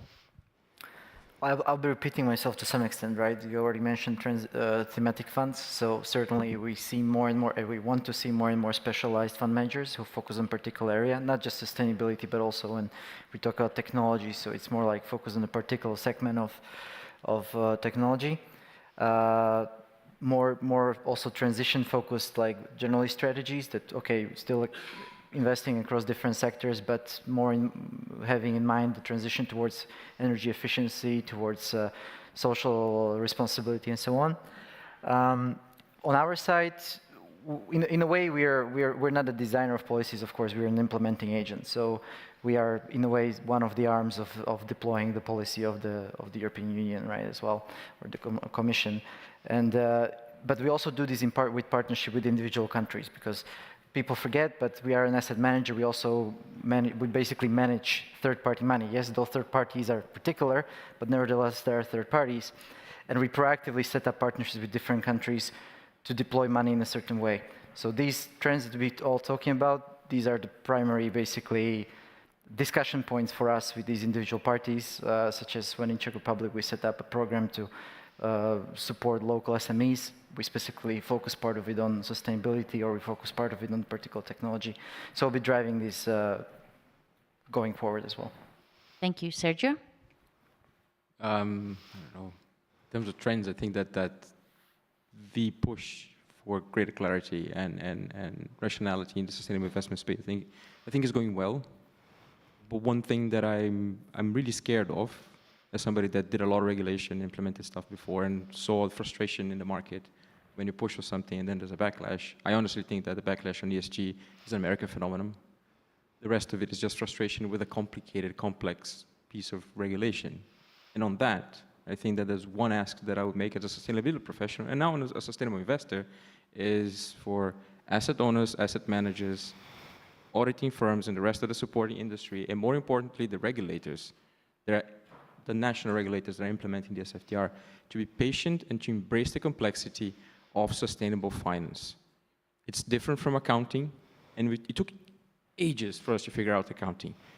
Give sustainable finance time to collect data, come up with time series, simplify things, and understand the complexity inherent to each dimension of sustainable investment that is completely different from the next. It takes a lot more, I don't know, patience and tact to manage. And on that, do engage with subject matter experts. I am a biologist. I've done a lot of stuff around sustainability, including having to manage communities, which is surreal, and I was definitely not trained for, but I had to learn, and do embrace it. And if you're not a subject matter expert, jump into the pool, learn the trade, and then come back, because if you don't do that, you will be struck with complexity, and you either reject it, or you end up greenwashing. Thank you. And Paula, last few words. Maybe I also wanted to address a little elephant in the room, that this region, especially I'm based in Bratislava now in Slovakia, it does face a political risk in addition to maybe if we compare it to the UK. We do, some of the policies in the government do threaten the access, for example, to our public finance, the Euro funds. So it's something that I've seen people, and also the legal structure, not very, we have certain types of investment vehicles we're not able to produce. We can't do a trust fund because the legal entity doesn't exist in the law. So it's so there's also challenges that we face here in the region. There may be because the UK, for example, has such a long tradition in investing that they're not common in the Western Europe, but we still have to get through them here in the region. But yeah, it's going. We're getting there, and I'm really happy to be part of Europe to begin with. I think that's a really good start for us. Thank you. I think that's quite an interesting note to finish on, since politics does play a role in the political risk element, because from what we are seeing, there is also a lot of money that is looking for investment. And if you look at the Norwegian Sovereign Wealth Fund saying that it might invest in private equity in the next few years, and that's a lot of money. If they start investing immediately, they're bigger than Blackstone. And then the question is where it's going to go. And actually, the interest in this region is huge. I used to work in Norway, so they're always like, oh, interesting. It's still in Europe. That's very exciting. So there is a great opportunity there, but for that, we actually need to also collectively deal and figure out how we deal with the political risk and the stability and predictability of what's going to happen with certain investor protection and how we're dealing with the companies and regulation and climate. Thank you very much. We are now taking another break for 40 minutes, so we'll see you back in this room. We will have Ulf Erlandsen, freshly landed from, I think, Sweden, who's going to come and do a fantastic presentation, as I mentioned, very practical one from this guidebook on green debt and sustainability-linked debt. Enjoy your coffee, and we'll see you back there. Thank you so much.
Are we up and going?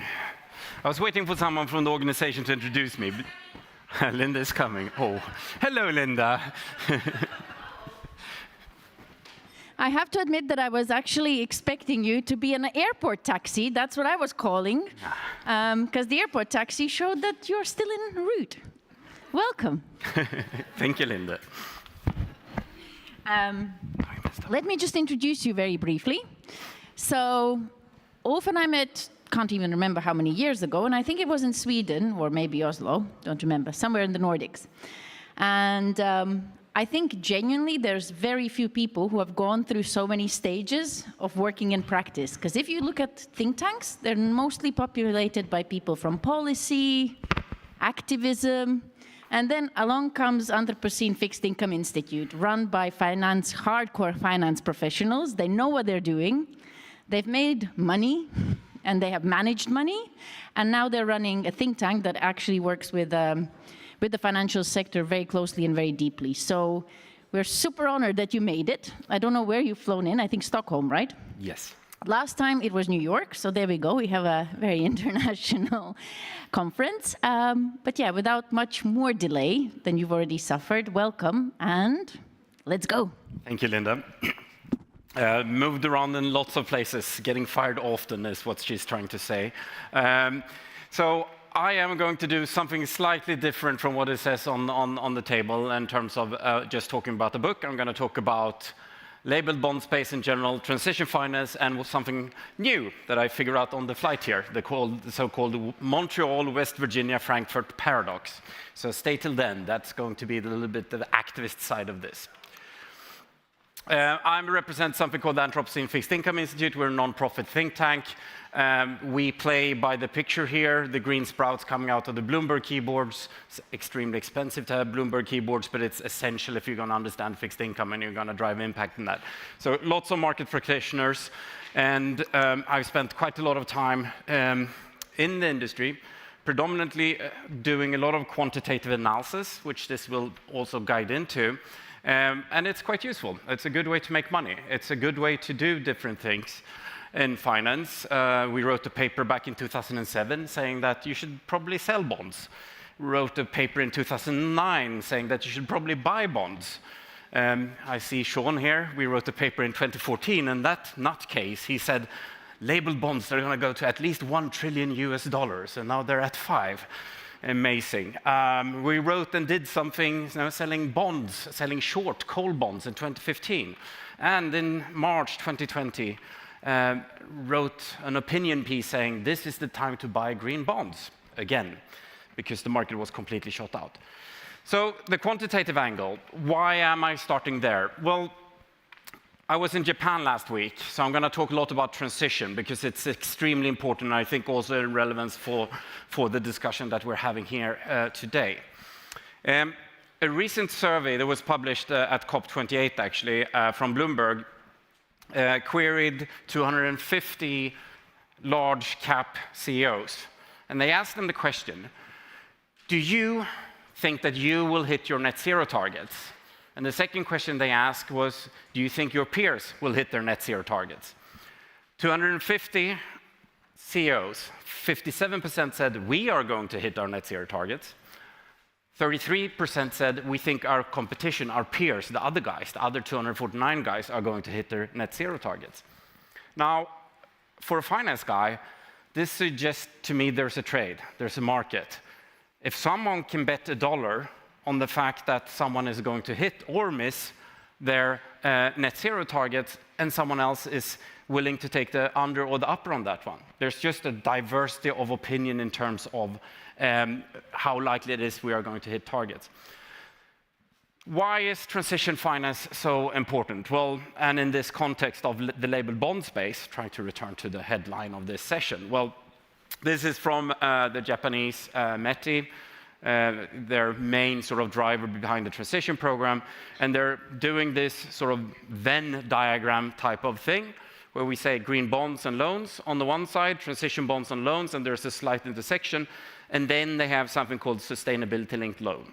And we will dig into the sustainability-linked bond dimension quite a lot.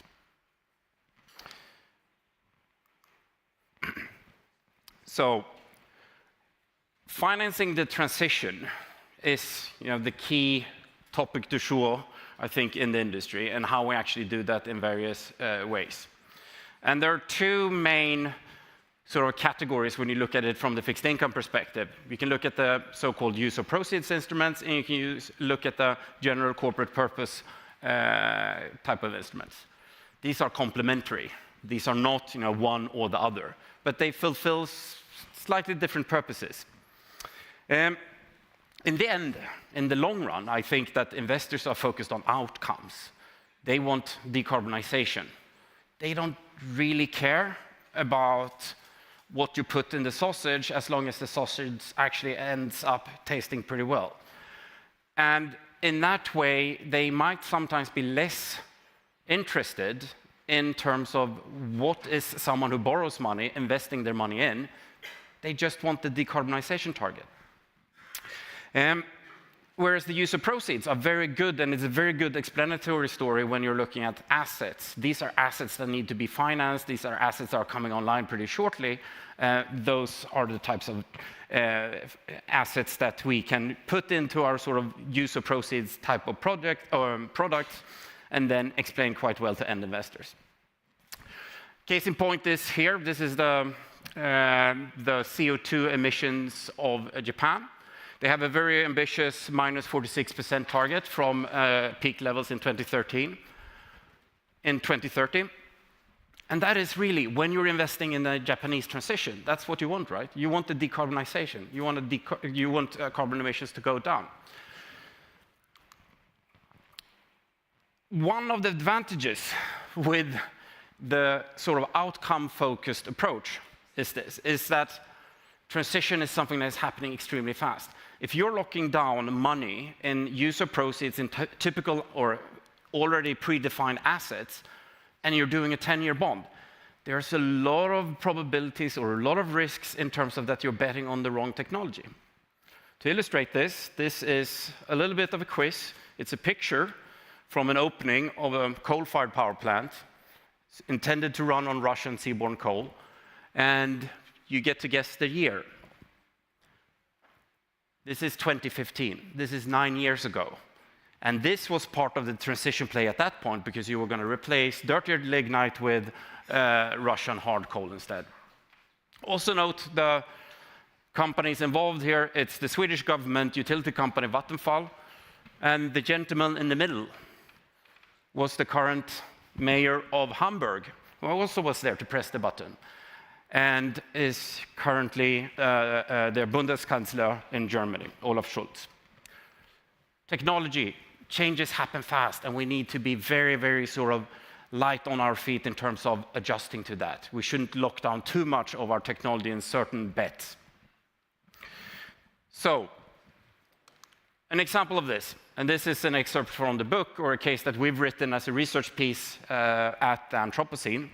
We get to write very funny articles, like relative value is in the eye of the A-holder. So A-hold is a Dutch supermarket chain. And recently this year, they issued a triple tranche bond deal. They issued vanilla bonds, they issued green bonds, and they issued SLBs. And interesting here is that they issued the greens in sort of the intermediate target, the normal vanilla bonds in the very short end, and then they took the long-dated SLBs there. Very interesting structure, and sort of illustrating this, that if you have user proceeds, you can go a number of years out, and then when you're looking more towards the outcome, then you can opt for the more outcome-focused sustainability-linked bond instrument. So, power break. This is a commercial break of the fine hockey game that we all love the hockey game, but we hate the power breaks, but I gotta say this. So we, a few weeks, published something called the Sustainability-Linked Bond Handbook. Covers a lot of the topics that I will be speaking about here today. There's a QR code, you can sign up and you can actually get it. And it talks a lot about this interesting outcome-focused, but also in slightly disrepute type of instrument. We think it's great. From a quantitative analysis standpoint, we think this is a great instrument. The basics of the SLB is that you have an adjustment of the interest rate, either up, as in a step-up SLB, or down as in a step-down SLB. And that is based on some sort of sustainability performance target. For example, decarbonization by 2030. What even this little graph tries to illustrate in a quantitative way is the fact that whether you choose a step-down or a step-up SLB, it doesn't matter for the average expected rate of the bond.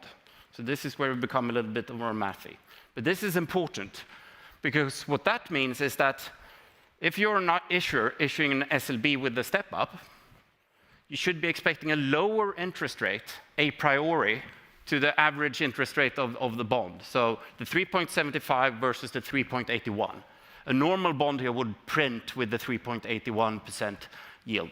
So it's important to see that this is a way to really lower cost of capital.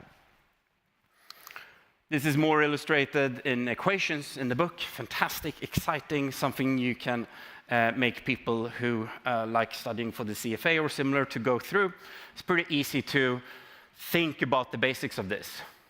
A step-up SLB can essentially promise the investor maybe $1 in the future if some performance target is not met. And today I sit here and say, maybe there's a 50% probability I'm going to get that $1 payout. And then I say, okay, then it's worth 50 cents. And that's essentially what's being illustrated here, that, here's an expected value of 50 cents. Well, then I, as an investor, should be expecting to pay 50 cents as an option premium today. No arbitrage pricing theory. This is important, because if you have ambitious targets over here, if you pay out a lot, then you can come far inside the curve versus a traditional vanilla bond. So this is really get lower cost of capital if you succeed with your sustainability performance targets.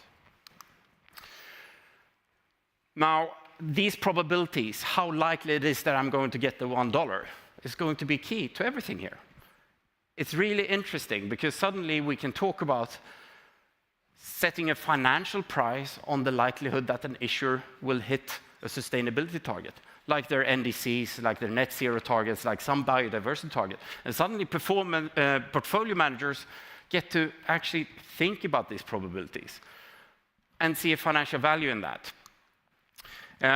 You can structure things like this. This is where we wrote the note and said, okay, what about if Japan was to issue an SLB based on their minus 46 2030 target? And we can extrapolate some of the trends, some of the volatility, and then you price it. You can use this Black and Scholes model, and you can play around with it. But the important thing here is being that you can then get to something over here,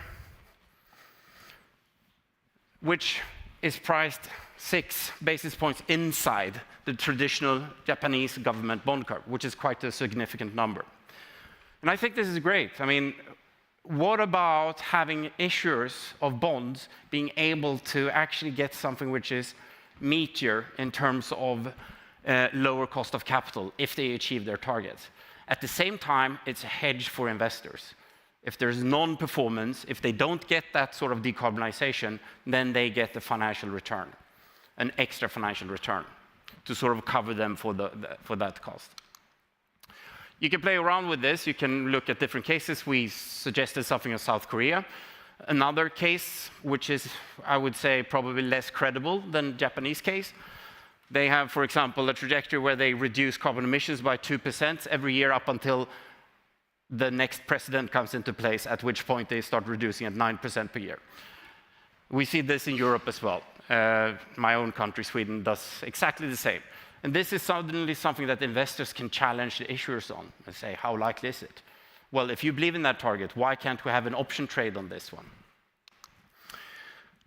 There are some recent moves in NL, one of the big SLB issuers, that actually just proves the financial value of this. And you can do lots of interesting things with these sort of conditionalities.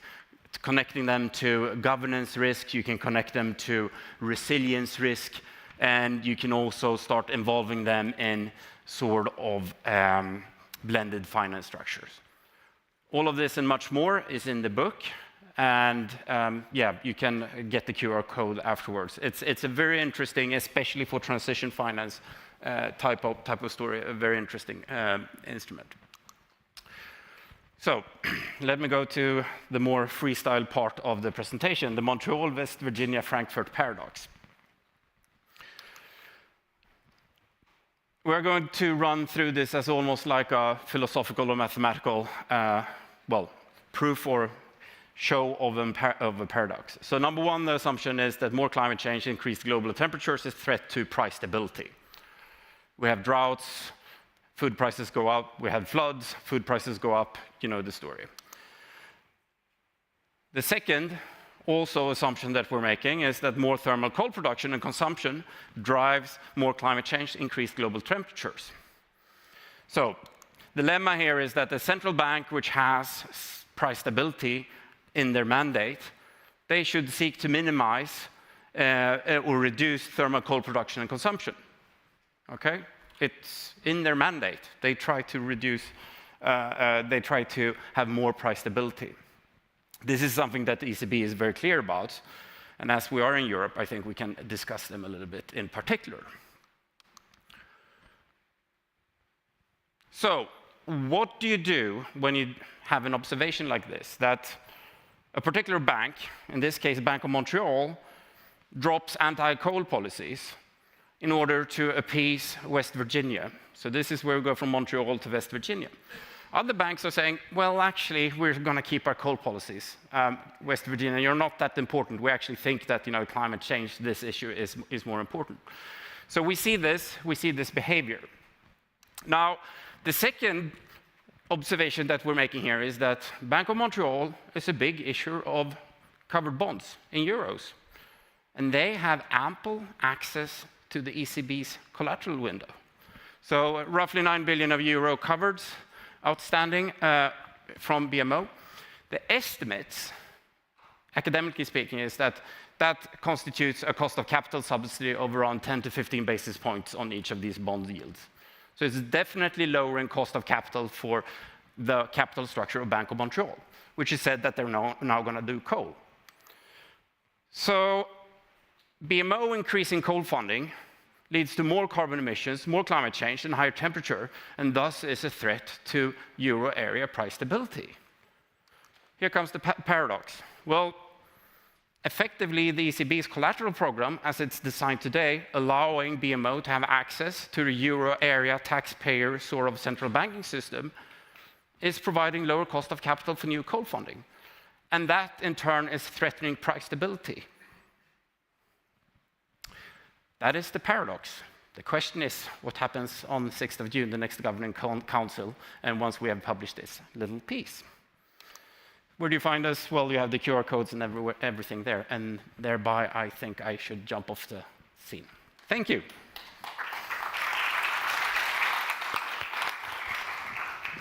Thank you very much, Ulf. As always, absolutely awesome. I have been encouraging our colleagues who are watching on the screen outside to come in, but there's coffee and Coca-Cola there, so there we go. We're losing it. Well, it's pretty hot in here, so I'm pretty glad that they're not here.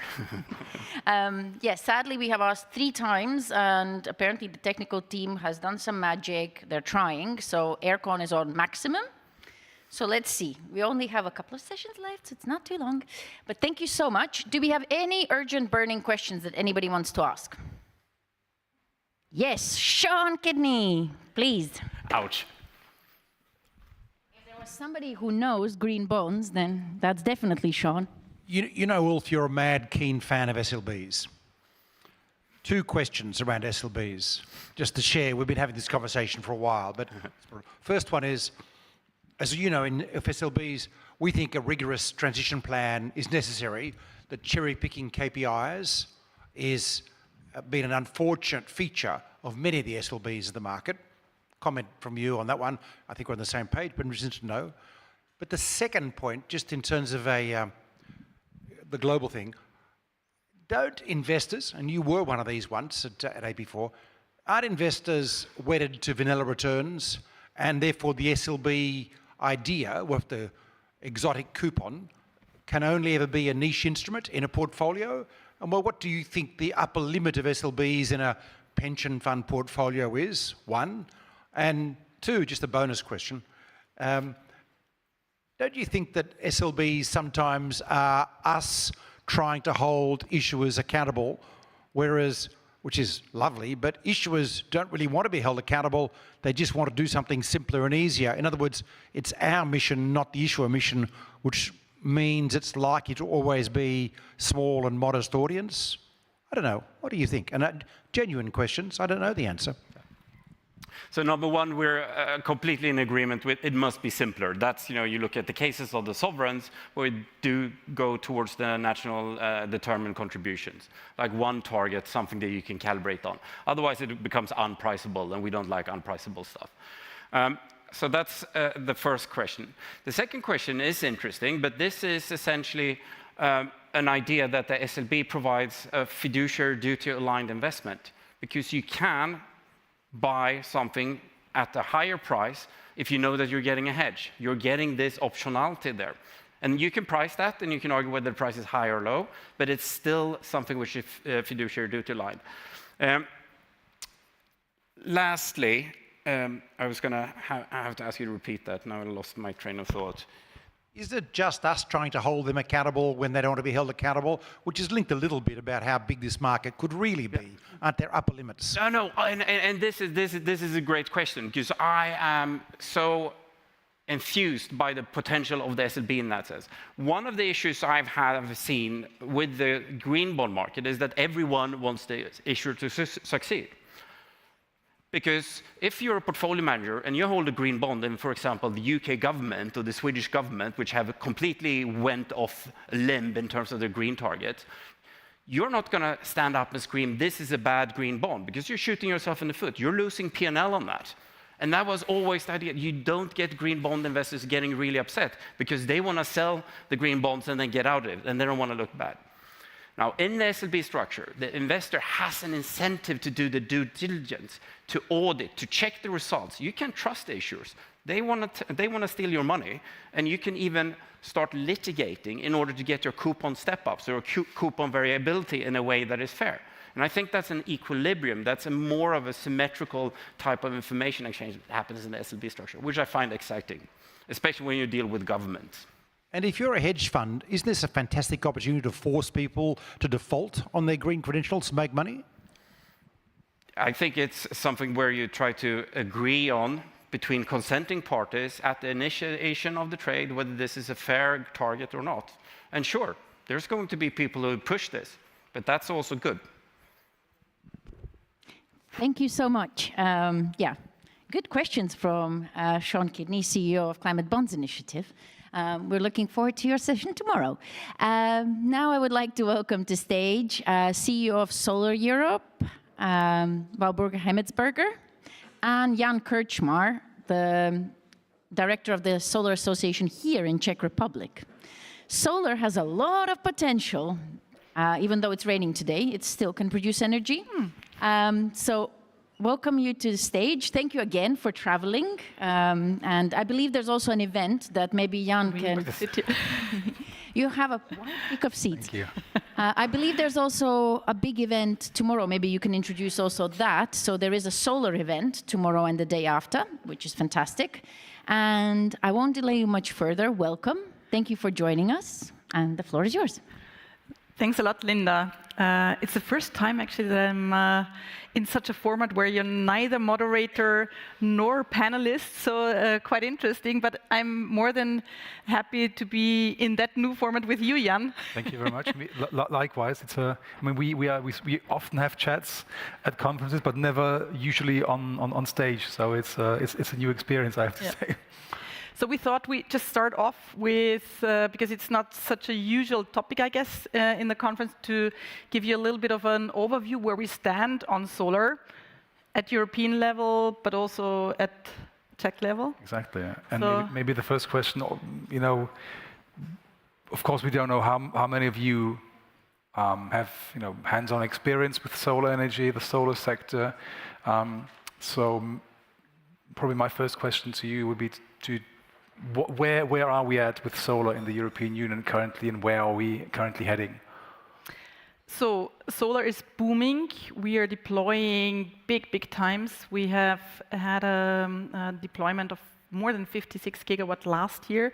And just to give you a little bit of a feeling what that is, 56 gigawatt, if you compare that to nuclear power plants, a mid-sized nuclear power plant has 1 gigawatt, so that's 56 nuclear power plants that we deployed in Europe last year. And that's double what we have been deploying 2 years before. So 40% growth year on year over the last 3 years, which is big, but which doesn't get us yet to where we need to be, because we need to deploy some 70 gigawatt of solar in order to reach the European targets for 2030 that we have set ourselves. But one thing is clear, that unlike the picture that the previous speaker has been showing of the coal-fired power plant, which is a stranded asset by now, it is clear that this is not a technology when you bet on which will be gone in a couple of years' time. The European Commission is betting big times on solar. Electrification is the way forward. We're about to electrify the European economy big times in every aspect, transport, big industries, and we will talk about corporates a little bit later, who are all running to get cheap renewables, cheap solar, cheap wind. So this is the way forward, no matter what the European elections in 2 weeks' time will be bringing. This is preset. And Solar Power Europe publishes a global market report every year, which summarizes what happened in the last year, but also gives an outlook to the future. Maybe you can say what we expect from the next 10 years, maybe to say where the biggest growth will happen, because it's not always the usual suspects, Germany, Italy, France, but there are other players that are emerging quite quickly in the last years. Yeah, thanks for that question. Indeed, we're issuing a global market outlook, but also a European market outlook. And what we are seeing is that solar is happening everywhere. There's big markets like indeed Spain and Germany, the Netherlands, Italy, but also the Czech Republic is upcoming. So it's really happening everywhere in the northern part of Europe, but also in the southern part. And what we do think where we will be in 2030 is more than 1 terawatt. To also just give you a little bit of a feeling what that is. So we had 1 terawatt of solar installed worldwide in only just 2 years back. So there was a big announcement, 1 terawatt of solar installed globally. We will be there in Europe by 2030. But to also put that into perspective, also why we need to be there. Last year, the total installation of solar, at the end of last year, we had some 260 gigawatt in Europe. But if you then know that China, in just 1 year last year, installed more than 200 gigawatt, this is pretty amazing. And we need to make sure that Europe is not falling behind, because it's a pure question of competitiveness. We are in a similar position in Czechia. Maybe I will give our local perspective. Valburga mentioned it. We are one of the interesting markets currently. We installed about 1 gigawatt of solar last year.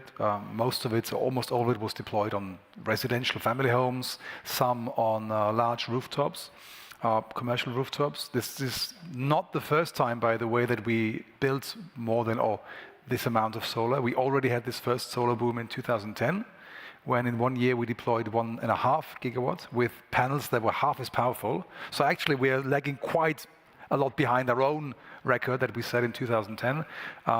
But we are, I think, finally headed in the right direction. I mean, it took the war in Ukraine and the energy crisis to get us going a lot, and we're hoping not to lose that momentum currently, because what we really need now is the shift from to climb off the roofs and get on the ground as well, to deploy those numbers that's Valburga mentioned. Because if we're looking at where the train is heading, it's clear. Valburga mentioned it, 1 terawatt. If you look at who's on the train, it's not only just the old solar countries, but it's Poland, Slovenia, Hungary, Romania is very quickly deploying a lot of solar. Bulgaria as well, Estonia. So it's not a question of geographical sort of location. Belgium, so it's not a question of weather either. So there's no excuse to not to build solar energy. So we're just hoping that solar will continue this growth. But of course there are some problems. Not only locally, but globally maybe, or Europe-wide. Maybe you can say from a European perspective what the largest obstacles are, and how. Maybe what that means for the financing side and for the security of the investments. Maybe I'll ask you back that question. Some of the countries you mentioned, just one comment is that energy security, for some, I think, plays a very important role. Looking at Estonia, looking at other countries, why they're investing so heavily into solar, and this is also one of the reasons why we've seen this huge deployment. So. When it comes to financing, I think what is interesting is the fast deployment of solar, and then also that solar is very cheap. But there's two things which are equally important and which are a little bit missing in the Czech Republic, which is de-risking, and de-risking through PPAs, through long-term contracts, and de-risking through long-term contracts which are publicly financed, CFDs. And this is what we see in other markets, but what we don't see in the Czech Republic yet. It's true. We have this weird situation where in Czechia we have been for years advocating for state support, which would follow the same direction as in other countries, CFDs or contracts for difference, which, by the way, today are used also for new nuclear power plants. So it's not exclusive to solar. We are in Czechia talking about, or we are planning new nuclear blocks, and they will have a CFD. So to summarize it, if the power price on the market is too low for the project to be competitive, then the state steps in and bridges the gap, which is basically what the contract for difference is. We've been saying for years that the Czech Republic is going in the wrong direction, because the Czech Republic is currently basing all of its support on capex subsidies. So, meaning you build a solar power plant and then you get, on average, 20% of the capex back. But you still have to find a way to sell your energy to be competitive, and that is why currently there is no large solar being deployed in Czechia, why we don't see this growth, why in fact a lot of projects that are ready to build you could basically start construction tomorrow, and they're being sold on the market, even with a pledge from the government to get capex subsidies, because and that's why what I think is particularly sad or frustrating is that it's not just us as the solar industry, of course, advocating for this, but it's the finance sector that for years, and the banking sector that for years has been talking to the government about CFDs, because as you well know, it's not about as I say, if you apply for a mortgage, it's nice to have some money in the bank account, but the bank looks at your pay slips, and it's the same for us. So we don't have this guaranteed. This as you say, this de-risking. We don't have this de-risking through these CFDs, which means that especially Czech commercial banks are very careful in approaching these projects, maybe more careful than in other countries. So this is something which we've been saying for years, that it will not work. It hasn't worked. Sadly, in Czechia, we are a country where usually things have to fail first before you believe somebody. And we've warned the government, or actually the previous and the current government, that it will not work. So we're hoping that that now the situation with all these projects on the market that are proof that it's not working will convince somebody to just adjust or come up with a new financing scheme, because we have money available that is not paid by taxpayers. It's from emission certificate sales, so it will not be an extra burden on the taxpayer. But we are still waiting for the government to show, to take the first step and say let's do something. And it will be interesting. That's very important indeed, because that's what's driving other markets. And what we see is that Germany, a lot of auctions, have been driving the solar business. Whereas in Spain, it's a little bit different in different markets. In Spain, it's mainly the PPA business. There were no auctions, for example, last year. So it's very different. France is also very much auction-based, at least last year. So you need one of these instruments at least, or the combination of both, ideally, in order to really drive the further development and make sure that you have long-term contracts which are securing revenues. Maybe to touch on one other topic, because I saw someone when I was making this comparison, about solar capacities and nuclear power plants. I saw someone in the first row just shaking head. I could have also mentioned that it was additional 13 million homes that we've been powering with the 56 gigawatt. Not mentioning nuclear power, but I mean probably the reason why you were shaking your head was like, yes, I mean solar and wind is something that you don't have all day round. Solar, you have it when the sun is shining. So what we see more and more indeed is that we have negative prices, that we have curtailments, and that we also don't have the infrastructure, the necessary infrastructure that we need in order to deploy further big times. Curtailment was particularly a topic in the Czech Republic last summer. Last summer, yes. But at the same time, you guys are investing a lot into batteries. So what we see that needs to happen more generally is that we are investing much more in flexibility to get solar around the clock, and to make it basically not just solar, but solar and wind, because this is also important to have more hybrid systems where these complementary technologies can help each other in order to get to renewables around the clock, I would say. But yeah. Maybe Precisely, you're in, yes. yeah. We're in this. I mean, we have this. Being in the solar industry, we always have these debates at conferences that are not purely solar, where somebody says, "Yeah, but the sun doesn't shine at night." And of course, we know that. I mean, the sun hasn't been shining at night for billions of years. That's nothing new. It's nothing to catch us out with. But it's, as we say, there are solutions there, and I think the storage sector, I think, is especially interesting in terms of how financing or money can solve an energy problem, because you have these smart solutions that let's say in Czech households, 9 out of 10 Czech households that deploy or install solar also have a battery, but we don't really use the battery for anything else than producing during the day and consuming at night. In that household, there's nothing really else going on, even though these systems can do much more. But the reason they don't do much more, at least in Czech, is because Czech law doesn't allow it. So we have companies that are looking at, for example, it's called aggregation of flexibility. So basically grouping hundreds, thousands of households together, using their batteries in an organized way to, store electricity when it's cheap, when there are surpluses, extracting it when it's expensive. And those companies are ready, but they're waiting for a law to be passed, because of course this is what you know better than us, is that if you want to invest your money in something and there is not a legal framework, it's a risk. It can be, you can maybe find a loophole and make a lot of money, or you might end up being the subject of sort of retroactive cuts or the law being written after you invest, and that's just something which we also saw in Czechia.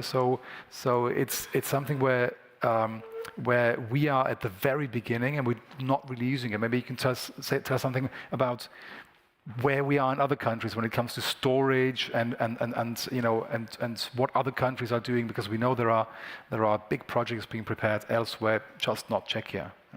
No, indeed. And when it comes to households, everyone is looking to the Czech Republic because the attachment rate is quite fascinating. 90% of solar systems are installed with batteries. But indeed, we need to see that much more at utility scale level.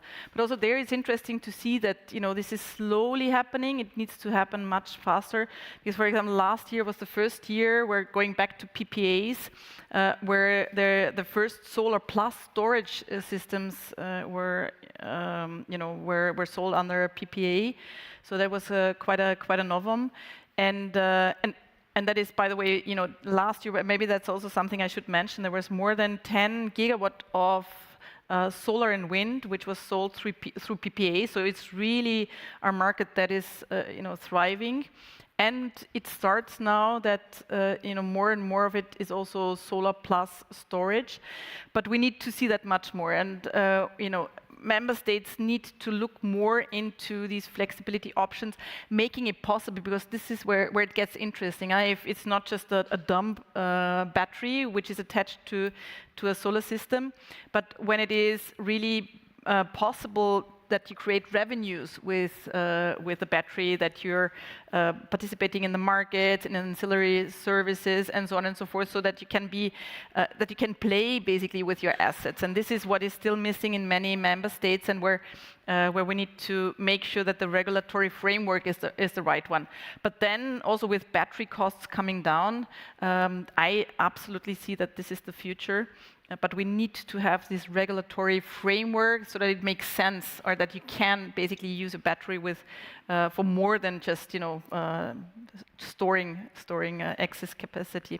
So, but we see that coming. It must come, because with negative prices, the business case for a new solar project at the moment, together with the interest rates, so with the financing environment, is not great. So even projects which were still bankable 2 years ago, because of the higher interest rates at the moment, face difficulties. And you add the problem of negative prices, this is not convincing, but this is where we need to get. Is there something being done on a European level when it comes to, let's say, discussing with large financing or central financing institutions that could maybe ease these bankability problems? Does the Commission maybe have some plan how to support solar going forward?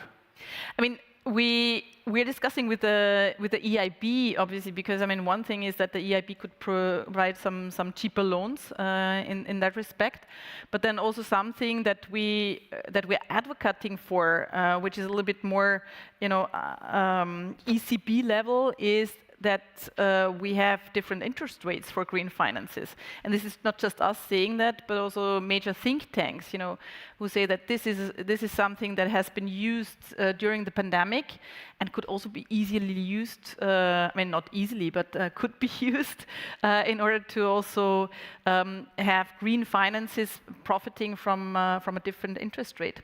So if we really want to see, the transition going faster, and again, it's not just about the climate, but it's about the competitiveness of Europe. If you see the level of investments anywhere else globally, and in particular everyone is looking at China, this is something where we need to go much faster.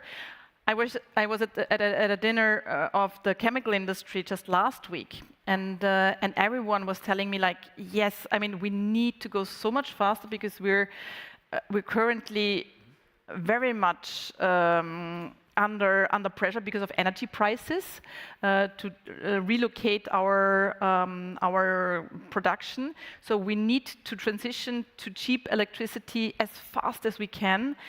And I think everything that helps, because it's a chicken and egg.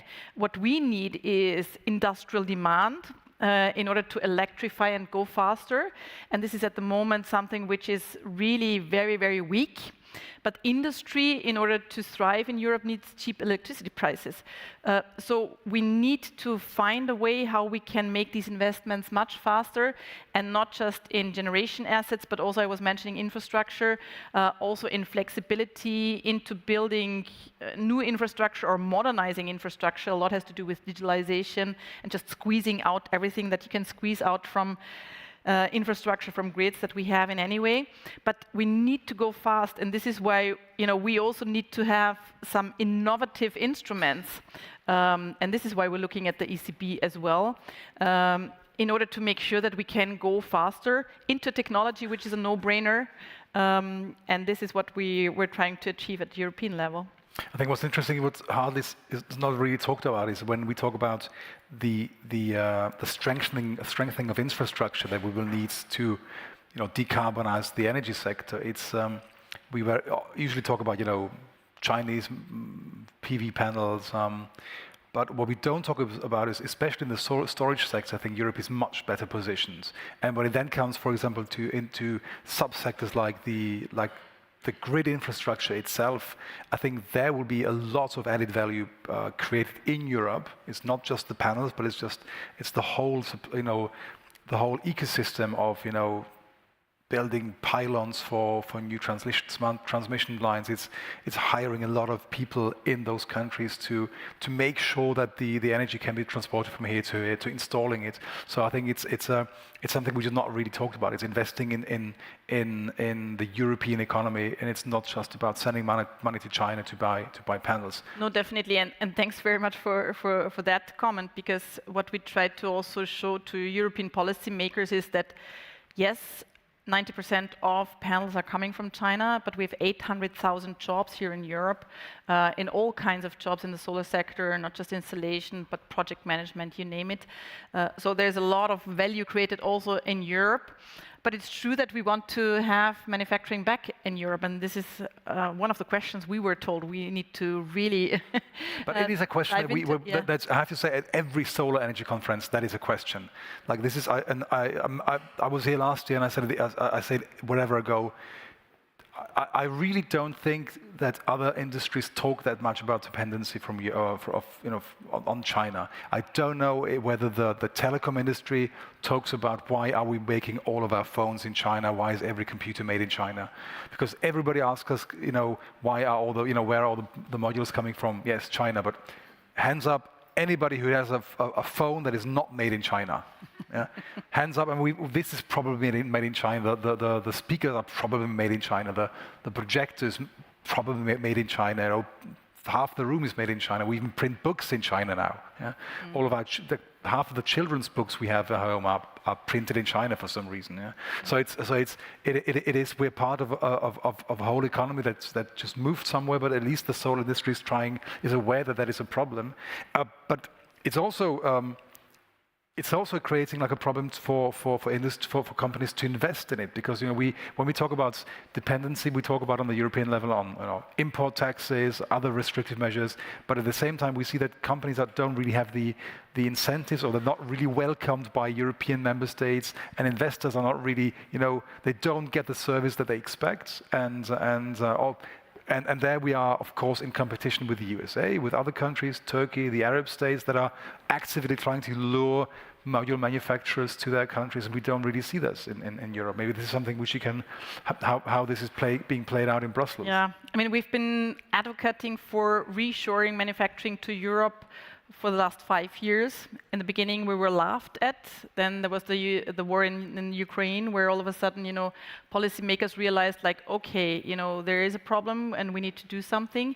But it all takes a lot of time, and that's a little bit the problem. And then there is, financial institutions like the EIB, where I've been knocking on the door 5 years ago already, who said, like, yeah, we had we lost some money a couple of years back, 10 years back, when manufacturing moved to China, so we're out.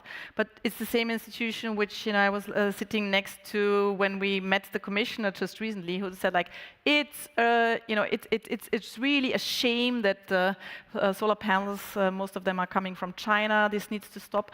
So it's also a little bit of a question of security, diversification. I do think that we absolutely need to have at least 30 gigawatt of solar manufactured in Europe again, which will not be an easy one. This is in line with what the European Commission is very much pushing for. And what it needs is some bold decisions, de-risking, and making sure that member states are working together for big manufacturing sites. Because what we have today in Europe is a little bit of production here and there. It's more, not disrespectful, but more garages where panels are assembled. What we need to have, because we still have a highly innovative landscape with R&D institutes which are producing the innovations that we need in the solar sector.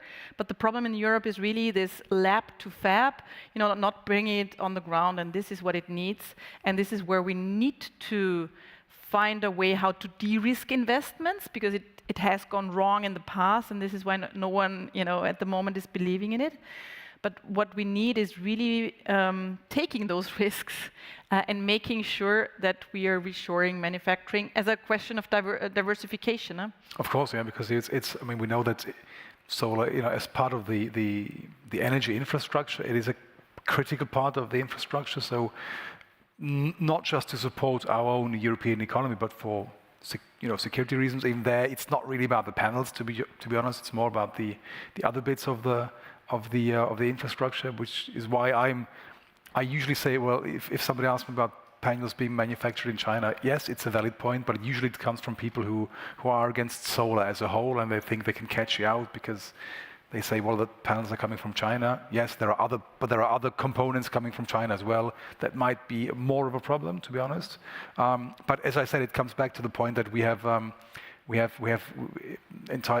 countries where governments can't use Chinese phones because they don't think it's secure, but the rest of the population uses it. So it's a discussion that we have to have. But there it's about the European Union, but especially member states finding, talking to the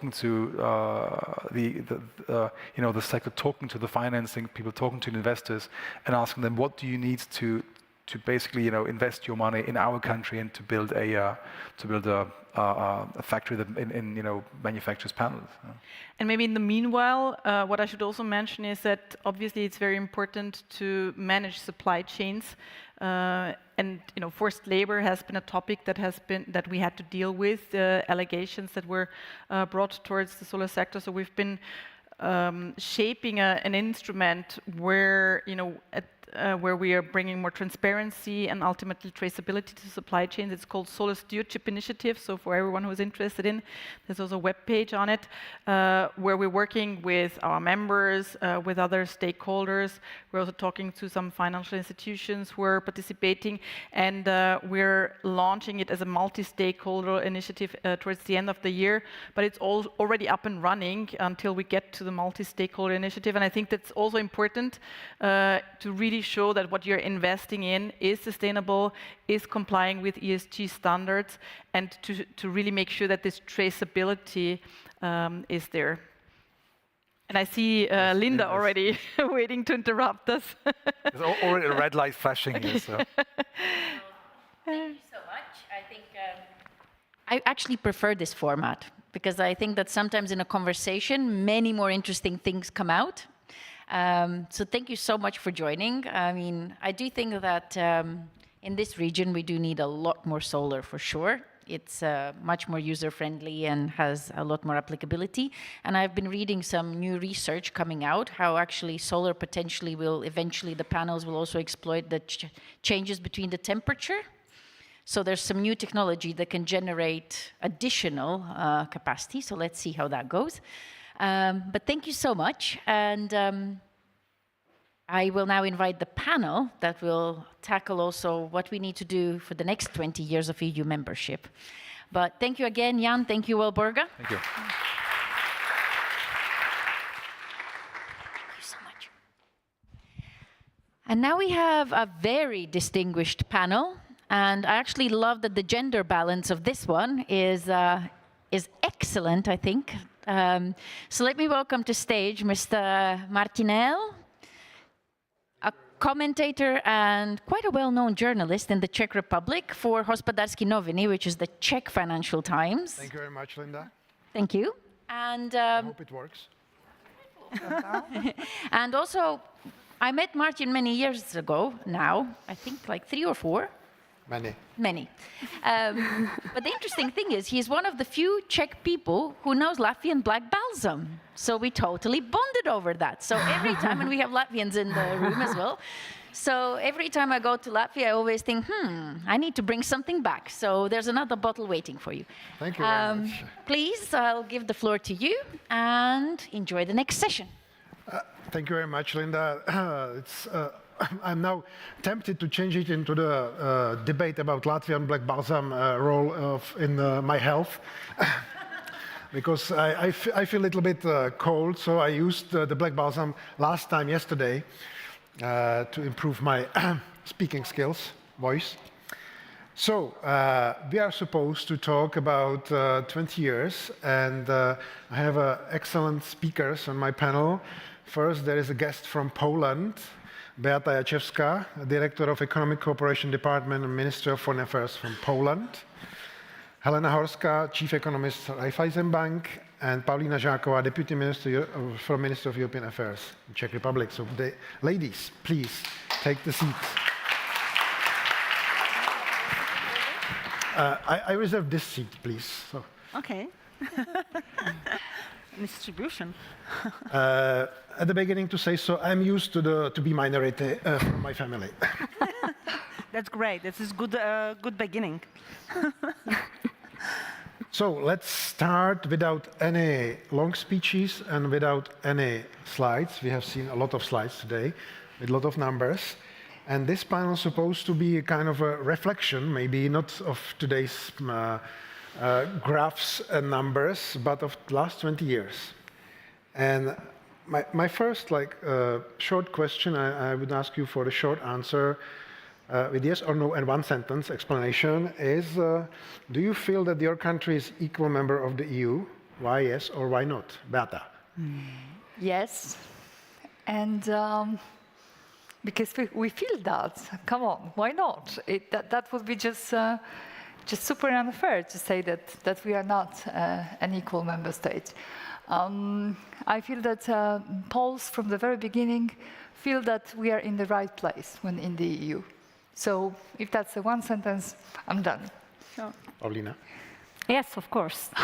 Economically, we have converged to, let's say, 90% of EU average. So we are a middle-income country. So economically, in terms of quality of life, I think we are an equal member. In terms of, let's say, political influence or power, since 2022, the whole region of Central and Eastern Europe has, let's say, deserved more voice in Europe. And after the Czech presidency, when Czechia showed that we can steer the European tanker, through the troubled waters, I think we are equal member also in political terms.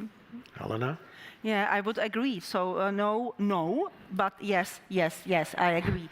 And why? Because, the Czech story about the entry into common EU market is the story of success. And really economic, political, and social success. Of course, we can do more. And we can discuss what we can do now and improve our situation. But from economic point of view, it's not great, but big success. And from even the political view, and I would maybe recall the last and recent energy and price shock in the Czech Republic, in which we showed that our politicians are equal part of the EU politics and EU economic policy implementation. Okay. To make a picture a little bit more complicated, I would. Let's go. I would go first to Czech Republic. I'm old enough to remember, unlike the majority in the audience, the promises of the politicians in the early 90s that we will catch up quite quickly with Germany and Austria. Why we are not there? Czech and Switzerland, I even heard the promises. And the question is, we went from the highest economic level from all CEE countries.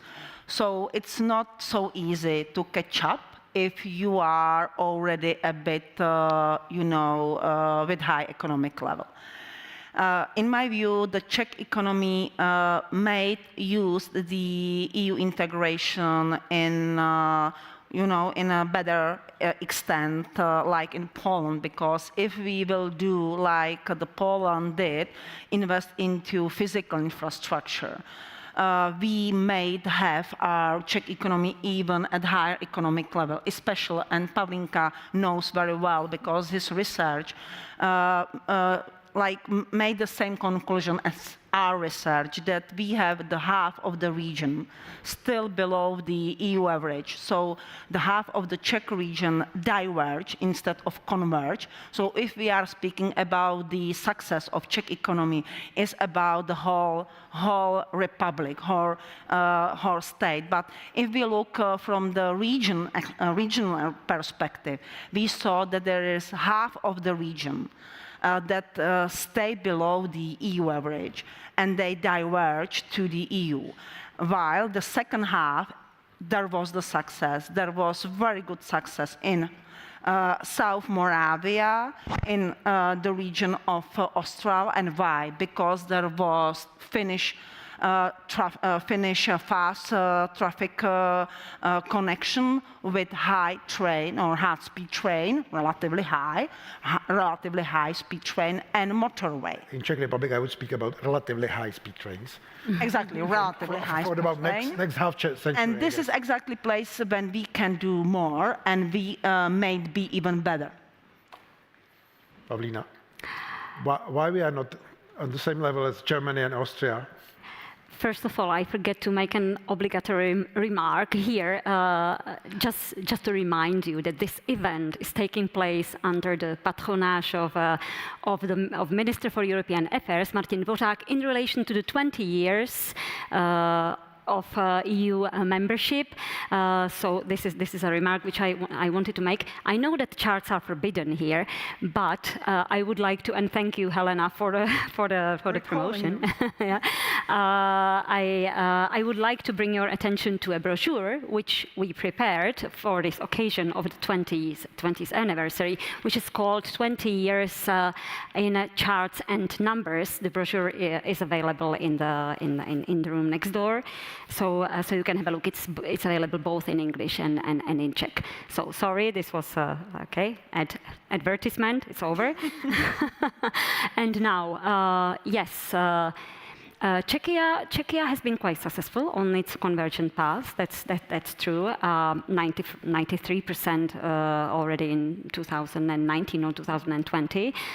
We overtook Spain, Greece, Portugal on our way towards the EU average already. But since 2020, we have seen some kind of a sliding back divergence from the EU average, which means that Czechia has been growing slower than the other member states.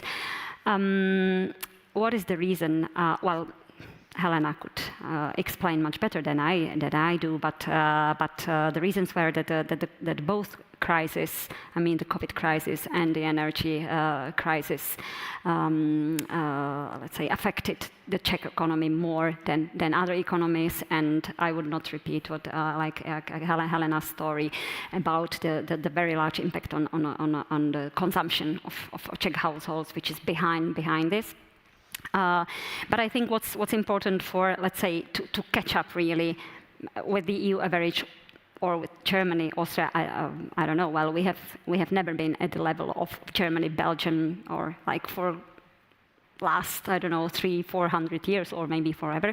But if you want to catch up at least with the EU average, the recipe is through innovation.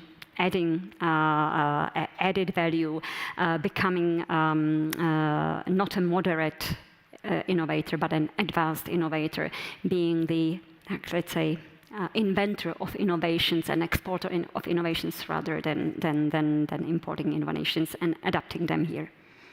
Beata, in Czech Republic now, if you speak with average economists, they quite often mention Poland as an example of a successful catch-up or successful development. If you ask them why, because they probably do not travel to Poland so often, the clear answer, there are two answers basically: motorways and railways.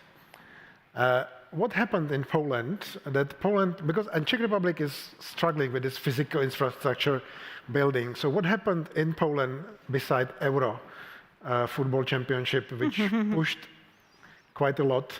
I have my opinion covering Poland for the last 20 years, but I would like to hear it from the Polish government official. It's not easy. It's a very complex story, but I have to say at the beginning it's not going to be such an announcement, but we were never catching up the Austrians. Okay, Germans, yes, but not the Austrians. Just to have the regional picture here. And of course, being at the level of how wealthy Germans are, it's a constant, issue in the Polish politics. So all of the political options are discussing it. How we have done it? Honestly, we are workaholics, which is somehow related. So this is something that I find quite crucial. But with the investments in hard infrastructure, I believe that we very easily we have realized that without the infrastructure, we were not going to move the country forward. So this is exactly what happened. It was not easy. But apparently we have the championship of the European countries in applying for the cohesion funds. And this is something that became a Polish specialty in a sense of how we are using the European money. And here, probably each and every country has its own pattern to do that. Poland is substantially big. It's still not that big enough for us, to fulfill our dreams of our power. But Poland is as big as it has to be strong in its regions. So diversification of powers in a sense of many regions competing to get the best possible investments from the EU made us more accurate with utilization of the EU money. And this is our secret, I would say. I remember during the financial crisis that at the time Prime Minister Donald Tusk was showing the map of Europe, which Green was Island. Green Island, the only country growing, and the magic was domestic consumption. Mm-hmm. Now, in Czech Republic, we hear from the economists that a rich economist that domestic consumption is our problem right now. What happened at the time of the financial crisis in Poland that you kept the domestic consumption on the level? Maybe we can learn a lesson or two on that. I think it was very much connected with the real estate and the investments there. We were not that much involved in the Polish capital was not that much involved in the real investments bubble. So this was surprisingly what has saved us then those times. Apparently, Poles are more money savers than just bold investors. So this is all related to the capital that is gathered and taken and kept back in Poland. So now it has changed. We have become more bold or more adventurous outside. So this is now we are now at the moment that the capital has been networked and into many now sensible or fragile into many economic factors, but back then it was really the Green Island. That's true. The power of the Polish society was kept there. Of course, we have our problems. It's not like 20 years of successes. It's at the end it is a success story, but it is not like a constant success. So we are struggling now with many things, but something that could have been a great threat to the condition of our economy, and by this I mean the demographic crisis, has changed. And this is I'm even sorry to say that, but it has changed thanks to the war in Ukraine, when many Ukrainians came to Poland and started working almost immediately. So we are again on a safe side, but it's a living organism, right? You have to be super patient and super cautious. If we would stay in Poland for next couple of minutes, infrastructure and the future, infrastructure plus future equals Centralny Port Komunikacyjny, CPK, which is combination of the big new airport and the high-speed trains in the middle of nowhere, basically, between Łódź and Warsaw. This is a huge project which was planned under the previous government. Current government is kind of hesitating if to continue with this project or not, if I understand correctly. Is now the time, in Czech Republic, yes, I know the answer, it's now the time that infrastructure can save us again and help us to get ahead? I think yes, because the answer always or very often is yes. But honestly, it is the central communication port has been discussed in a relation to some other issues that are still pending and pressuring in a sense of, involving the society and letting the society prioritize. And by this I mean the huge debate we have in Poland about the so-called transport exclusion. We have invested into fast lanes in the railway, but we have forgotten about the small villages and little towns. And so it's, again, it could be an economic question, but the economic question is also about the mobility of people and how comfortable they are in the places where they live and where they work and where they study. So so I would say that you have to see the central communication port in this framework of thinking, what's more important to do now? Is it really the infrastructure in this one big hub, which would be super useful in this part of the region, I think. But on the other side, it is the infrastructure needed for the army now. Sorry again to be super pragmatic, but this is the priority now. What if our armies would have to move? And that's part of the Polish discussion now as well. And then, as I said, the exclusion of Polish citizens who live all over the country, which is not so well. It doesn't have such a perfect communication network. Helena was asking for. Yeah, I have so many comments to the story about the Poland, because I following the story of Poland, because thought now, and you mentioned it, now you and other journalists are covering the Poland like there is something new tiger in the sea. We know that for many, many years ahead.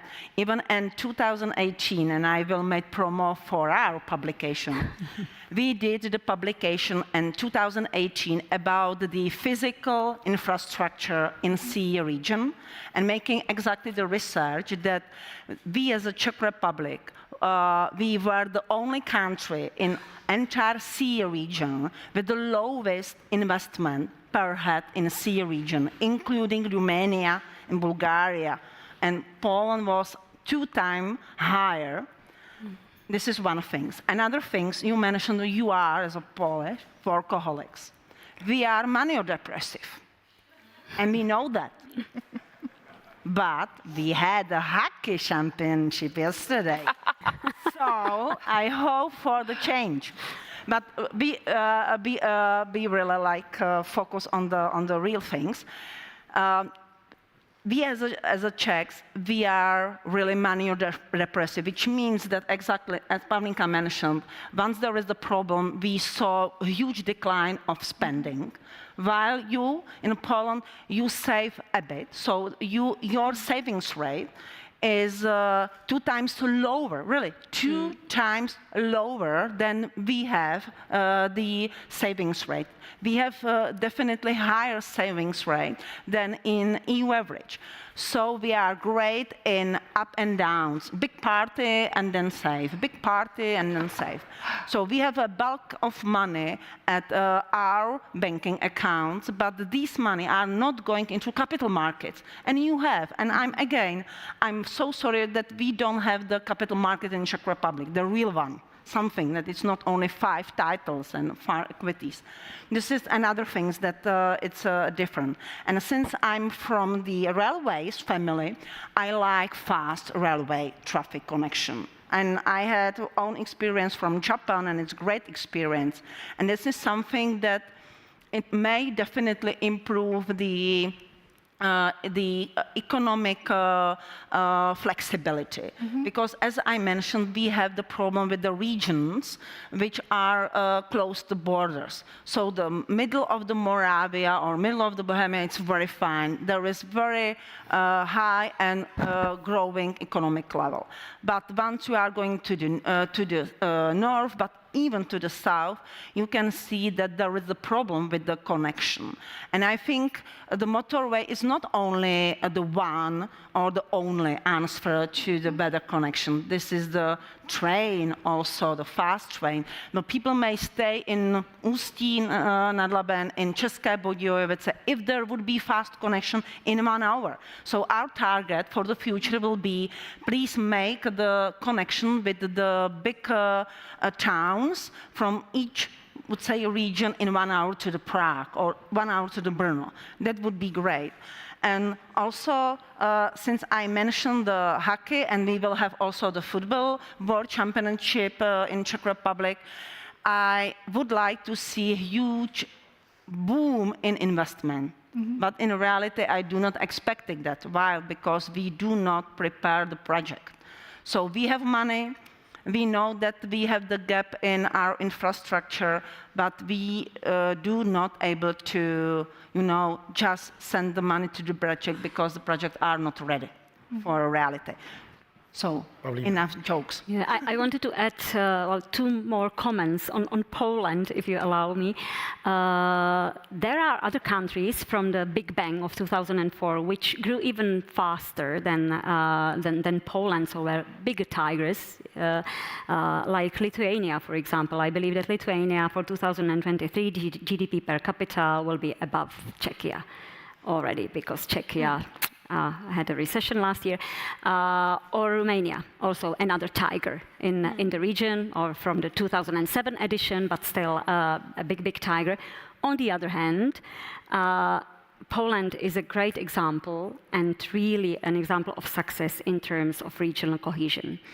Helena already pointed to that we as a Czechia, we didn't manage to use the funds, which are called cohesion policy funds. We didn't manage to use them for regional cohesion. The northwest region, let's say, slided away from the EU average, whereas Poland managed to move the whole country, not to converge, to achieve regional convergence, but to move the whole country towards the EU average, which I think was a great success, and it was really very well planned. And I understood from your colleagues that the recipe was to support the quality of services in the eastern regions, in the less developed regions, to make life better there. That's true, and I have to say that this is if we were discussing democracy instead of economics, the answer would be the same. The more you give power to people in the regions, the more you diversify the power, the better you have the effect. Because really, centralization is something that we used to have 50 years ago, right? So that's something that we don't want anymore. Yeah. Thank you. I would say that we are not done. We are super happy with the results, and really, this anniversary on the 20th anniversary on the 1st of May, it was super emotional for myself as well. I remember the starting points, and I see how much we have done during those 20 years. But you know, the average GDP is still 80-something. No, so the Polish GDP is the 80-something of European GDP.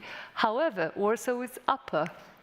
Warsaw is not eligible to the cohesion funds anymore because Prague as well. Prague is the same. Okay, let's stop praising Poland. Thank you. And let's move a little bit into the future. In 2 weeks, we have European elections, and we are on the conference connected with the Green Deal, with the greening of the economy, sustainability. And we hear a lot of voices that after these elections there will be kind of shift away or some corrections of the Green Deal program or whatever, how we can call it. From your positions, government officials, major economists, advanced economists. How do you see the future of this green transition in terms of what? Because today we heard here that words about correction of the Green Deal is only political marketing. From politicians, we hear that we have to change it, we have to stop, we have to change the date 2035 for the combustion engines. So how do you see? Of course, it's a little bit of crystal ball question, but is it realistic to expect the change? Because, for example, banks, as we heard today, invested a lot into the new measures, new ESG programs. What's your expectations? I would say that much depends now on the availability of finance. And also here today we are discussing how it's going to look like.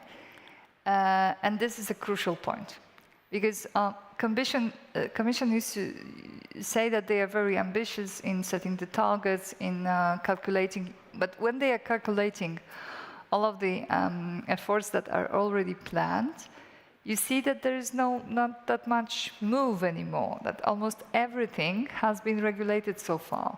So we are going probably to be at the level of 90% of the CO2 reduction in 2040 as planned in the latest communication, but it is still a theory, so we have to spend lots of money and we have to spend it wisely to enable that shift. It's doable in Europe, but still it's quite tough. And I could end up here and it would be just half of the answer, because the other half of the answer lays in the world. And you have to be super cautious on whatever is happening with the US economy, with the China economy, with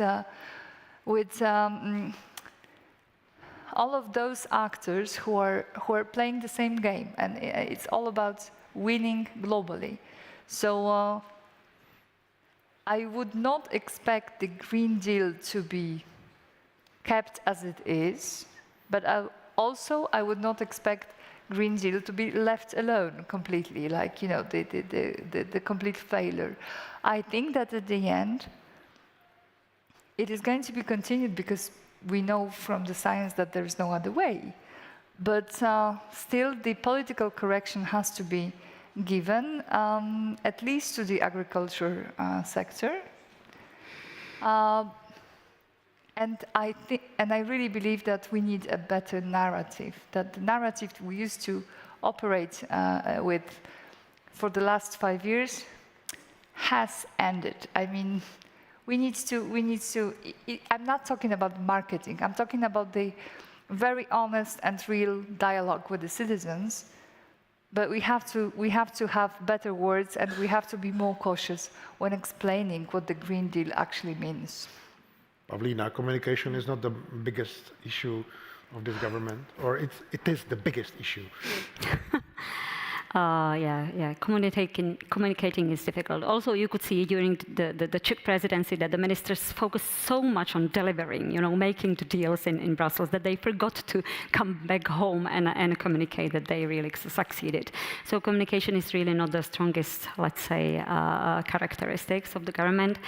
As regards your question on the European Parliament elections, well, it is expected that the right will perform well, far right will probably strengthen in the European Parliament, and then we can speculate whether the ECR will join rather the far right or the center right. Okay, we will see. But as regards the Green Deal, I would not say that the fact that the right will most probably strengthen, that it means that we will withdraw from Green Deal. Like there is not an equality sign between the two. that, because in some countries, it's like, I would say, support from green transition is across the political spectrum. It's rather about more Europe or less Europe, or should Europe be more active in delivering Green Deal, or should it be left on the member states? So I would not make any equality sign between the two. But yes, given the atmosphere now in Europe, it's quite clear that the Commission will most probably slow down in issuing new regulations. They will probably focus more on implementing what's already on the table, what has already been approved. I do not expect really like an important step back. Maybe in some partial issues like regulatory burden on businesses or in the agriculture sector, but I would not expect a big step back. Elena, do you expect? So I'm economist and I will keep my job. So I will do not know bet on the political results of next EU election. But what I would like to see, like it's my wishful thinking or my dream, is that we will have more pragmatic leadership. And I say leadership, which means exactly what was mentioned here. Leadership, and leader is the guy, and I mean even woman, of course. Very probably a woman, no? Who, he is able to explain what they are planning to do, why, exactly, why, what, and who. Because we know all this from business. We need to know what, who, and how to do that, and we'll explain that. And one thing is, because as an economist, I'm afraid about how we will cope with the declining competitiveness of the EU, because we have higher energy prices. We are aging faster than US, for example. We also, so we have higher wage cost, it means automatically. And at the same time, we would like to finance I'm saying sustainable transition. I'm not saying about ESG, but this is really sustainable transition, which means how to cope with higher wage cost, higher energy prices, and stay competitive. This is the transition. And we know that just ESG or Green Deal will cost us 2 or 3% of GDP of all EU countries each year. We know that we decided and we promised to put at least 2% of GDP to the defense. So altogether, we have almost 5% of GDP that are already needs to be financed. And we are having the aging population, which means that our pension system going into deficit, our health system are going into deficit, the social state is more and more expensive. And what to do now? So increase the taxes, or what to do? And my answer is, please look at our sources. Each country has sources, Czech Republic especially one. We have huge household savings that are still not helping to this economy to grow. We do not have enough deep and wide capital markets, so we thought we are speaking about very successful union of the Czech Republic into EU good and service market. We still lacking common capital and service market in EU, so we need to complete the integration of capital and service market in EU. And please, we, as I know from ESG Summit in Paris last week, there was some guy that is just announced that each year, 3 billion of euros are going from Europe to finance the US transition. So why these 3 billion of euros going out? Why this money are not staying in EU? Because we are lacking the financial instrument and we are lacking the common capital markets. And this I would like to see in a future European Parliament. These topics should be tackled, and I hope these guys and women will be enough pragmatic to tackle it. Speaking about the future, before we go to the questions on Slido and the audience, I have one quite urgent question, which is touchy in both of our countries. I start with a small story. There was a big economic conference in Krynica, which is now on somewhere else. And in 2008, the beginning of September, I was there. And a certain prime minister called Donald Tusk announced there that Poland will introduce euro in 2011. So where we are now in introducing common currency, if we are somewhere, I know that we had our own story here in, with a special envoy for the euro. So we are close to Czechia. Basically, when Czechia and Poland will adopt euro, if ever? Honestly, I don't understand why we are not having that debate in Poland, but that's my private opinion. I don't have any public opinion on this because we are simply not discussing. And this is a great shame. I find euro as a factor stabilizing our membership to the EU and stabilizing the economy as such. But that's my private opinion. I'm sorry, I cannot say more.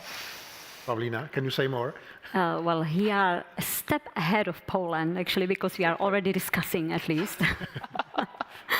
Thanks to the president. Many years already. Yeah. No, well, now the talks have revived. I think the euro adoption issue or the topic was dormant for a decade or longer even. And now we see that there is some kind of a revival of interest in euro, in the common currency with the new government, where 4 out of 5 parties are actually in favor of the euro. So there is a very intensive discussion within the government coalition, and we know, Helena and myself also, we are also a part of the, let's say, of the exercise now, the economic analytical exercise by the National Economic Governmental Economic Council. To give an advice. So we will see what will come out of that. But yeah, well, if we start today, we can have the euro in 2028 with the Euro, football championship at the same time. We start today, but of course we have to be pragmatic, realistic. It will take time.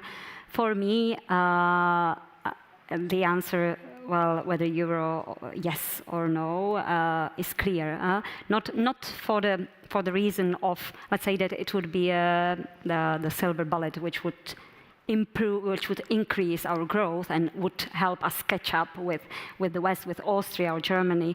But it's first it's a continuation of the single market. So this is a part of the equal conditions for all businesses within one market, the single currency. That's one reason. And second reason, simply it will not make us richer, but it is more expensive. It is more expensive for companies. Last week we had a very good conference organized by the Confederation of Industry and the University of Economics with so many examples by businesses who described how expensive it is for them to keep the Czech koruna or to run in parallel in both regimes, in euro and in koruna. So it's expensive for companies. It's expensive for the government. It's the same thing as for companies. Planning with the currency risk is difficult, and for the government as well. Planning of big, let's say, investments, which have to be in the end funded from foreign, let's say, foreign sources, or planning EU funds, for example. The Ministry for Regional Development, they gave us a calculation that Czechia in 2014 to 20, in this, like let's say the financial period, lost 70 billion Czech crowns because of the currency, because of the exchange rate movements, for example. So we see it's also for the government, it's more expensive. It's expensive for the households, not that much. For the banks as well, of course, they made a lot of profit now thanks to the very large interest rate differential vis-à-vis the eurozone. But we heard it last week also at a conference that also for the banks, what's most important is the health of the economy, is growth of the economy. So in the long-term perspective, they see that the euro is a part of this, let's say, growth story. Joanna, is there anything you can add to that? Exactly. So I will only add to the Paulinka because we are coming to common and the presentation and conference together. So we exactly were together at this conference at the at the University of Economics in Prague, together with Confederation of the industry. And what I only can add numbers because I'm the guys for the numbers. So we calculated that the cost for banking sector in Czech Republic is roughly 2, for some banks more, but would say in average 2% of GDP. It means on the other side, it's the cost for especially small and medium companies. So there is the big asymmetry because we know that like Škoda Auto and other big companies, they already Euroized the transactions. So they are using the euro for their own transaction. The small companies are under pressure because they need to have a transaction with the big companies with euro, and they are covering the cost of hedging or having the open position against the FX movement. So it's roughly 2% of GDP, which means that more or less small and medium companies are covering that. So it will help. But of course, the euro adoption has not only benefits, but also costs. So government needs to be part of the banking union, or the Czech Nation Bank needs to be a part of the banking union. We need to support the capital of the European Central Bank. We lost the own monetary policy, so we need more flexible fiscal policy. And with such deficit, we don't have the fiscal room for maneuvering in the case of fiscal or in the case of economic recession. And also what I would like to say, and this is the last word because the time is running, thought I can't see here when we will adopt the euro, but I know that the economy is gradually using the euro, especially in the case of companies. Now we see higher rates in Czech koruna than in euro. So from the last November, there was the new generation or new issue of corporate loans higher than new loans in Czech koruna. And we see that there is huge asymmetry. So the companies are borrowing in euros, but not savings in euro a lot. And households, they are not using euro in huge extent. Only like 4% of all savings are in euro in Czech Republic. And in the case of loans, it's less than 1 percentage points. So we have a huge asymmetry between the companies because they are already using actively euro and households, and they are not using actively households only with one exception, if they are going to buy the food in Poland or food in Germany or food in Austria, or they are traveling to Croatia. This is the only thing. So I think companies need to speak with their employees about the pro and cons of euro, because everybody's saying government should do that. But I'm saying, but what you doing for the households to make better better knowledge of what euro may help, or how euro may help, and how euro as a common currency can be positive or negative. What are the pros and cons of having common currency? So even the companies as employers need to communicate with its employees what is the positive and negative on having the common currency. And one thing thought, I don't know when we will adopt euro, but the economy is moving to this direction naturally. I can say for which exchange rate we will exchange. Would you like to know? Of course. So, and please keep this really like it's private information, since we are like really moving to the direction. Very famous economic equilibrium level is so-called purchasing power parity. You know that? You can just share, if there is somebody with the economic education, everybody knows that. Purchasing power parity was like 20 years ago around 70 Czech koruna against the euro. If I remember that I'm at the Czech Export Association and I had mentioned this value, they were like looking, you are really, really, really crazy. Now they are saying, okay, you are not very crazy, because the purchasing power parity against the euro, it's 20. Nice number, isn't it? It's good for calculating. So my bet, if I can say, it's 20. But I don't know when. Okay, we will. Well, if I may, this scares a little bit the exporters. But we heard last week at this conference from the companies that even 20 Czech crowns per euro is acceptable. They just they said, just tell us for which conversion rate and when. We will be ready. We will be ready, but just do it, please. There were 3 questions from Slido from the same person, and I remember the last one, which was aimed to Beata, basically. What was the effect of, it was called a reverse brain drain on GDP growth in Poland after Brexit? Frankly speaking, I haven't heard about anything like that in Poland. Have you heard about this? Not really, to be honest. After Brexit, many Poles have stayed in the UK. So it's not like they were coming back massively. Massively, we have had many of the Ukrainians. This is what happened with the economy.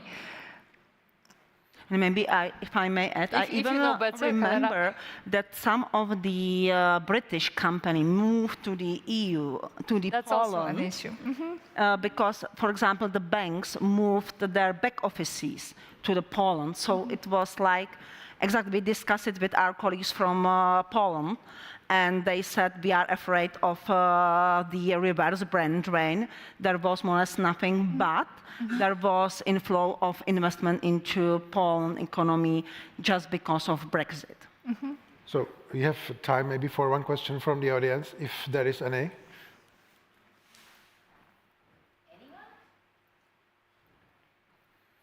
Is somebody ready for the party? Always. So futuristic, very last question with please very short answer. On what we should focus? We are talking about infrastructure, we're talking about euro, but on what we should really focus in the next 5-10 years in our countries or in our region? In economic terms? In economic terms. Like okay. Who would like to start? If I may, 1 minute. Very shortly. 1 minute. Just calculate fastly. Aging population, lack of workers, and this transition, not only ESG transition, but overall transition to the I would say the economies that are competitive in world or at the world level, global level. Yeah, resources in general. for Czechia, I mean, to grow further, you need resources. So energy, affordable energy for companies. Labor, of course, there is a lack of labor if you don't have other, like new people, well, you have to optimize, or you need more people. So maybe opening the Czech labor market to global talent, maybe, for example. And of course then... Ask Minister of Interior. And then as regards resources, funding also. So we will have to be active in securing funding, not only through the capital markets, through mobilizing the Czech savings, so the household savings, but also vis-à-vis the future EU budget. And let's say the other resources like materials, that's maybe rather for the EU to solve. Beata? So I would only add, because I do agree that probably these are the same ideas, but I would only add the higher quality of public service. This is something that we are missing after those 20 years of the membership to the EU, and I think it's the right time to stop being a new member state and to start being an old member state, and really to invest in the quality of life that we have in our countries, and to gather capital, to create real capital markets in our countries. Then that will be the proof of our maturity, I think. Thank you very much. Beata Jačevská, Paulína Žáková, Helena Horská. And me, Martin L. from Hospodářské noviny. Well, thank you very much. I think that was absolutely fantastic. I do like especially the final ideas, because, I mean, running a think tank in this country, talent is hard. Hard to find, hard to attain, and hard to retain. And on that note, it's a huge thanks to our team and all the people involved in the summit. Here you can have the photos. They're coming also from this panel within half an hour maximum. You can find some funny shots, some nice shots. You'll find something for yourself there. You also have received an email. So everybody who did register, thank you very much. You did receive an email about the details for tonight. Where to be, what time the doors open, what the program is, etc. That's at Primatorska Residence. So that's across Charles Bridge. It's maximum 20-minute walk. For those who would prefer a taxi, please contact us. But majority of people we have spoken to would prefer a nice walk in fresh air. It's not very far. There's also a tram that does involve changing trams, just to warn you. But in any case, huge thanks to the team who have been managing, also to the audio AV media team that have done a fantastic job sorting last-minute slides and changes. So it's been great. And we really hope you're going to join us also tonight for some drinks, music, fun, and celebrating leadership. Because to implement all of these ideas, we need leadership. And that's why I think it's absolutely awesome that we had 3 female leaders who are leading often behind the scenes, not always seeking the limelight, and also, in some cases, doing fantastic public affairs and being a chief economist. I really admire that. If you haven't checked out Helena's profile, you totally should. It's great. In any case, thank you so much for joining, and see you tonight at Primatorska Residence. Thank you.